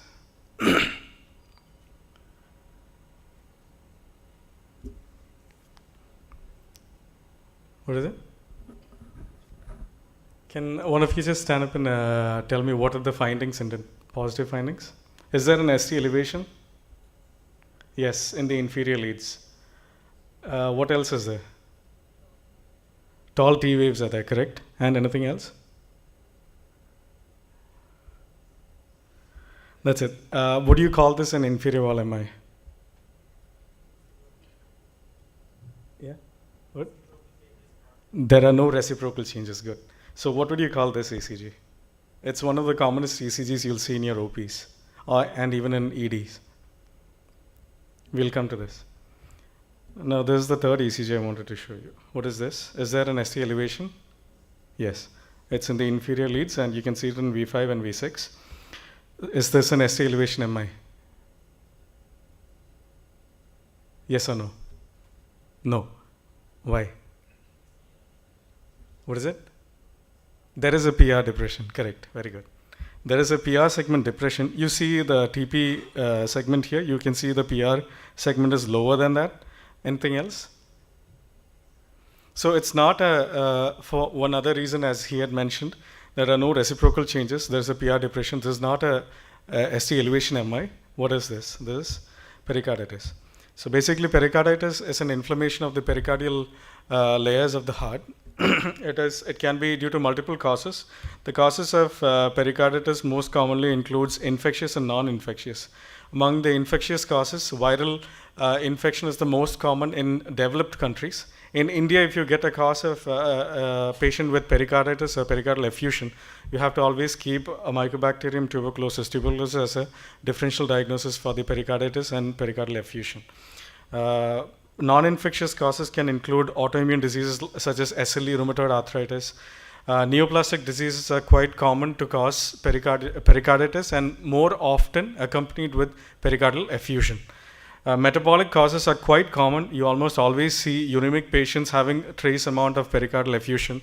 Majority of the pericardial rubs that you can auscultate in a hospital is from uremic patients. You go and auscultate any patient on dialysis, out of 10, at least 2 or 3, you will get a pericardial rub. A mixed edema, that is hypothyroid patients, can come with pericardial effusion and some pericarditis. Trauma that can be even iatrogenic, that is post-cardiotomy, post-cardiac surgery patients can have pericarditis, or direct trauma to the chest can also cause inflammation within the pericardium. Now, pericarditis, it's differentiated into acute, incessant, and chronic based on the period of symptoms. If it's within 4 weeks, it's called acute. 4 to 3 months, 4 weeks to 3 months is incessant, and more than 3 months is chronic. You call it recurrent only if there is a symptom-free period of 4 to 6 weeks. So a patient has developed pericarditis symptoms. He has come out of the symptoms completely on medications or off medications. And for 1.5 months, if he's without symptoms and again develops symptoms, only then you call it recurrent. Otherwise, it still comes under incessant pericarditis. Now, the symptoms, it's very important in pericarditis because this is one of the key, along with ECG, one of the key features how you can differentiate whether this young person has come to you with an acute MI or is it a pericarditic type of pain. The chest pain that is characteristic is a pleuritic type. There will be variation with deep breaths, variation with change in position. They'll tell you that when they turn to one particular side, it pains more. Most classically or most specifically, what they'll say is when they lie down, they feel the pain. When they sit up, they're feeling better. If that kind of pain is there, it is supposed to be a pericarditic pain. And there is a classical radiation of this pain to the trapezius ridge, that is the upper back of the neck, where they'll say that this pericarditic pain radiates to. That is quite classical of pericarditis. What else in the history you'll get? You'll get a history of low-grade fever, sinus tachycardia. There can be arrhythmia such as AF. Friction rub is what we said, it's one of the more classical findings in acute pericarditis. It is heard in the lower left sternal border. It's not towards the apex, it's at the sternal border you'll hear the loudest. And it has three components. You'll hear three sounds. It's basically described as when you wet your hand and rub it against a leathery surface. That kind of sound is what you hear for the, or you take two balloons, you wet the interface and you rub them. That is the sound you hear in a pericarditic friction rub. Okay. So there will be three sounds. One will be in the systolic phase, the other two in diastole. One is in early diastole, other during atrial systole, that is in late diastole. So three sounds will be there. Many times you get to hear only two sounds, 2 to 3 sounds. But if there's a tachycardia, it will be a continuous sounds, and you can hear many two sounds together towards the end of systole and in early diastole. That is usually what you hear in pericarditis, acute pericarditis. Coming to ECG changes, I have a question. Is the pericardium electrically active or is it electrically inert? Do you get any electrical changes on the ECG from the pericardium?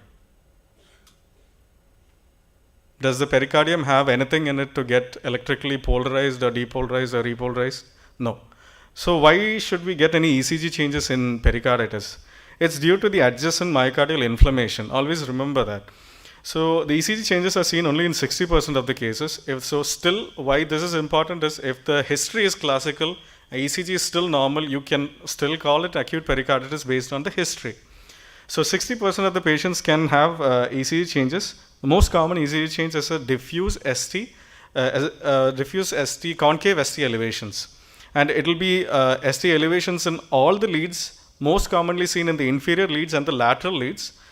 Only in 2 leads you can get ST depression, that is in AVR and V1. And in pericarditis, one of the important features is there won't be any reciprocal ST depression. PR segment depression is the second most common finding that you get. So there is a pattern of progression of these changes. The stage 1, which you see in the first 2 weeks of acute pericarditis, you'll see that there is a PR depression and a concave ST elevation in the ECG. This is in all leads of the 12-lead ECG except V1 and AVR. V1 and AVR will show ST depressions. Okay. In stage 2, it can occur from week 1 or probably week 2 to week 3. There will be a normalization of these changes. That is, PR will go back to its normal baseline and the ST depression will come down. By week 3, many of these patients, approximately 60% of these patients, they'll develop a T-wave inversion. This T-wave inversion can take a long time to recover. Even beyond 3 months, this T-wave inversion can persist. And stage 4 occurs usually after 3 months, when even the T-wave will normalize. So this, I've brought back our first ECG of acute pericarditis. Does this ECG have all the changes that we discussed? One is the PR segment depression, the concave ST elevations, which is more prominent in 1, 2, 3 AVF and V5, V6. There are no reciprocal changes. Now, why didn't we call this ECG pericarditis ECG? Here also there is ST elevation. There is a tall T wave, as someone had pointed out. Why is this not pericarditis? This patient also came to you with chest pain, but he's not giving the typical history of pericarditic pain, but why can't this be pericarditis? So this is something called benign early repolarization, and I told you a subset of your patients will be young adults. Many of them will have this change in their ECG. Okay, benign early repolarization, it can be differentiated from a pericarditis by this one ratio, the ST by T wave ratio. So if the T wave is very tall compared to the ST segment elevation, it is in favor of benign early repolarization. So this ratio has a cutoff. So that is ST segment height divided by T wave's height. If it is less than 0.25, that means it is benign early repolarization. That means it should be the ST, to call it pericarditis, the ST elevation should be at least 1/4, if not more than 1/4 of the T wave height. That's the simplest thing. You don't have to look at all this, you can just count the number of boxes. If T wave is 4 boxes, you should have at least more than 1 box of ST elevation. Then you can consider that pericarditis as the differential in that case. That is one of the parameters. Secondly is this one fishhook pattern. This fishhook pattern is something that is usually seen with benign early repolarization. In benign early repolarization, lead V4, if you look for a pattern of the J wave showing a hook-like pattern with a concave ST elevation, it is again classical of benign early repolarization. Okay. So this is the ECG that I had shown as benign early repolarization. You can see that V4 over here has that fishhook pattern. Now one more sign is there that is specific for pericarditis, that is called sporic sign. So you have to see the TP segment from the end of T wave to the beginning of the P wave. The segment in between will have a downslope pattern, and that is very specific of pericarditis, and it's only seen in stage 1 of pericarditis. This is one of the most helpful signs because patients with MI can also have pericarditis. There is post-MI pericarditis. So if a patient with MI has actually developed post-MI early pericarditis, this will be one of the signs that can help you in saying that. So you have lysed the patient or you have treated the patient with primary. Next day patient is again telling he has pain. There is some amount of ST elevation, but you don't know if it is the old disease that is just resolving or if it's pericarditis. If you can point the sporic sign on the ECG, you can very well differentiate it from the pericarditic pain versus the post-MI angina. Okay. So this is that pericarditis ECG. The same thing we had discussed first. There was the sporic sign even in that. So the sporic sign, what you can see is it has a downward falling pattern. There is an ST elevation first, then there is a TP segment that is downsloping, and then there is PR segment depression. So always pericarditis, try to look for these 3 signs: ST elevation, TP segment depression, and PR depression. Okay. A TP segment downslope and then PR segment depression. Now, how to differentiate STEMI versus pericarditis? Absence of sporic sign is in favor of STEMI. Convex ST elevation is more in favor of STEMI. Checkmark sign is basically a description of this upslope, rapid upslope from the R wave to the ST segment, that is in favor of STEMI. ST is this reciprocal ST segment depression that is always seen in ST elevation MI. In pericarditis ECG versus inferior wall MI, if the ST elevations are more in lead 3 than lead 2, you have to suspect it to be more of a inferior wall MI with RC occlusion rather than pericarditis. In pericarditis, you see ST elevations more in lead 2 than lead 3. This is only a soft marker, not always you can differentiate with that. PR depression is quite classically seen with pericarditis, so its absence is suggestive of ST elevation MI. Now, how do you diagnose? It's based on these 2 out of 4 criteria should be there: chest pain, pericardial rub, ECG changes, new or worsened pericardial effusion. If any 2 of these are there, you can comfortably diagnose a case of pericarditis. What are the investigations you should do? Blood tests you should do. CRP, ESR, WBC counts. It will help in assessing the amount of inflammation, and troponin to see if there is an associated myopericarditis or perimyocarditis. Now, which of these pericarditis patients should you admit? You should look for one of these major or minor signs. If there is fever, large pericardial effusion, tamponade, or lack of response to any of the first line treatment, that is NSAIDs or aspirin, then you should admit. If there is evidence of myopericarditis in the form of elevated troponin or LV dysfunction is there, you should admit. If the patient is already on immunosuppression, there is a chance that patient will have contracted TB or other opportunistic infection that causes the pericardial effusion, then you should admit. Trauma and oral anticoagulant therapy. These are the points which you should pick up and try to admit these patients rather than send them on OP basis. Imaging, the echo is sensitive only in about 60% of the cases. The most sensitive investigation is actually cardiac MRI with gadolinium, that is with contrast. 94% of the cases of pericarditis can be diagnosed with cardiac MRI. But this is less often used because many times clinically either the patient stabilize or you're able to come up with the diagnosis with the blood test and the ECG echo.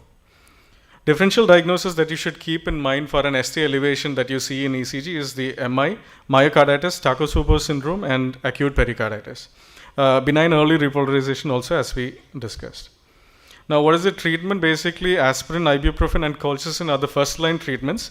If they don't respond or if they are allergic to any one of these medications, you can go for low dose corticosteroids. And the treatment duration is usually up to 4 weeks, that is up to 1 month. After that, you taper and stop. Second line treatment, if there is recurrent pericarditis, only then you go for the third line treatment, that is immunoglobulins, anakinra or azathioprine. And fourth line, a patient coming with recurrent pericarditis that is not responding to these medications or are on dependent on these medications for a long term, then you go for pericardiectomy.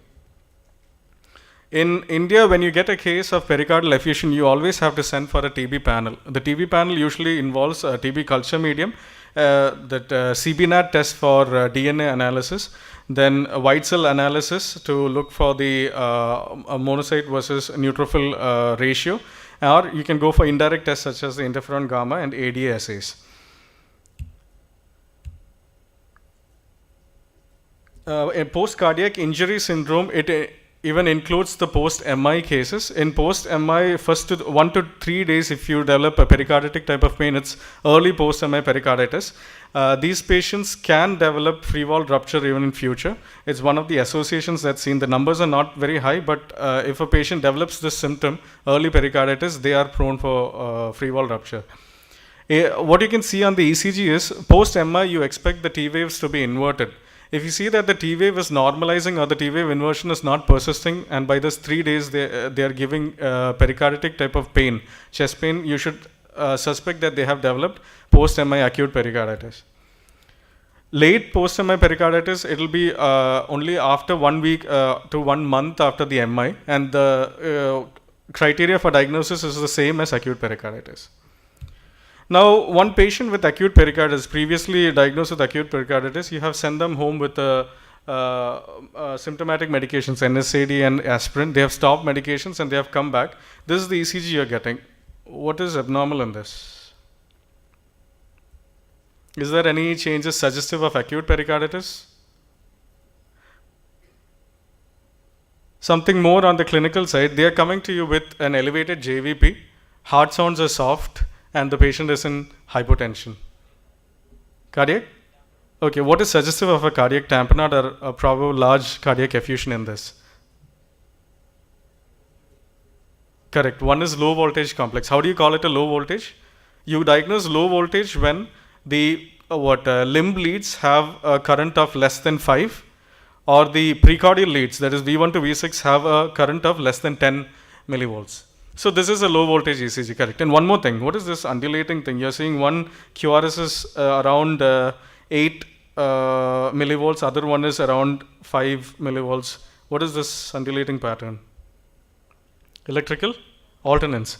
So this is one feature that is supportive of pericardial effusion. This is another finding that you can get in pericarditis.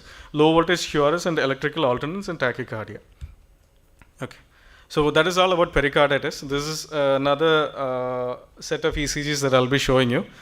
A patient with a hip fracture has undergone surgery and now he is in the post-op. He's developed sudden breathlessness and desaturation. It's a straightforward answer. What is it? No, just from the history. Pulmonary embolism. What are the changes that you see for pulmonary embolism in an ECG? Does this ECG have S1, Q3, T3? S1, Q3, T3 is a deep S wave in lead 1, a Q wave in lead 3, and T wave inversion in lead 3. This patient has had actually pulmonary embolism. What are the features of pulmonary embolism? Just 2 slides on that. Sinus tachycardia is the most frequent finding. ECG changes are one question, same like in pericarditis. If an embolus is there in pulmonary artery, should it cause any ECG changes? Is the pulmonary artery electrically active? No. Then why are these changes coming?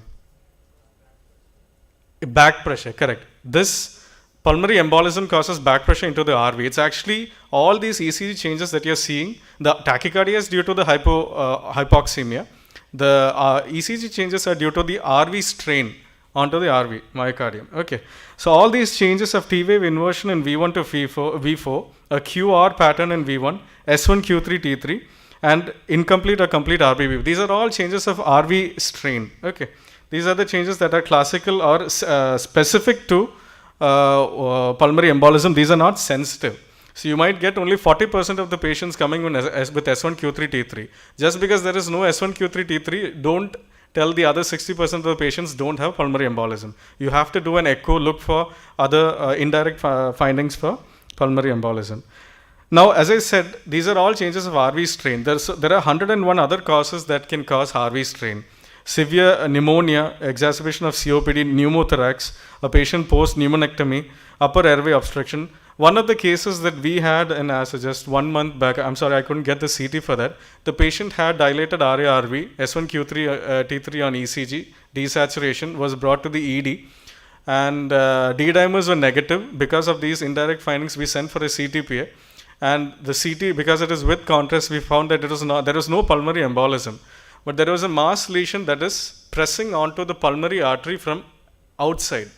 So this is why you should know that this pattern can be gotten to due to any cause of RV strain, not necessarily pulmonary embolism. It is nothing specific to pulmonary embolism.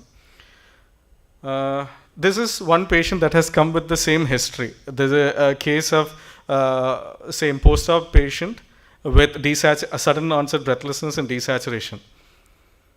Can you find anything that is suggestive of a pulmonary embolism in this? I had told you S1Q3T3 was one of the 4 criteria probably. T-wave inversions, tachycardia, T-wave inversions in V1 to V4. Is that there? That is there, no? T-wave inversions are there. Some other findings are there is a tall R wave in V1.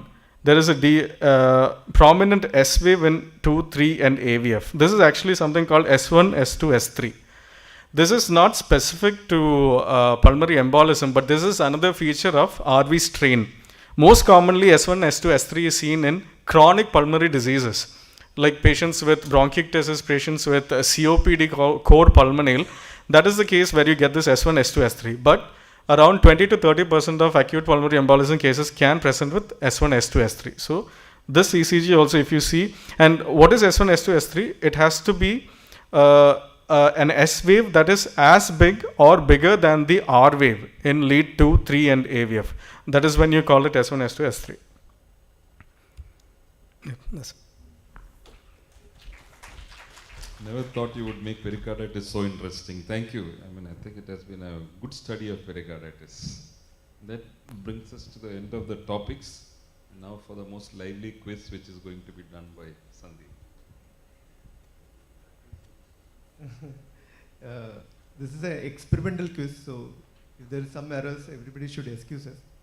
So this is a live quiz where you will be actually going to a site where you will get the questions on your mobile and you can answer it. And the problem is because we may have a network issue, we actually decided that we'll have around 5 teams with 10 people each. So we'll just take a number. Just a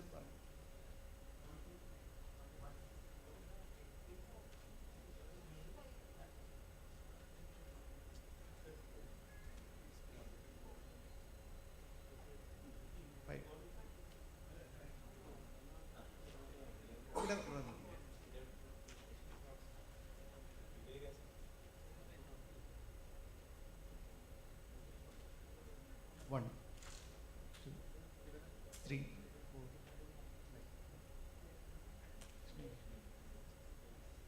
1, 2, 3, 4, 5. Continue. E group.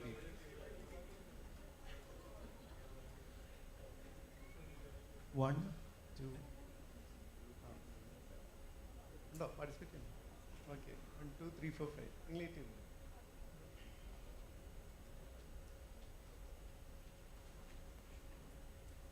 One. This group.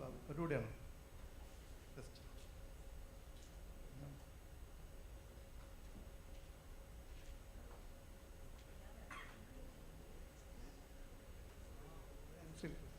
One, two, three, four, five.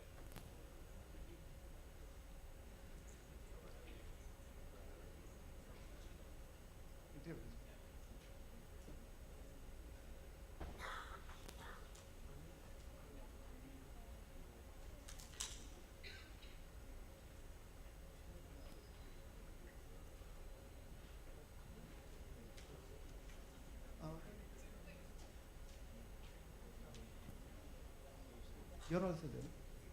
No. Can you come to the first table so that you can see the question?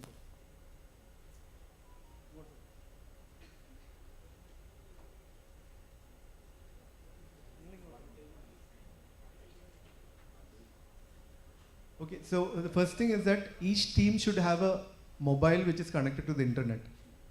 Each team should have a mobile which is connected to the internet. Net and all. Net and all. This can be done. Click here.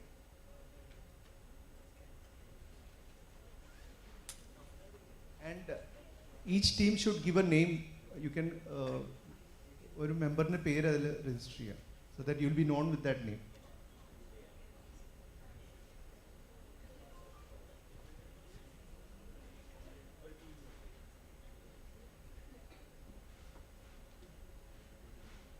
I hope all tables they have a mobile which is connected.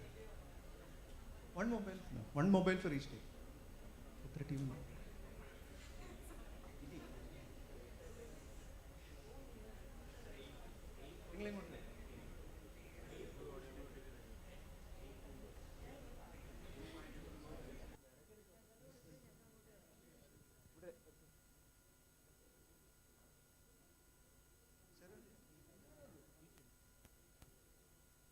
You can also join.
നിങ്ങളിപ്പോൾ register ചെയ്തോ അതിൻ്റെ അകത്ത് പേര് enter ചെയ്തിട്ടുണ്ടോ?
Who is element?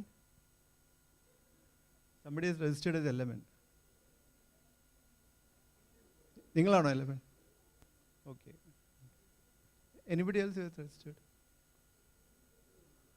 നിങ്ങൾ register ചെയ്യുമ്പോൾ നിങ്ങളുടെ പേര് ഇതിൽ വരും. Ramseen. Yeah, okay. Einhoven. Who is Einhoven? Okay. ബുദ്ധിച്ചു. അടുത്ത master class team 1.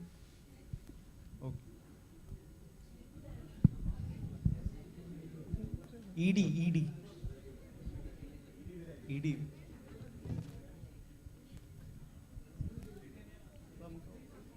Doctor, can you switch the mic?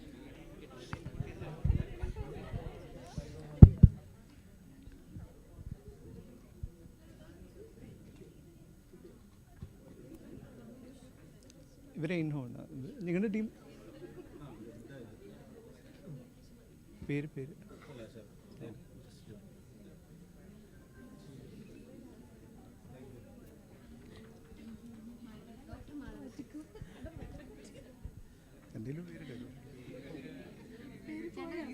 ABC എന്നിട്ടോ കുഴപ്പമില്ല ABC group A group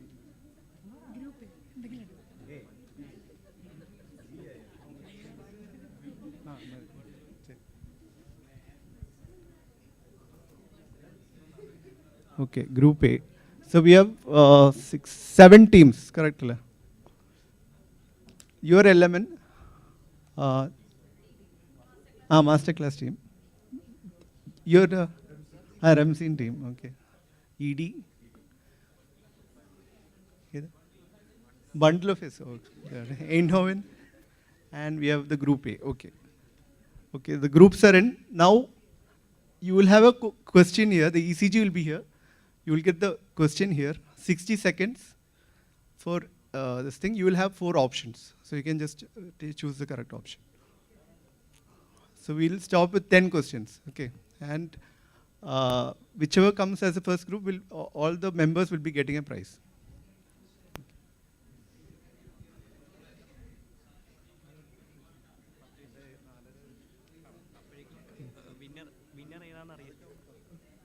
Okay, this is the first question. You have to find the heart rate. You have to answer in your mobile. The question will come in your mobile.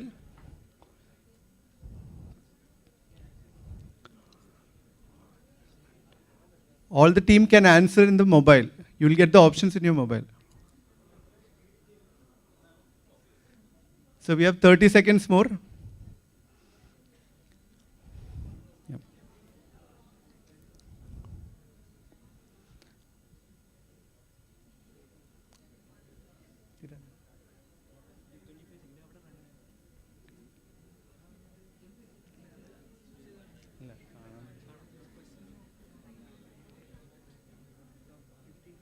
Fifteen seconds more. 9.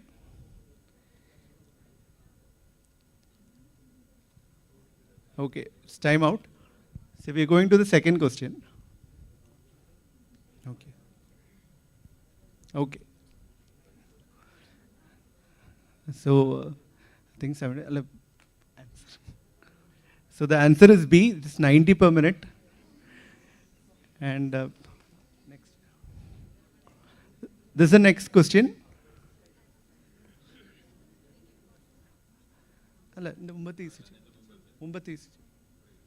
Yeah. This is the ECG, and that is the question.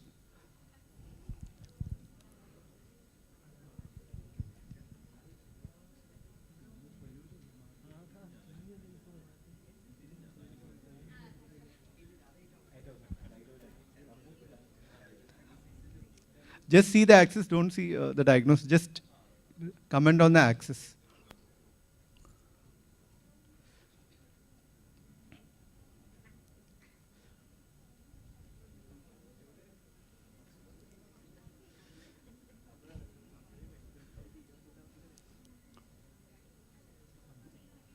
Ten seconds more. So all easy questions, I hope. Those who have attended the morning sessions can easily answer it. Okay. So the answer is a left axis deviation, and 83% have answered is right. Correct. Thank you. That is good. We'll go to the next question. Okay. Now we go to the next one. You have to identify the location of the MI, and you have to say the infarct artery site. This is the ECG. The options are on your mobile. This is the ECG. We have also right-sided leads here for localizing the artery.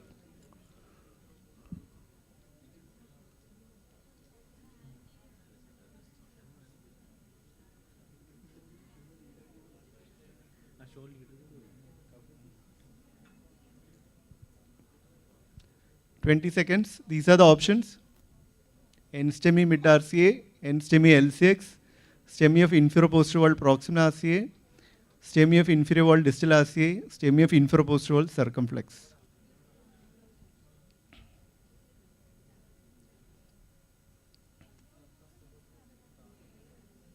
So if you are able to differentiate STEMI and NSTEMI, high chances you will get the right answer. Yes. You'll get, those who get it wrong will get, sir, at least they all diagnosed as STEMI. That's a good thing. Artery is okay. Okay, next question. So the answer is actually proximal ASI. Okay. Identify the rhythm.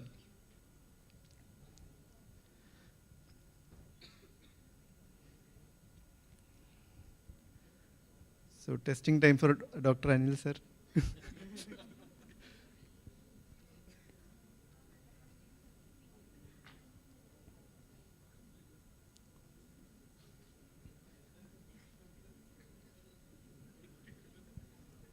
So go step by step, identify the P waves, you will get the answer.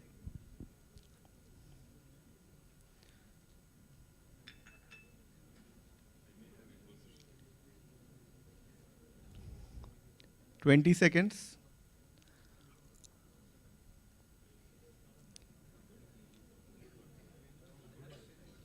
Ain't and Peri Matro.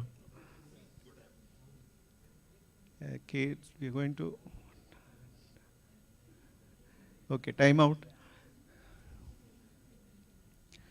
So 75% have got the right answer. And sir is proud. So we'll go to the next question. You have to identify 3 changes in this ECG. There are 3 changes. It's a combination of 3 changes. STEMI, AIVR, which is accelerated idioventricular rhythm,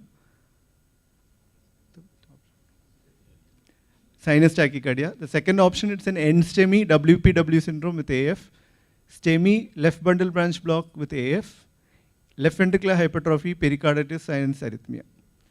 So it's a little complicated, little tough question.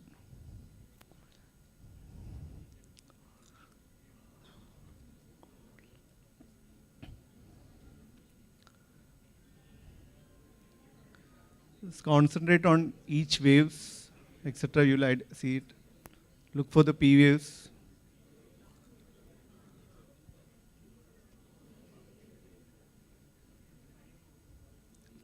Four seconds, 2, 1, and timeout.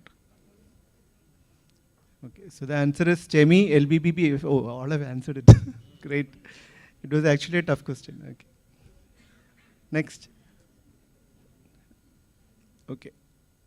This is something based on pacemakers. Master class team should not answer. Yeah. Yeah. ECG of pacemaker is not. We'll go to the next question. We will go to the next one. We'll discuss the ECG. Make the ECG large, please. Yeah. So, in a pacemaker, you can have leads in the one lead in the right atrium, another lead in the right ventricle. The normal two, if you have a dual chamber pacemaker. If you have a single chamber pacemaker, you can have only one lead. That lead may be either in the right atrium or in the right ventricle. And of course, now you have triple chamber pacing also known as cardiac resynchronization therapy, where you can have a lead in the right atrium, you have a lead in the right ventricle, and you can also pace the left ventricle via a lead in the coronary sinus. Okay, so then you also have the newer types of pacing where you can selectively capture the His bundle, and then that is called His bundle pacing.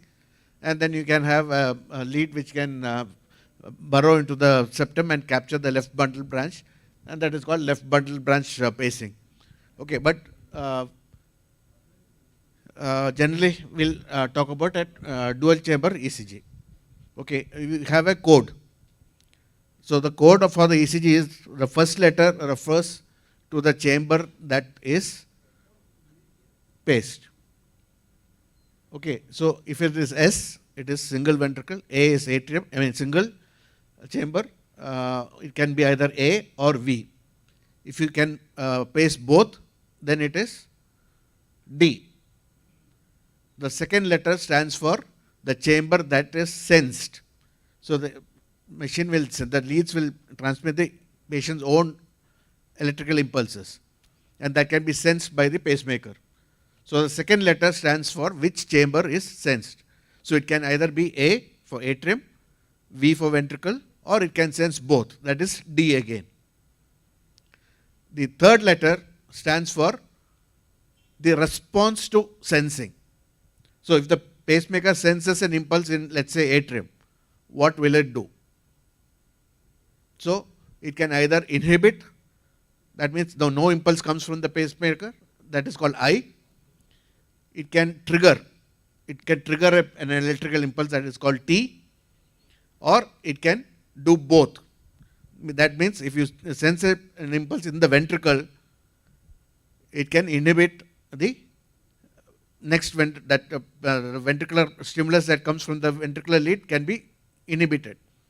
But if it senses an impulse in the atrium and no impulse from the ventricle at the correct time intervals, then it will give the atrial pacing is inhibited, the ventricular pacing is triggered, so it can have both responses. You can have both inhibitory as well as a triggered response. So that is called D.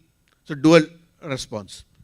The fourth letter stands for whether there is any rate responsiveness or not. See, normally when we when we sit idly, we have a lower heart rate. But when you walk a little fast or when you do an exercise, the heart rate increases.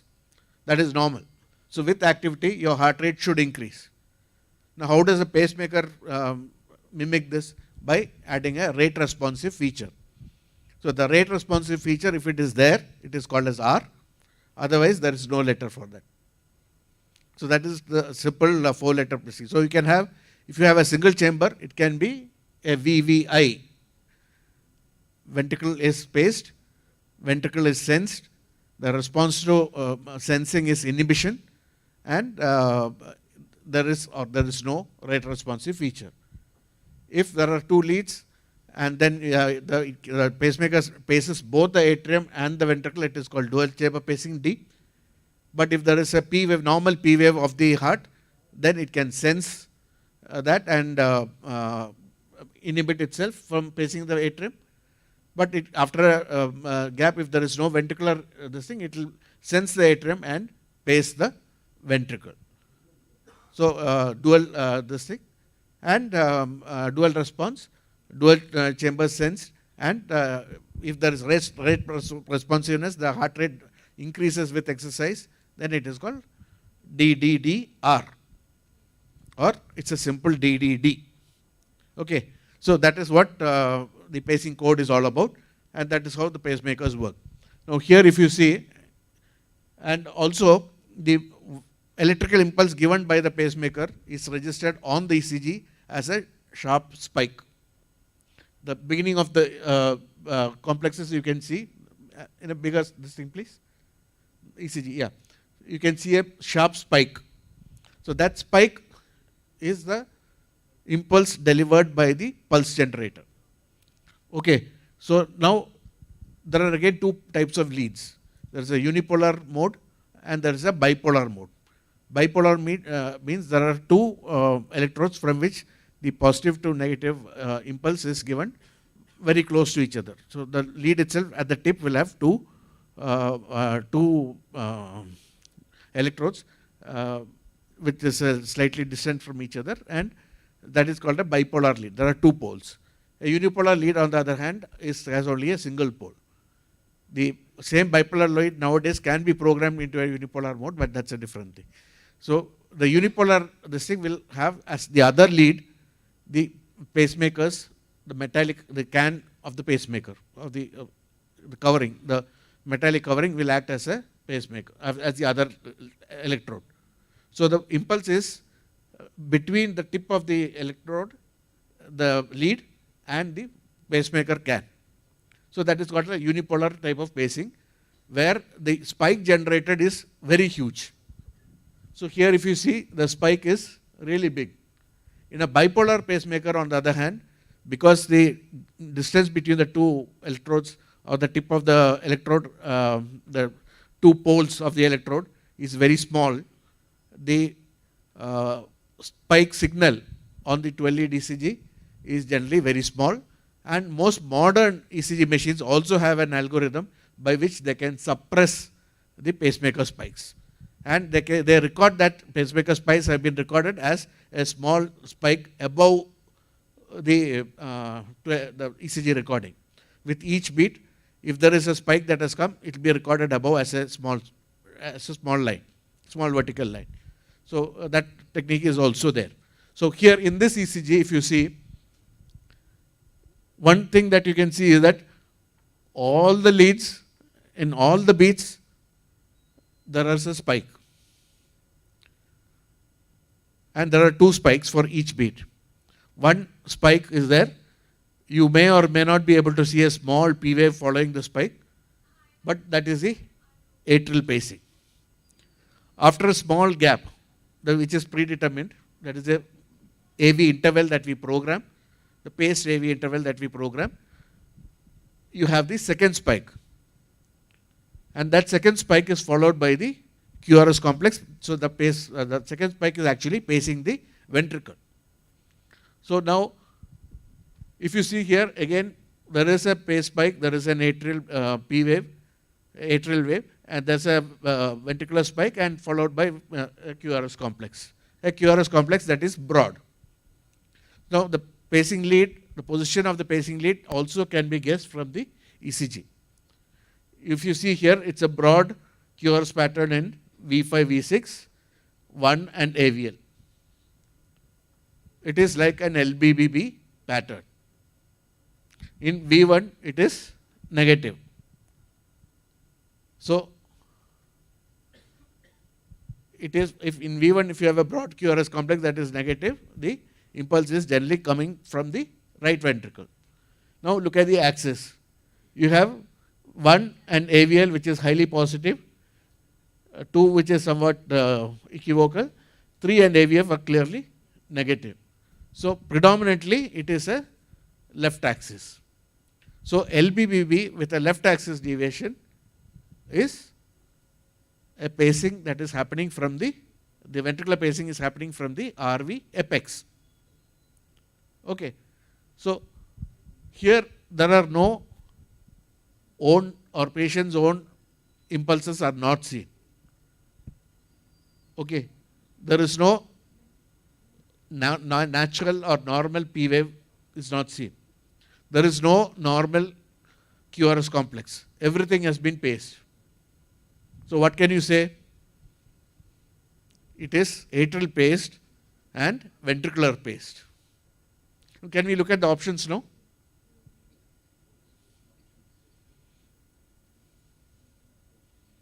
Yeah, so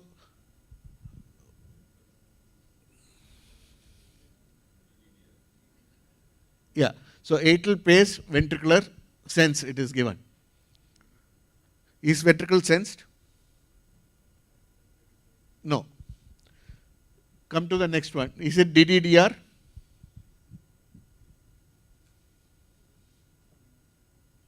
Can you comment on DDDR if every impulse is paced? No, because the second letter is stands for a chamber that is sensed. There is no sensing that is happening here. Everything is paced. There is no own impulse that is being sensed. So you cannot comment on DDD, the second letter. And you cannot also comment on R because the rate is the same throughout. We don't know whether there is an increase in the heart rate. We don't know what is the program rate. So 2 letters we are not sure. The second D, the third D, and of course R also we are not sure. We can only say that it is dual chamber paced. Is it a runaway pacemaker? Runaway pacemaker is an abnormal type of arrhythmia where the rhythm gets very carried away because the ventricular lead oversenses and you have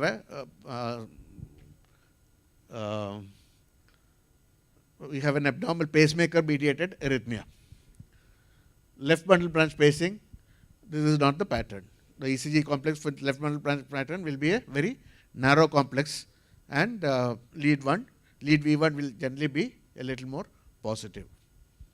So the answer should be atrial paced and ventricular paced. So none of the answers are actually correct. This question was taken from Mohammad's collection, so I don't know. We'll go to the next question. Okay, so first don't answer it. No. Okay, so this is the last one. So we have an arrhythmia here. How will you manage this patient in ICU?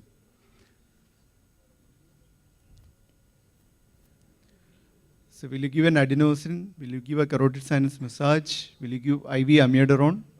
Or the first two options, hemodynamic unstable, you cardiovert, or you defibrillate? So just, if you can see the QRS duration, maybe you will be able to know half the answer.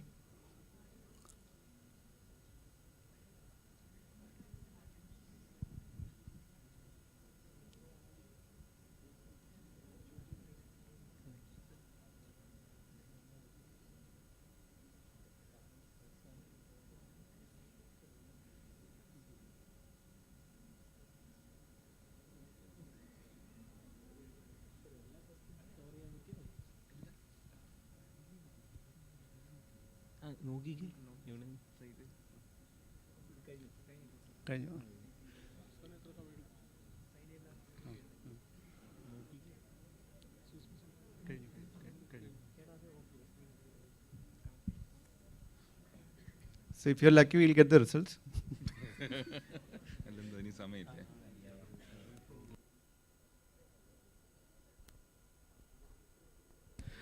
So we have the winners here. The bundle of hits are the winners.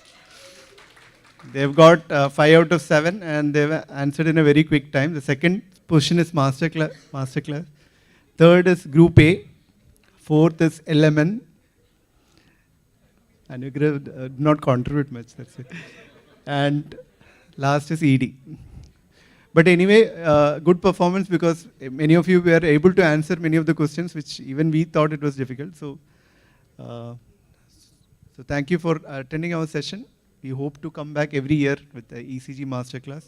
So if possible, just write up feedback and please give it the reception committee. You have a notepad, just write anything which needs an improvement. Thank you. I think we had more interactive sessions. Dr. Verma was ready, but the hall is required for the next function. There is a gift for? Oh, I didn't know. The winning team, where are they? Bundle of his. Come. Come. There is a gift. Dr. Verma to give the gift. Come. Is it chocolates? No, come, we'll give. So that was a good effort from all of you. So none of you slept through the classes, looks like. How many are there for everybody?